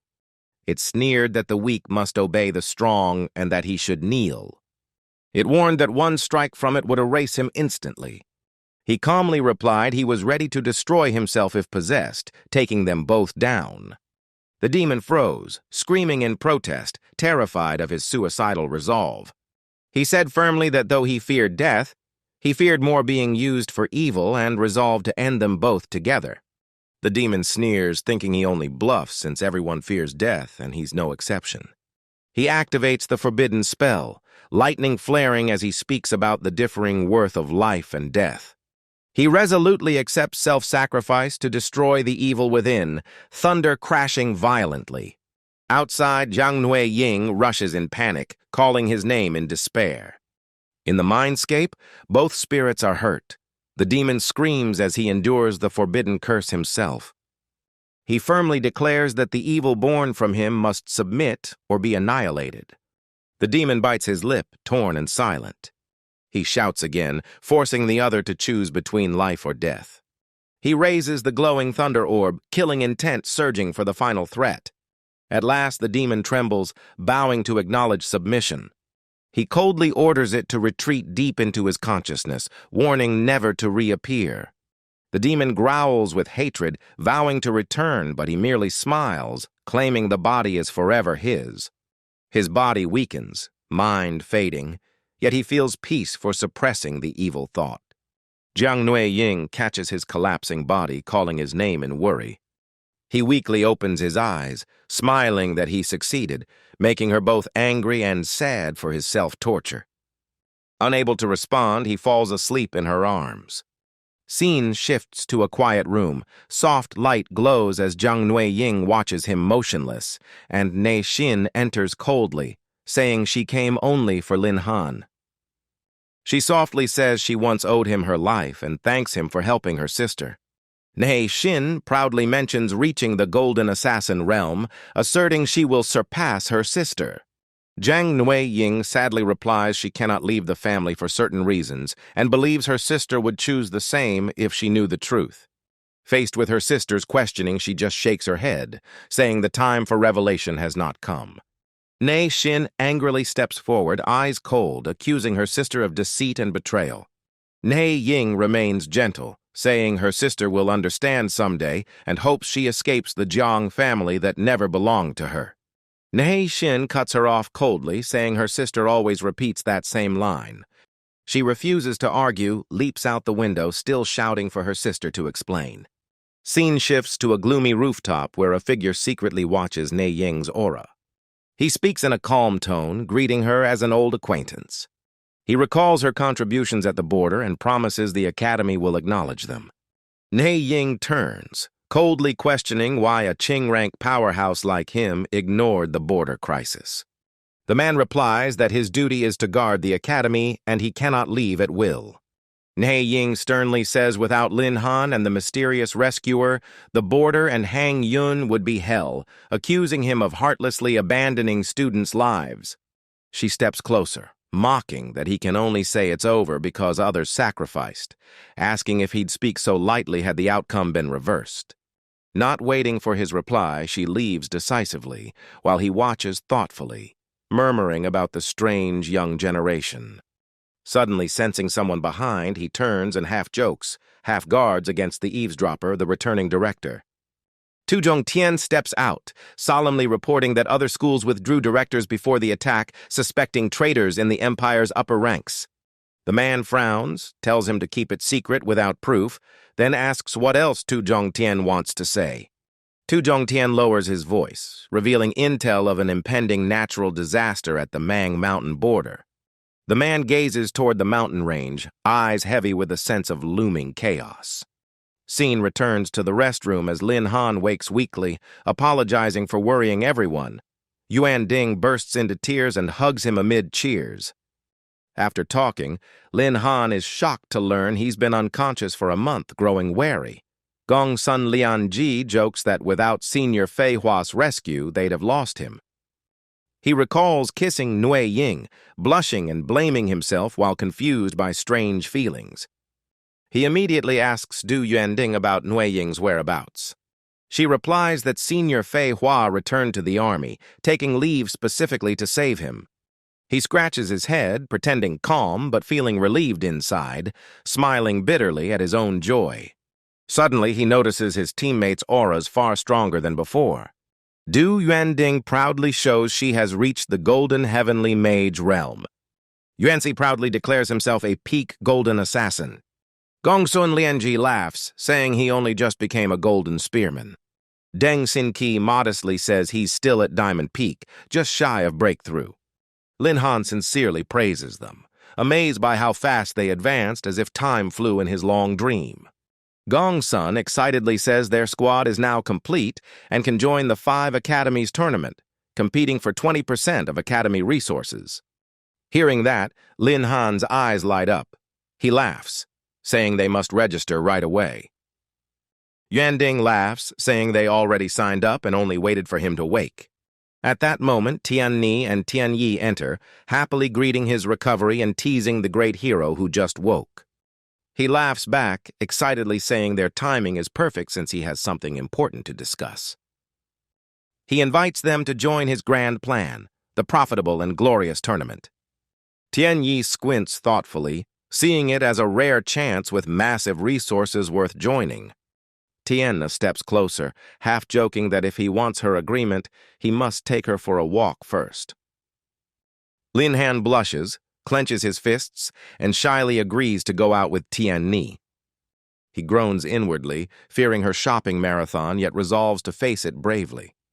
The whole team escorts him out of the hospital. Nurses wave goodbye amid cheerful laughter. He wipes his sweat, relieved to leave, muttering that no one wants to stay in a hospital for long. But right at the gate, a familiar figure waits for him. Tian Ni waves brightly, her cheerful voice greeting him. He shyly compliments her beauty today, blushing himself. She laughs teasingly, then softly says she wants to celebrate his recovery. Suddenly, he feels many gazes on him, a chill running down his spine. Tian Ni notices his tension and gently asks what's wrong. The crowd suddenly erupts with cheers, shouting his name and praising him as a hero. Confused, he listens as Tian Ni smiles and explains that his fame from Mang Mountain has spread everywhere.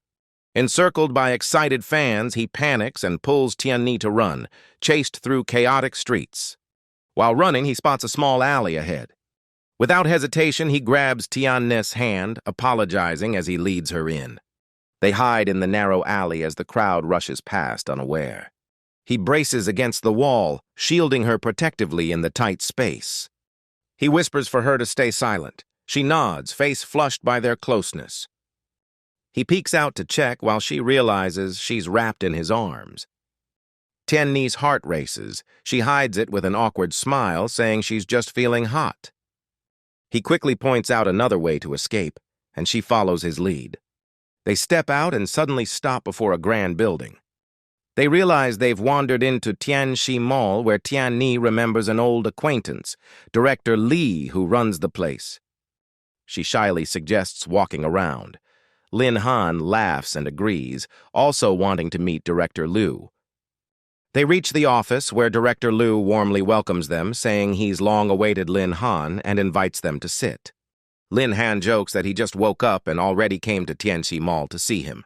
As the door closes, two guards suspiciously discuss Lin Han's true identity. One shows his phone, asking if the other knows who Mr. Lin really is. The other is shocked, realizing he's the hero Lin Han from the Mang Mountain campaign. Director Liu secretly shows him a legendary weapon called the Amber Rupture Halberd, making Lin Han frown. He sneers coldly, realizing it's tied to Li Dan's death and Ni Ying's greed. Director Liu offers to sell it cheaply, but Lin Han firmly refuses. Liu suddenly remembers and says Senior Fei Hua left something for Lin Han. He hands over a letter containing a map marked with a bold red X. Lin Han is stunned, guessing it's Li Feng's relic left at the Mang Mountain border. He urgently asks when Liu received it. Liu vaguely recalls it was last month. Lin Han quickly realizes a storm will strike within days. At Mang Mountain, a mysterious figure slips past the checkpoint. That person is Lin Han, disguised behind a mask. The guards sense movement but dismiss it soon after. Lin Han moves through the forest, activating his clairvoyant ability. He spots a purple flame flickering in the sky. He exhales in relief, knowing there's still time to stop the disaster. By the water pit, he searches for a place to plant the guiding artifact. As he lands, he hears an unusual sound. A voice calls out to a master asking about the calamity's location. Lin Han hides, listening to everything above. The master confirms this place once saw forbidden combat. Xing Ni replies, determined to help her brother despite opposition. The girl vows not to abandon her brother, hoping he'll become a talent like the legendary golden ritual hero. Lin Han reflects, realizing they're talking about him. The master sternly warns Xing Ni to give up, as advancing to golden rank is a life-or-death path. Lin Han silently agrees below, remembering his own near death when breaking limits. Xing Ni insists, begging her master's final help to fulfill her brother's wish despite the danger. The master agrees to act quickly, planning to trigger the still-weak calamity source. He channels energy, creating a dazzling light in the sky. The ground quakes violently. Lin Han feels immense power about to awaken the disaster. From underground, blinding light erupts, tearing the terrain apart. Seizing the moment, Lin Han dives in, risking everything for the advantage. At the academy, the vice principal issues an emergency order to evacuate all forces from Mang Mountain before the disaster erupts. The master and disciple stand before the chaotic energy. He tells Xing Ni to stay back as the core nears collapse. At that instant, Lin Han suddenly appears, interrupting the entire scene. He smashes a punch that shatters the barrier. The master shouts in shock, but Lin Han ignores and keeps attacking. He warns that attacking may trigger the calamity, yet the protective field still breaks apart. He coldly declares hell seized the calamity's core, letting no one else take it. Xing Ni curses furiously, calling him a shameless thief. Lin Han retorts he waited all night, only for them to ruin his plan. He rushes toward the center as the master angrily yells to stop him. The old man turns and orders Xing Ni to retreat before the area collapses. Lin Han reaches the core, eyes burning with excitement. Just as he touches it, he's attacked from behind. His instincts flare. He dodges, realizing it's an ambush. Activating the Eye of God, he clearly identifies his opponent. Furious, he curses them for cowardice and avoiding a fair fight. But the strike hits the calamity source instead. He panics, sensing the explosion's imminent threat to his life. Instantly, he gathers energy, summoning thunder in his hand. The lightning spell bursts forth, clashing directly with the master's attack. The ground trembles, cliffs collapse, chaos everywhere. The master shouts as rocks rain down, blocking all exits. He suspects the one below is casting a forbidden spell, realizing Lin Han is truly formidable. He assumes Lin Han has been buried alive, suffering the consequences himself. Even if he seized the energy source, he'd still die trapped underground. Below, Lin Han coughs amid dust after the tremor. He looks at the item in his hand, smiling victoriously in satisfaction. But deep below, a blinding light bursts forth, shocking him. He wonders why the energy still fluctuates, though the object was retrieved. Luckily, only part collapsed. He survives and senses strange vibrations deeper below. Lin Han activates the Eye of God, scanning for the source of the anomaly. On the surface, Xing Ni and her master are shaken by new tremors. Xing Ni panics upon feeling fierce life energy from below, signaling an even stronger calamity source. Underground, Lin Han discovers a glowing orb, the second calamity core, with doubled power. He instantly dives into the abyss without hesitation. He tells himself that a heaven-sent chance must not be missed. As he nears, he feels immense power radiating from the orb. Ignoring the shock waves, he accelerates toward the treasure. A barrier appears ahead. He growls, declaring hell break it. Focusing all his strength, his body erupts with energy pressing against the calamity core. But upon contact, a backlash of power burns him in agony, though he endures it. He quickly casts a forbidden healing spell, regenerating his scorched hand. His healing force clashes violently with the calamity energy until he finally stabilizes. He roars, channeling all power to subdue the energy completely. Under his control, the energy weakens and submits. He collapses, gasping for breath. Looking at his restored hand, he proudly realizes he's captured the newly formed Calamity Core. Atop the mountain, Xing Ni's master senses a familiar aura. He closes his eyes and murmurs, certain Lin Han has survived. Moments later, Lin Han crawls out of a crack, body covered in dust. The old man yells furiously, shocked he's still alive. Lin Han calmly replies, warning them about Tianlong territory and Hangyun City's interference, while realizing ambushers lurk nearby. The old man coldly states Hangyun only has one weak saint-rank expert, not worth fearing. He releases immense pressure, demanding Lin Han surrender the Calamity Core. Lin Han gasps under the force, inwardly alarmed by the overwhelming power. He quickly regains composure, eyes firm, challenging the foe to prove his strength to take it. He opens his domain, spreading dense darkness that erases his figure from sight. The old man freezes as the strange spell hides Lin Han completely. Xing Ni anxiously asks how he vanished before her master's eyes. The elder ponders, realizing even his forbidden arts can't trace Lin Han's aura. Xing Ni worries they may never find him. He sternly reminds Xing Ni of her profession, warning the enemy far surpasses her. She boldly replies that her anti-darkness skill can still fight, determined to try. She closes her eyes, focuses her mind, and chants for the deity of sight to grant her eyes that see the truth. Summoning the Eye of Truth, she reports to her master that she can't see him leave, but only a faint shadow at the spot, startling Lin Han. He secretly rejoices upon hearing his presence is completely hidden. He had planned to use a pendant and forbidden spell to conceal his aura, not expecting the Eye of Truth to detect a false image of him. The old man frowns, confirming if it's only an illusion at the disappearance site. Xing Ni softly affirms. He bursts into laughter, surprised his foe dares stay, and punches straight toward Lin Han's last position. Lin Han panics and raises his arm to block the strike. His true form appears, forced back several steps. The old man hovers mid-air, coldly saying if Lin Han surrenders the Calamity Core, he may leave alive. Lin Han points challengingly, declaring the Calamity Core is his and mocking their arrogance, asking if they feel no shame. Xing Ni angrily accuses him of causing them to lose the first Calamity Core. Lin Han sneers, saying he earned it by strength and it's none of their business, mocking their cowardly noise now. Xing Ni pleads to her master. The old man coldly replies that since he offered peace and was refused, now they'll face the consequence. He resolves to subdue Lin Han by force, striking down while Lin Han calmly invites him to attack. They clash head-on, fists colliding like thunder as Xing Ni watches from outside. Lin Han fights while healing himself, struggling to regain strength, breathing heavily. The old man smirks, impressed that Lin Han commands many skill systems and formidable regeneration. Lin Han glares sharply, inwardly suspecting the foe's true identity, readying his ultimate move if necessary. The old man laughs loudly, calling himself a genius and preparing to reveal his profession. Lin Han frowns, thinking the man talks nonsense.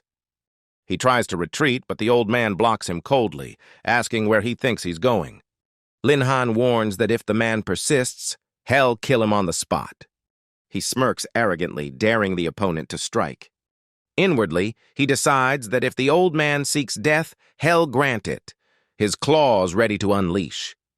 Suddenly, a majestic voice echoes from afar, rebuking the old man for causing trouble within Tianlong Empire's lands.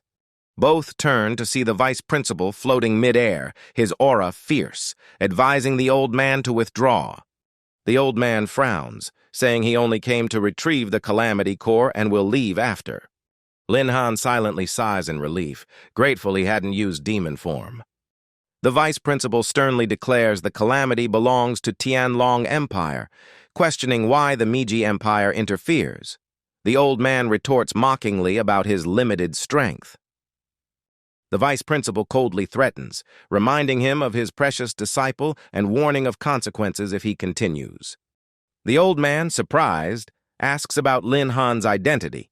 The vice principal proudly reveals he's the hero who made great merit in the Mang Mountain campaign. Lin Han smiles wryly, realizing he's been mistaken for his own master, but lets it slide for the advantage. The old man squints, finding it amusing, then agrees to retreat with his disciple. He leads Xingni away, leaving Lin Han still stunned by the sudden turn. Xingni complains, asking why her master gave up the Calamity Core so easily. The old man sighs softly, saying he couldn't risk the Academy's headmaster hunting his disciple down. Hearing that, Lin Han feels relieved as the vice principal respectfully thanks him for his service in the Mang Mountain War.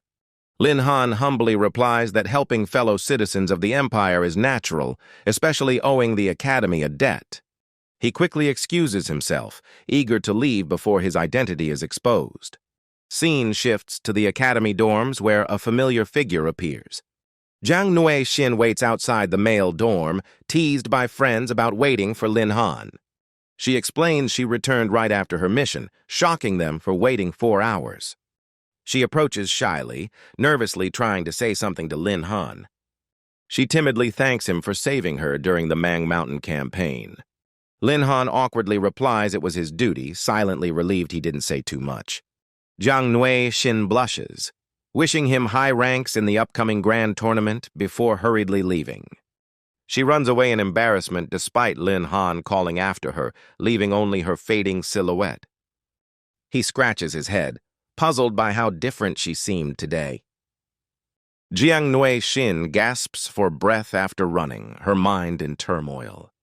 She wonders why she was so nervous, feeling unlike herself. Half a month later, the 5 Institute Grand Finals take place lively in the Academy, meant for contest, not life and death. The winning team will represent the Academy in higher-level competition. Throughout the rounds, Lin Han barely fights, letting his teammates handle battles. Wansi confidently claims the 4 of them can defeat opponents without their captain's help. A rival angrily argues he has no right to speak before the captain acts. Wansi retorts sharply, challenging the opponent and promising to teach him a harsh lesson. The referee signals the start, and the match officially begins. Lin Han yields his turn, smiling as he tells his team to finish it quickly. He retreats to the corner, relaxing while lying down. Jaga Tianfeng grows furious, thinking Lin Han looks down on everyone. Wansi charges forward, breaking through the opponent's first defense. "You 3 handle Lin Han. Someone orders. We'll join after finishing the others." Du Yuanding activates the blazing vine net technique. Flames coil around the enemy, enraging the Sky Mage. Gongsun mocks from outside, saying they're unworthy to face the captain. The foes counterattack, but remain overwhelmed. Gongsun laughs, daring anyone afraid to step up or be branded cowardly. Deng Xinqi summons thunder in his hands. Lightning crashes down as a deadly warning. Gongsun fights back fiercely, warning them not to seek rescue after defeat and noting it'd be easier if all were weapons. Du Yanting rushes from behind the 2 foes, daring them to attack together. One enemy refuses help, wanting to handle it alone. The other hesitates, unwilling to take charge. The battle splits clearly. Mage versus mage, weapon versus weapon. Deng Xinqi smiles slyly at the small foe who trembles and begs him not to come closer. Xinqi toys with him like a child, letting himself lose a bit for fun. The foe cries, ashamed for being lured as an invading mage. Yuanzi panics, dodging wildly, shouting they can't beat him and don't need the captain's help. Jiagu Tianfeng observes keenly and decides it's time to act. One subordinate charges, mocking that his golden status isn't easily earned. Wenzi is yanked down by suction, tumbling in confusion. The man reports back to Jiagu Tianfeng, suggesting they capture the enemy leader, then hunt Lin Han. Jiagu Tianfeng rushes toward Lin Han, thinking ranks are mere formality. Even top golden ceremonies mean little to him. He roars for Lin Han, demanding to end their feud. Lin Han calmly sits up, saying those clashes were mere noise and he didn't want to meddle but got disturbed. He dodges lightly, declaring hell use one move only. If the foe endures, hell accept defeat. Jiagu Tianfeng growls in fury, warning Lin Han that arrogance will cost him dearly. Lin Han smiles confidently, readying a lethal punch to the foe's chin. The strike floors Jiagu Tianfeng, slamming him into the corner in a massive explosion. The enemies gape, unable to believe a support type could do that. Lin Han steps forward, stressing their captains down and asking if they'll still continue. The opponents panic, waving in confusion like headless snakes. He scratches his head, admitting he hadn't meant to intervene but couldn't hold back. All eyes turn to him in shock. The Academy's solo finals near, proving Lin Han's dominance. The vice principal congratulates Lin Han's team for qualifying and mentions tomorrow's solo prize, making him suspect a setup. Lin Han wonders if the reward ties to the source of the calamity. The vice principal signals for silence, stressing it's a special secret prize.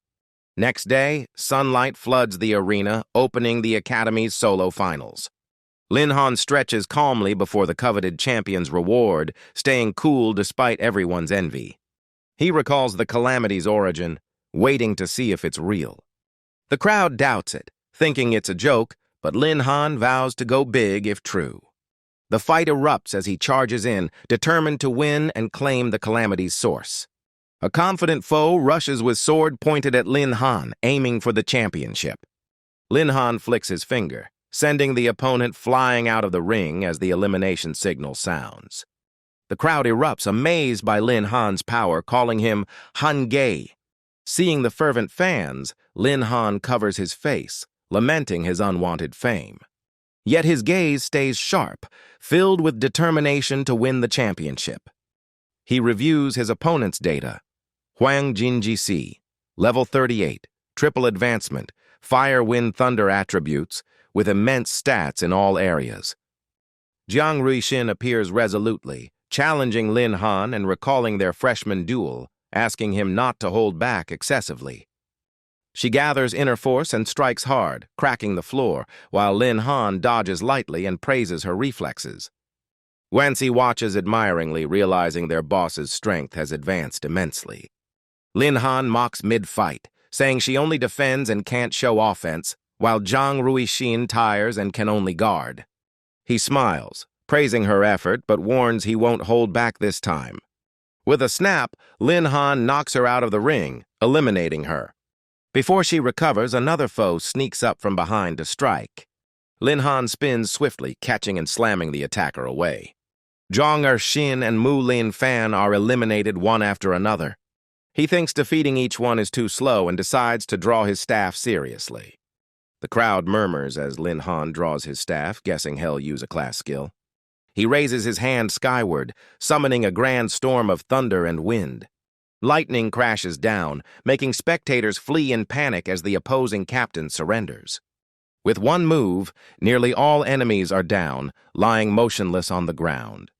Lin Han smiles awkwardly, explaining the magic only paralyzed them briefly, not harming anyone, and apologizes. The announcement and crowd confirm it's a thunder-type skill, stunned by his overwhelming power. On the stage, Tianni stands firm, eyes shining as she wonders what else Lin Han hides. He scratches his head shyly, smiling that he only knows one attack skill. She charges fiercely to test him, while Lin Han raises a defensive barrier. His shield shatters quickly, making Tianni smile in satisfaction. She reminds him his speed is high enough not to use 2 moves on her, or hell suffer. Tianni swings her white spear sideways, and Lin Han dodges skillfully, complimenting her. He admits his senior isn't holding back at all in this match. Tianni strikes harder, telling him firmly to stop talking and prepare for her final move. Lin Han blocks with his staff, amazed by her power and realizing without physical boosts, he'd be crushed. They clash fiercely amid thunderous blasts as Tianni warns Lin Han he'll lose if he keeps holding back. Lin Han laughs loudly, teasing his senior that she just wants him to unleash his ultimate blow. He activates buffs, his staff glowing brightly, boosting power, speed, and physique by 50%. He silently calculates the outcome of 10,000-fold strength, plus a 50% support bonus. Tianni gathers all her strength, readying her stance. They clash mid-air in a fierce airborne battle. She realizes the terrifying might of the Golden Priest and gasps in awe. Her hands go numb, spear cracking under the immense blows. A heavy strike flies toward her, and Tianni panics, certain of defeat. She closes her eyes for impact. But Lin Han stops, smiling and asking if she yields. She opens her eyes, admiringly admitting defeat. Senior Tianni concedes the match to Lin Han. Half a month later at the class transfer hall, the crowd buzzes seeing Lin Han perform a 4th transfer using 3 calamity sources, having won 1 as the solo champion. Lin Han reflects that after half a month's training, he's reached level 39 triple transfer. He enters calmly, announcing his transfer quest as the receptionist's eyes light up. She's stunned, repeating Lin Han's name and noting his 4th transfer. She hands him the mission orb, thrilled to meet the only Golden Priest. Lin Han touches the orb. Data appears. Name, Lin Han. Class, Priest, level 39, triple transfer. Mission, Wuling Mountain. Repel 300 waves of golden armor invaders. Rank S, solo, hell difficulty. Under Wuling Mountain's golden light, Lin Han swiftly crosses rough trails toward the golden light trial replica. The replica opens once daily. Location refreshed. Job trials demand seizing the moment. The peak of Wuling now opens. The announcement rings out. The crowd surges forward, eager to complete the entry quota. All are stunned by Lin Han's incredible speed, far surpassing everyone like a sweeping storm. The academy brims with power, evoking thoughts of supreme intellect masters. In truth, Lin Han is the only priest with golden tier power, astonishing everyone after days of observation. Lin Han lands in the familiar mist-covered mountains. The dark space is shrouded in golden smoke, veiling fallen warrior souls. Mission: save the wounded mountain god, progress 0%. Studying the ground marks, Lin Han deduces the right path. Within seconds, monsters appear, signaling mission start. He focuses energy, delivering a mighty punch to slay the beasts. Following footprints, Lin Han finds a body collapsed on the cold ground. He quickly lifts the mountain god, who asks his aid to repel the strange entities and save Wuling Mountain. The system updates. Second mission: help the mountain god repel resentful spirits, progress 25%. The first monster wave attacks immediately. The mountain god uses a charm, boosting stats by 30%, and Lin Han feels the surge of power. He relaxes, knowing the place poses no danger, no need for concealment. Yongo's scepter activates, greatly enhancing magic and lightning attributes. The mountain god counterattacks, casting fireballs to annihilate the monsters. Lin Han teams up with the mountain god, wiping out the first monster wave and gaining firepower. He continues focusing energy, charging straight into the beasts. His thunder skill makes the enemies vanish instantly. An outside notice congratulates Lin Han for completing a hidden quest, shocking the crowd. The system updates. The resentful souls remain. The mountain god returns to free fallen warriors' spirits. Lin Han is stunned, muttering about the system mission's harshness. The mountain god thanks him, noting more lost souls need cleansing and suggesting nearby exploration. Lin Han agrees, ready to continue the journey. They traverse dense forests filled with monsters. Eerie laughter chills Lin Han. One of you laughs mysteriously. He notices the soldiers' odd state, more like victims of calamity or plague than enemies. The mountain god realizes they're cursed, and a dark mage controls their souls like puppets. The villain delights at the thought of turning soldiers into soul warriors if they fail.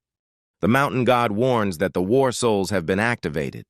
A commander orders the charge. Platinum General Yan Shuai Jinjia appears with superior skills, each strike dealing 300% more damage and commanding souls.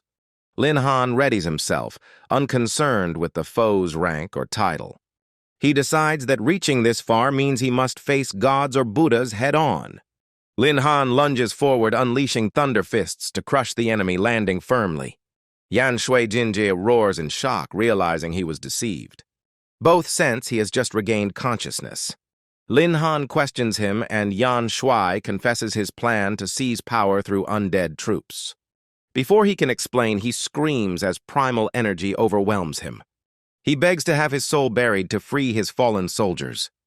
The system ends the mission, offering two options: leave Wuling Mountain with limited rewards or defeat the warlord for full ones, losing all if he fails. The mountain god advises retreat since the foe is too strong. Lin Han resolves to fight, activating Blessing and Fire Thunder domains, confident nothing can stop him. Lin Han erupts with energy, piercing through Yan Shui as the warlord's soul fades away. Yan Shui smiles weakly, the golden-armored warlord thanking Lin Han. The mountain god approaches, pats his shoulder, and congratulates him for clearing the dungeon. The system praises Lin Han's victory, granting rewards: Golden Armor Army Soul, Wuling Mountain War Master's Dragon Sword, and the high-value Dragon Empire Command. Space trembles as the Wuling Mountain replica prepares to transfer to the Mang Mountain border.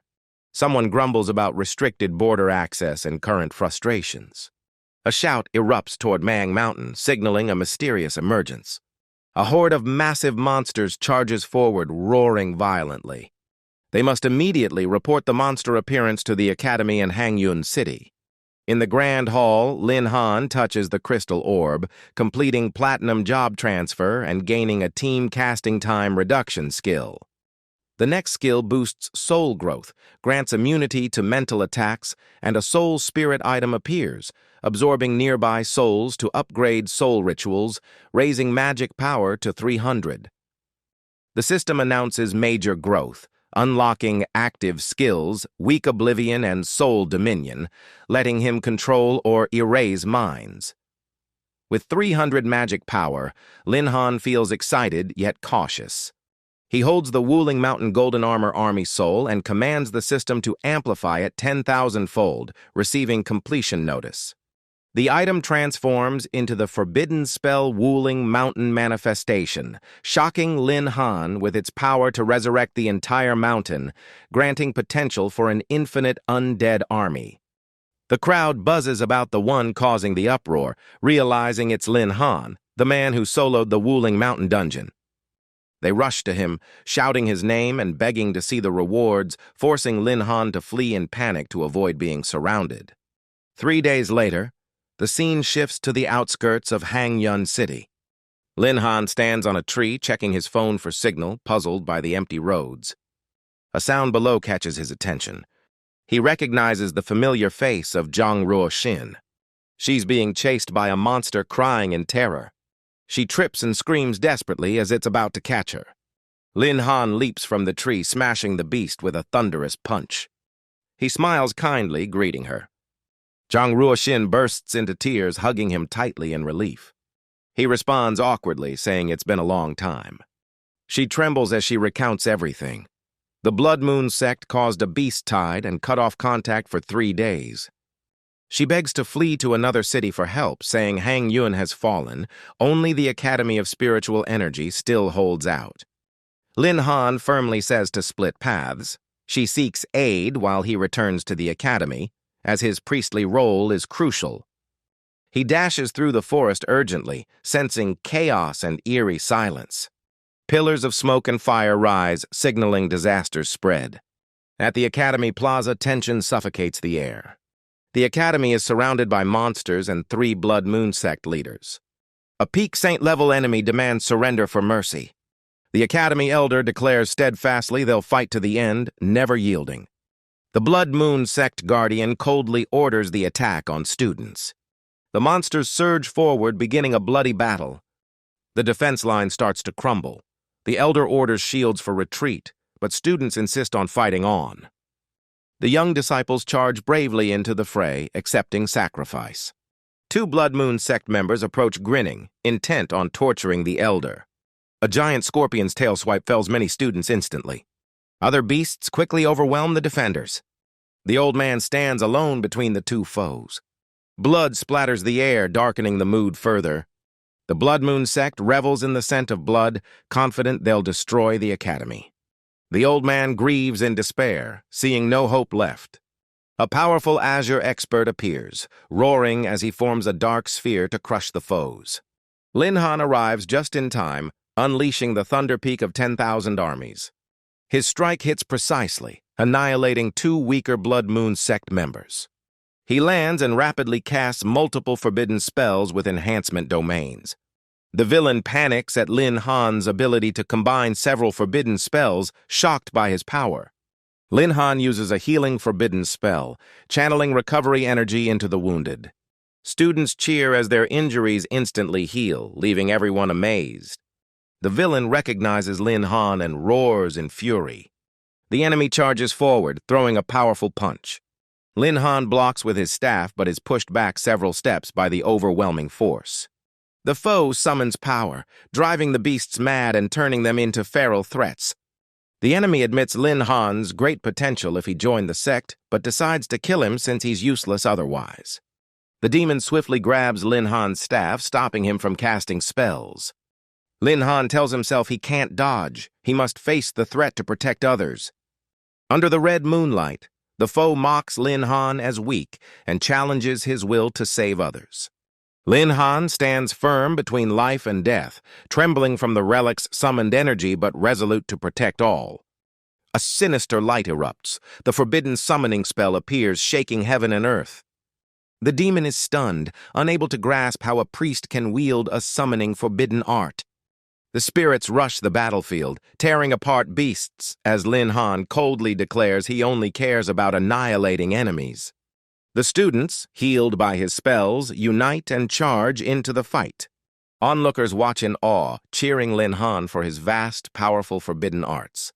The villain gathers beast blood, forming a crimson ring in the sky, darkening it with deadly aura. Many gasp as the sky darkens and a blood moon appears. The beasts panic and retreat while the villain activates the Demon King domain, spreading unseen pressure across the field. Everyone under the domain feels crushed, bodies heavy like mountains pressing down. A system alert shows Lin Han trapped in the Demon King domain, stats down 90%, gravity x10, magic elements sealed. The villain grins confidently, viewing Lin Han as prey, while Lin Han lifts his staff solemnly. Lin Han laughs defiantly, vowing to turn the enemy's feast into his own.